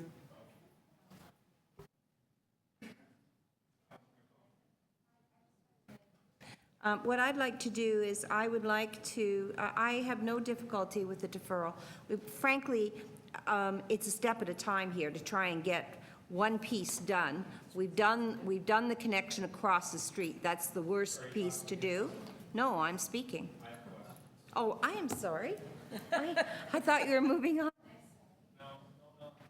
Sorry, so I just want to ask, so on page 8 of the report, in the background, just so, because I know the media are listening, and I want to make sure they understand this. So you talk about project design completion was between 20 and 30%.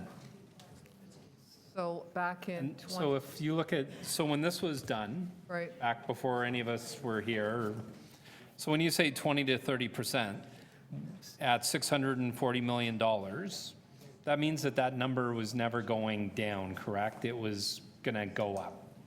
Is that a fair assumption? Sorry, Francis? Through the chair, that's a fair assumption. Based on the complexity of this particular project, yes. Okay. No. That, Francis, was blocking my view.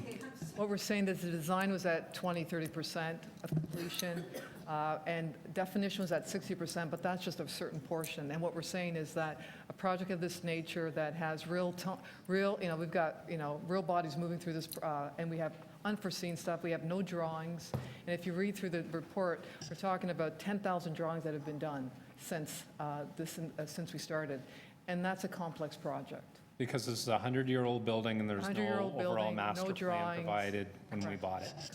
So we had to create 10,000 drawings. There's been 10,000 drawings with our architect, yes. Okay, and then at the top of page 9, the very first line, it says this issue was resolved in 2012. So what we're talking about here is that, through the chair, sorry, we actually, we were not, I believe through my review with staff, we were not equipped, we're not staffed well enough for our team. And by 2012, there was more staff that was under Richard, but we didn't have enough staff to start this process. Right. And that was determined after. It was hiring freezes. And there were hiring freezes too. And that was determined after you were hired and you brought in. It was new part of the project team. discussion with Richard and the team, yes. Correct. Okay. And then on page 10, the updated schedule, it talks about interim completion milestones, some retail space turnover, and the overall completion of stage 1. Will that affect our deal with Osmington? No, it will not, through the No? chair. Okay. And then we're also including money in this report to hire lawyers to build up a foundation if we have any legal issues with Carillion.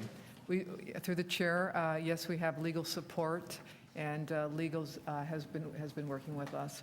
This does not include any claims. This just includes legal support. Right. But this would be money well spent to make sure that we're fully protected and prepared if there are any claims against the city, which could be substantial. Correct. And we don't have money for those claims within this budget. Yes, you're correct. So that's money well spent to protect our, It's very important that we spend this money to support, because we got to take care, we've got to make sure we protect the city. okay. And my last question, just on page 12.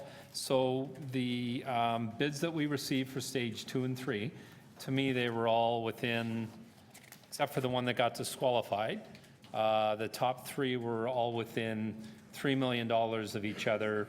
And a project this size, like $180 million, they're in a $3 million range, although it's higher than what we were expecting or projecting. But from my experience, what I've seen before, when the bids are in all that tight, that's kind of what the sector is saying. Through the chair, the market has spoken, you're absolutely right. And we've extended the bid process too. We actually even extended the timeline for further questions that came from the proponents too. So we actually, I think 6 to 10 weeks? 6 to 10 weeks, So original that, bid was. so that was substantial. So I think we've done the due diligence around that. Right, so there's 17 addendums. Yes? These are all, and the final 3 companies were all very well respected with the Canadian construction industry in North well-known, America, yes. from what I've seen. Yes, we've checked the record We also did reference checks, yes. Sorry? Reference checks. with recent. Okay, all right, thank you. Just one question? Sure. Sorry, Councillor I know Nunziata? it's that. Just for clarification, this whole Union Station revitalization, when did we start talking about this at council? Oh, in the 90s, or? Well, I'm not sure, but I have it 2002 for. 2002 for sure. 2002, and we bought the property first. So this has been going on for a long time. Been a while. Okay, that's all I want to know.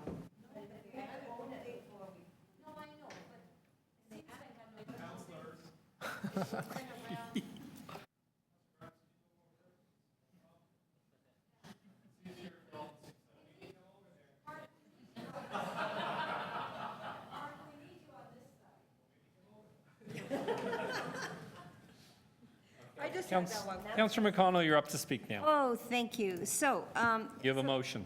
yes, I do. And my motion is, and I think staff have got it there. Is it ready to go up? I'm so sorry.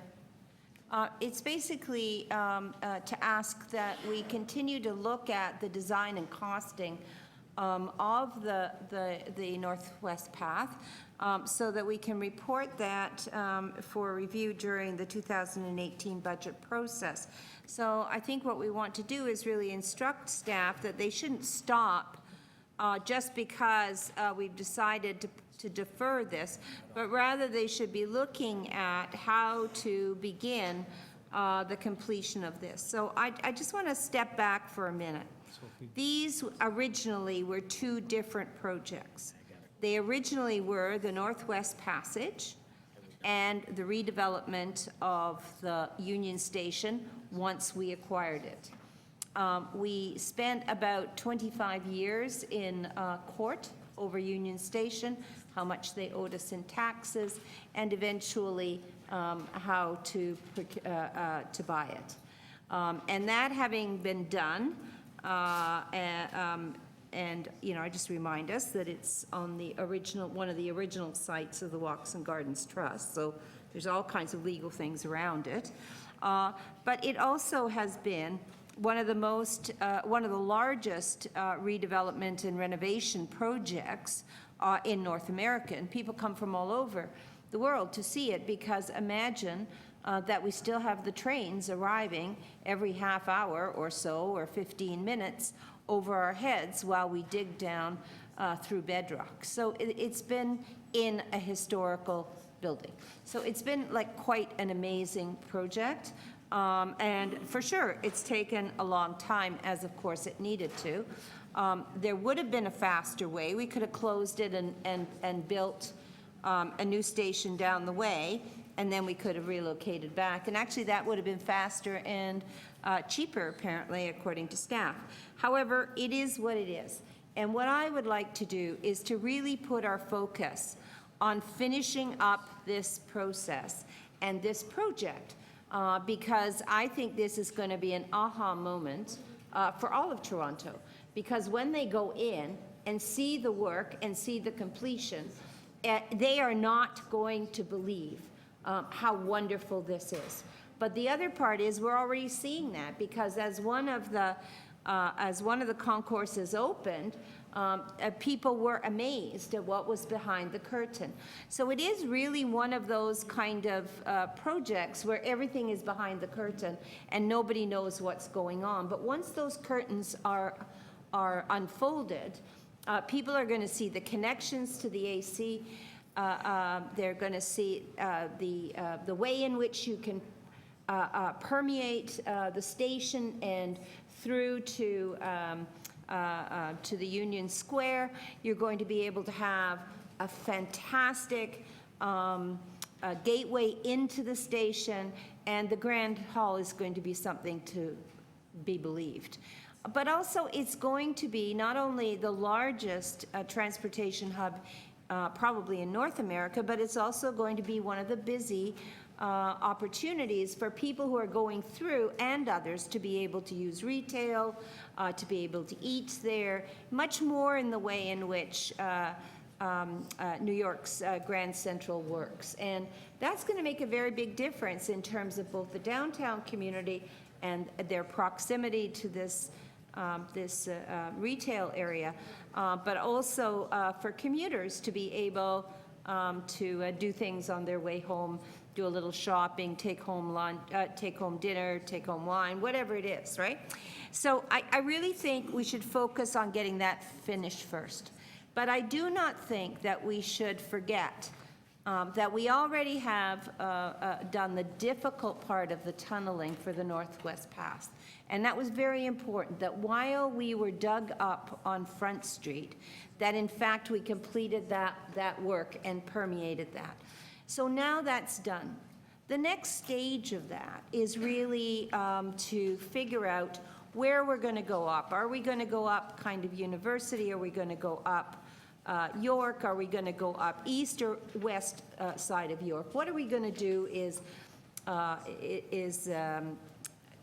the Royal York going to be part of this or not part of that? That takes some time to figure out.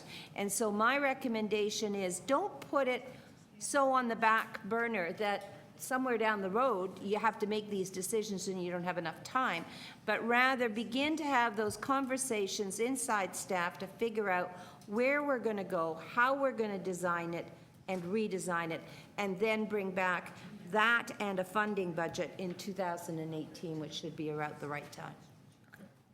Thank you, Councillor. Questions of the mover?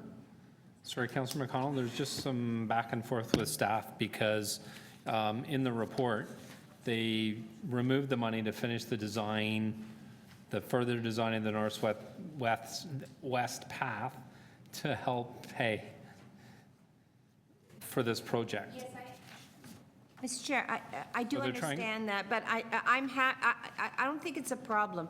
We have a budget coming up in 2016. If there's some additional monies that have to be placed in there, do it then. But I don't think we're talking about a lot of money. I think we're just talking about how to continue, keep it on the back burner, but continue the smaller amounts of things so that we're ready for 2018. Yeah, but so what they're saying, Councillor, is to do the design now, they need money now. This is They don't have money now. Did you mean 2018 budget? So, Can you explain, so Rob? just a clarification, so we pull out the 55 million from the project. To complete the design is about $2 to $3 million. So if I pull that money out of the project, I would have 2 or 3 million. It's 5 million. I was 5 million? See, so 5 million to complete the design. If you're saying to undertake the design now, but pay for it in the 18 budget, that's how I was reading this, so. Then, what does this say? My intention was to agree with you. My intention was to agree with you that we should take the money out for the design for all of the pieces. And then over the next few years, figure out how to put that money back in so that we are ready to move forward sometime around 2018, 2019. Honestly, I'm just targeting to begin not to start the design, no, not to start the designs, but so that we are ready to begin to look at what we want to do. So I'm not suggesting that it stay in the 2015 budget. I'm saying happy, take it out. And you may not need it, you may be able to put $1 million in next year and $3 million the year after, something like that. I'm leaving it in your hands. I'm just saying it's on the back burner, it's not off the stove. That's all. And I think my motion sort of says that. Is that okay with that clarification? Yes, I understand. Is everybody good? Everybody's good? Understand? So there's no issues when we leave the room? Okay, other speakers? I'll just be very brief, Mr. Chairman. I'm so glad I went for a tour down. I toured it with Councillor Davis, and I had an aha moment when I went down there with Richard, and down in the Bowser, wow, that was just, I'm so glad I went to see it, because when Richard explained to me, you saw where he cut those columns, you know, and putting footings underneath them, and finding pipes going through that the drawings were limited to what they were. But wow, what a complex job going on down there. Richard, I applaud you and your team down there, but I'm so glad I went to see it, because when you see things go over budget, you kind of, but I'll tell you, you can see why this has happened, and it's the unforeseen as you've got further down into there. So I'll be sorting the staff recommendations and wish you luck as you move forward. Thank you. Councillor Davis? I'm sorry I didn't raise this earlier in my questions, but I want to move deleting out of recommendation 4 the words further divestitures and strata sales. I'm not convinced that, I'm not comfortable just saying, go ahead and give you the authority to negotiate sales or divestiture of our property at Union Station. If the settlement of the differences with Metrolinx, you want to come back with some kind of recommendation, maybe that's fine, but I just don't feel comfortable authorizing the inclusion of potential divestment. So in recommendation 4, it says direct staff to seek alternate funding sources and cost recoveries for the Union Station revitalization project, including divestitures and strata sales. So I'm just not comfortable doing that. So that's my amendment. The other thing that I do also want to say that the trip and the tour at Union Station was very helpful in understanding the complexity of the project. I see from this approach, what is before us is a recommendation to take a different kind of project management strategy for this next phase. And that is to get rid of the third-party management of the project and to bring it in-house. And I think the Carillion experience is a very good example of what happens if you lose control of a project management and the risk associated with it. They are the ones that entered into subcontracts and as the major contractor, or they are the ones that managed the project, and we found ourselves butting heads with them all the way through this project. And so, mind you, we were at 20 to 30% design, and on this we are at 100% design, so there shouldn't be the same kind of challenges. However, you note in your report as well that there are additional things that are being added to the scope of work that's going to happen at Union Station, and that's the electrification project that's coming.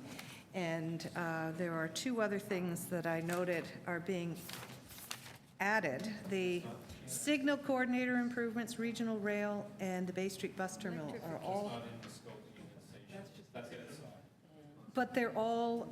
They're next door to Union Station. Electrification is not part of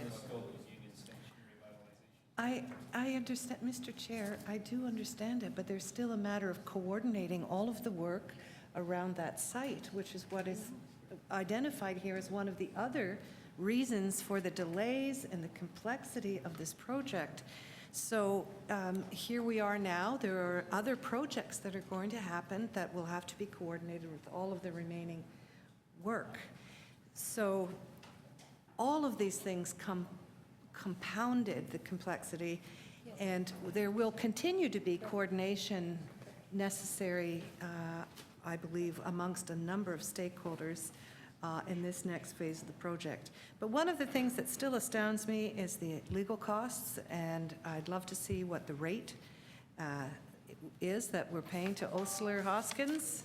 To go from 1.5 million to 8.3 million is a huge increase, and I want to really understand the costing behind that, why we've budgeted for that much in terms of legal services. And those are my comments. Okay, thank you. Other speakers? No? Okay, so I'm going to support the recommendations in the report. I want to thank staff to begin with for all the work. As Councillor Grimes and Councillor Davis, Councillor McConnell said, this is a very complicated process.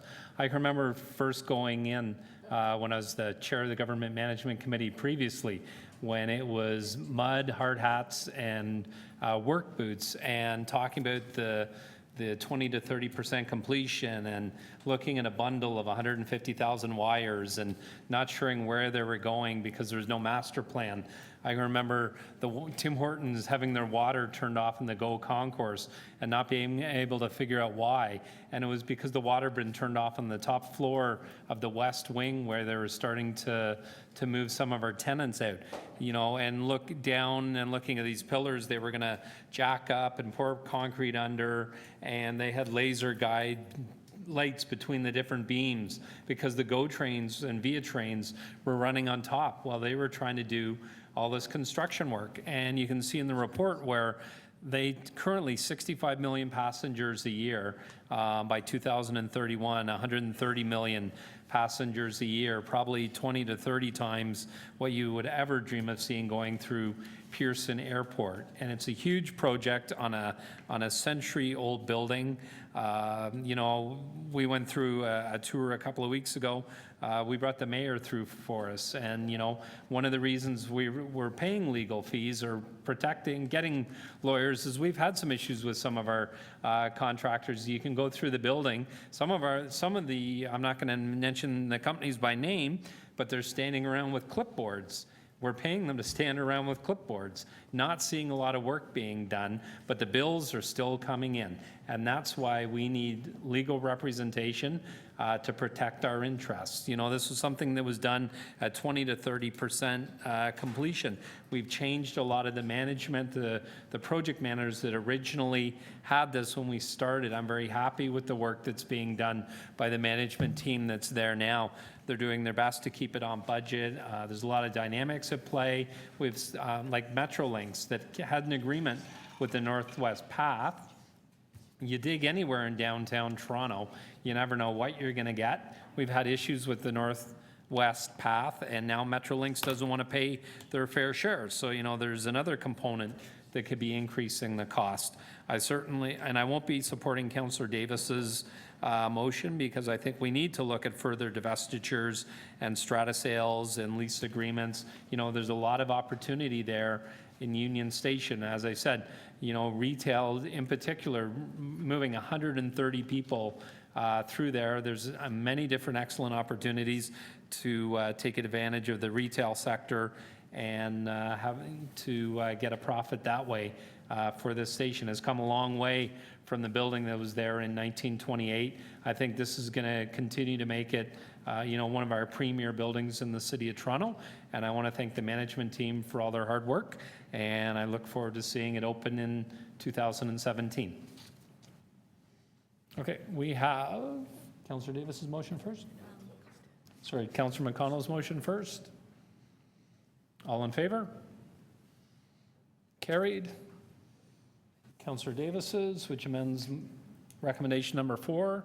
All in favor? Opposed? That's defeated. Item is amended. All in favor? Opposed? Councillor Davis, I didn't see your arm up or down on either. Unanimous? carried. Thank you, everybody. And now we're on item number...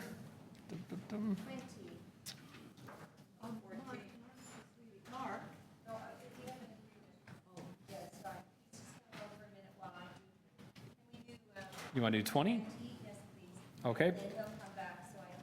RFP for custodial services at Union Station, including 18D York Street. Questions of staff? Councillor McConnell? Yes, so impact cleaners are the cleaners that are currently there, is that right?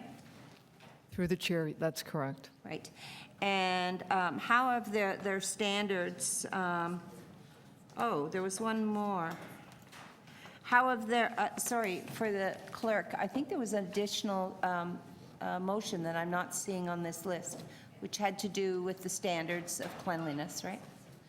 Okay, so, sorry, I just realized something here. So in terms of, how have the standards of cleanliness been after impact went in and we kind of read the Riot Act? Through the chair, these standards have been good. They've been good? Yes. Okay. Have they been outstanding? Not yet. Not yet. All right. I think that once we held them up, they got much better, didn't they? Through the chair, that's correct. That's correct. We also have other areas that have been contracted out as well. Isn't that correct? Through the chair, that's correct. Now, you recommend in here that there will be that there will be a that they will adopt the fair wage. Isn't that right? Through the chair, that's correct. They're also represented. They have union representation, don't they? Through the chair, that's correct. That's correct. Okay. So, what would you?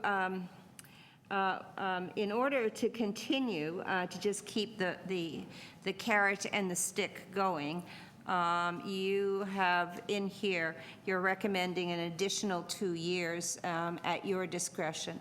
Would you have any objection if prior to making that decision, if you brought that back with an evaluation of how this contract is proceeding? Through the chair, we do not have an issue with that. Thank you. A second thing that I would ask, and I just don't have the motion here, and I am sorry. I can work it out, Francis. I am sorry about that. It was on the.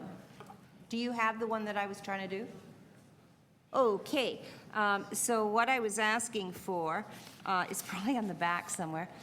What I was basically asking for was that you report back. In general, on the performance standards for cleaning contracts that are contracted out. Would you be willing to do that as part of your service review and looking at how to evaluate some of these contracted out cleaning staff? Through the chair, we do not have an issue with that request. That's great. Thank you very much. Those are my questions. And I'll make. Other questions? Questions of staff? Janet? Sorry, Councillor Davis. Okay, I won't ask. I want to know what the wages are, frankly, and what the percentage increase is over the last contract. Through you, Chair. The wages that Impact pays is based on the collective agreement that they've signed with their with LIUNA, which is the Labor's International Union of North America. For May 1st, 2015, base hourly wage rate is $13 an hour plus benefits. It comes out to about $14.50 per hour. May 1st, 2016, the wage rates will increase to $13.15 an hour, and with benefits, a total amount is $15.12. That's for 2 years. That's correct. And $13.15 an hour is consistent with our fair wage policy. Is that right? It is. That is very sad. And how is it consistent with our living wage policy? Through the chair, we do not currently have a living wage policy, but When is that policy coming forward?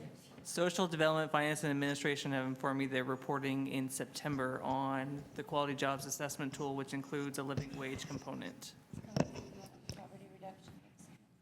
So the 13.15 an hour is consistent with whatever these standards are that were best practices. This is best practices?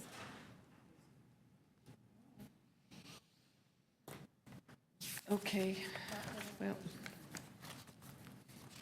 all right. And the contract itself, how much is it over the last one? What was the percentage increase?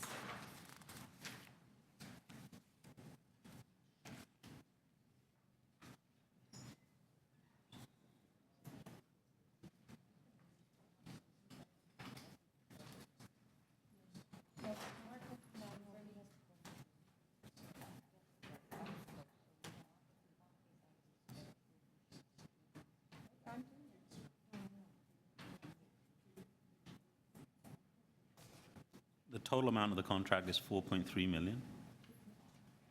I'm sorry? The total amount of the contract is 4.3 million.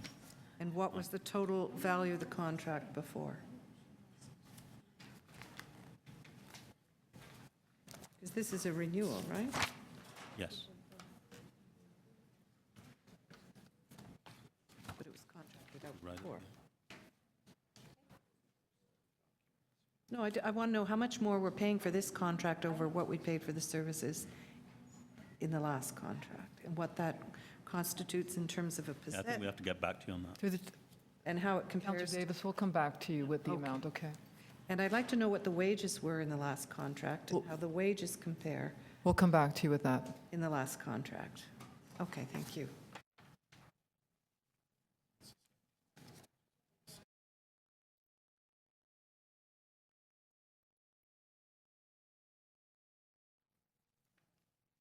So through the chair, Councillor Davis, we'll get you a note back on that. Okay, other questions of staff? Speakers? Councillor McConnell? So I have a set of motions, one of which asks that after the first term, the additional term, the two-year term, come back here for an evaluation of how we've done. Also, by that time, we'll have a better idea of living wage and all of those sorts of things. Also, the second motion that I have is really for us to put in place a performance standards for cleaning in order for us to evaluate the quality of these contracts.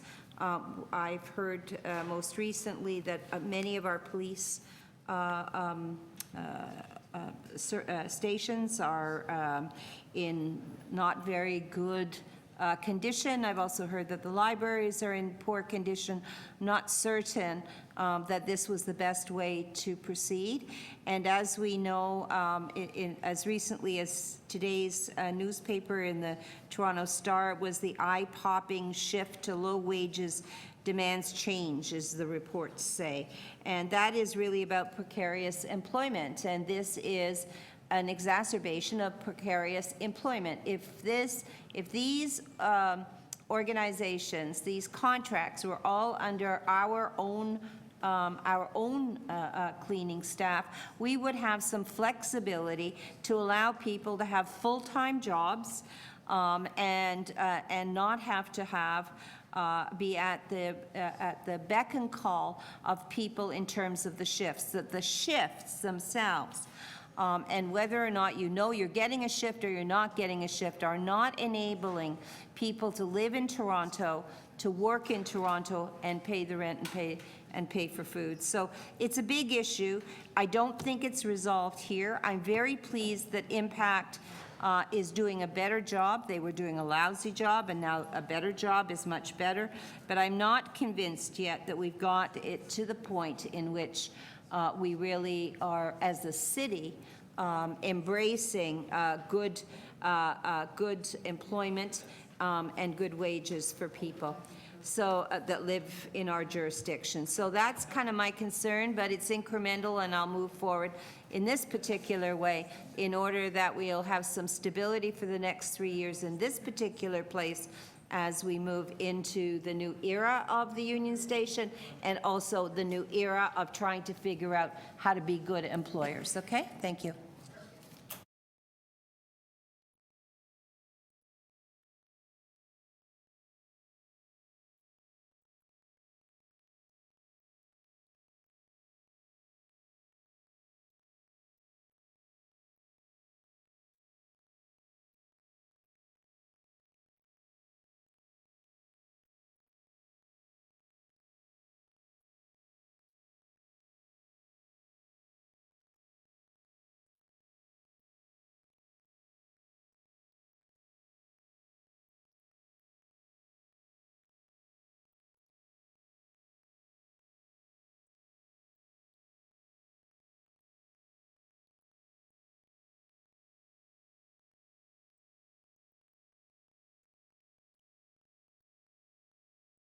That the Government Management Committee pass and declare as a bylaw confirmatory bill to confirm the legislative proceedings of the Government Management Committee acting under delegated authority at its meeting held on June 15th, 2015.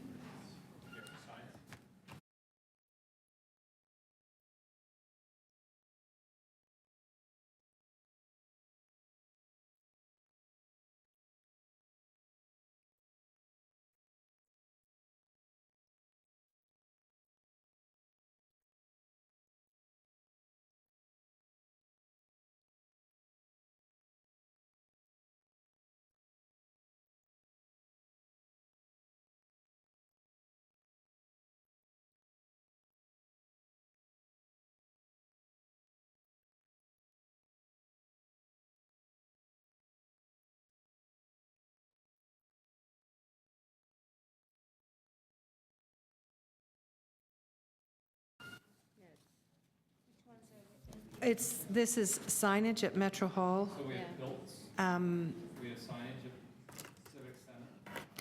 I'll release 14, but I don't understand why we would change all our signs if potentially we're changing the services that are there Okay, so 14. next year. 14's been released. Because that's exactly what happened the last time. You put up new signs.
Okay, 7 has to be dealt with today.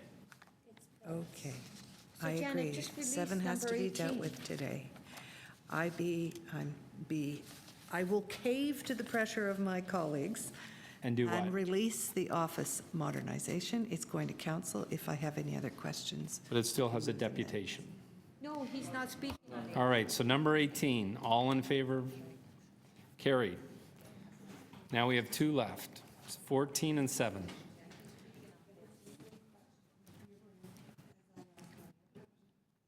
Pilts. Okay, Miroslav, up you got 5 minutes, let's go. Can you do it in a minute?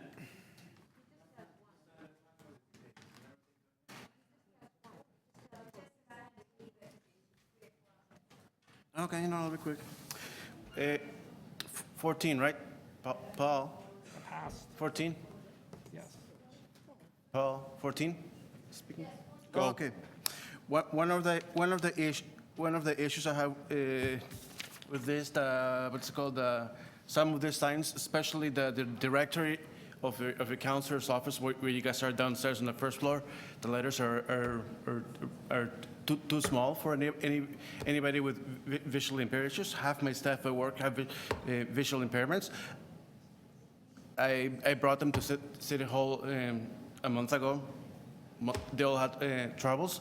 The signs on this floor about the A, B, and C streets with your directories are also small.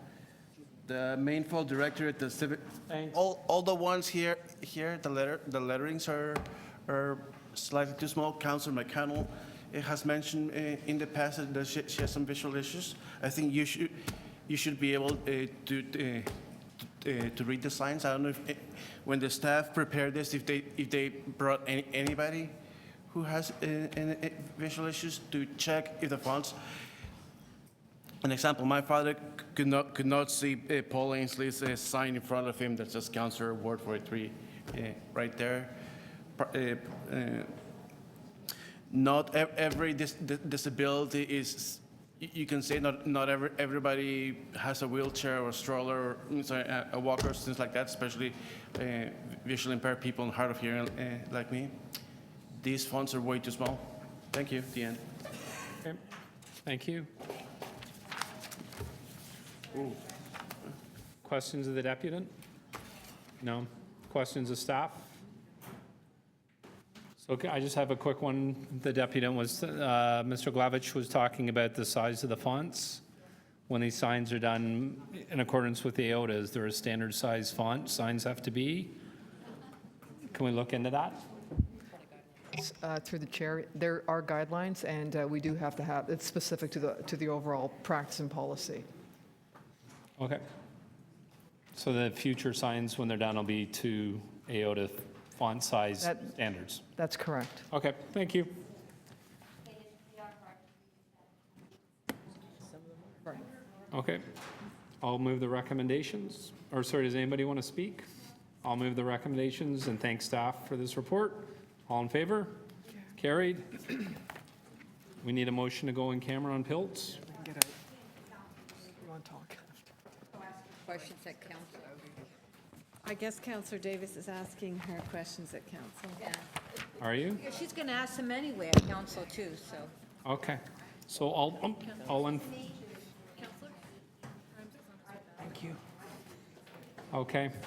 So I will move the recommendations in GM 5.7. All in favor? Opposed? Carried. Motion to adjourn. I'll move that too. All in favor? Opposed? Carried. Thank you very much. Thank you, ladies.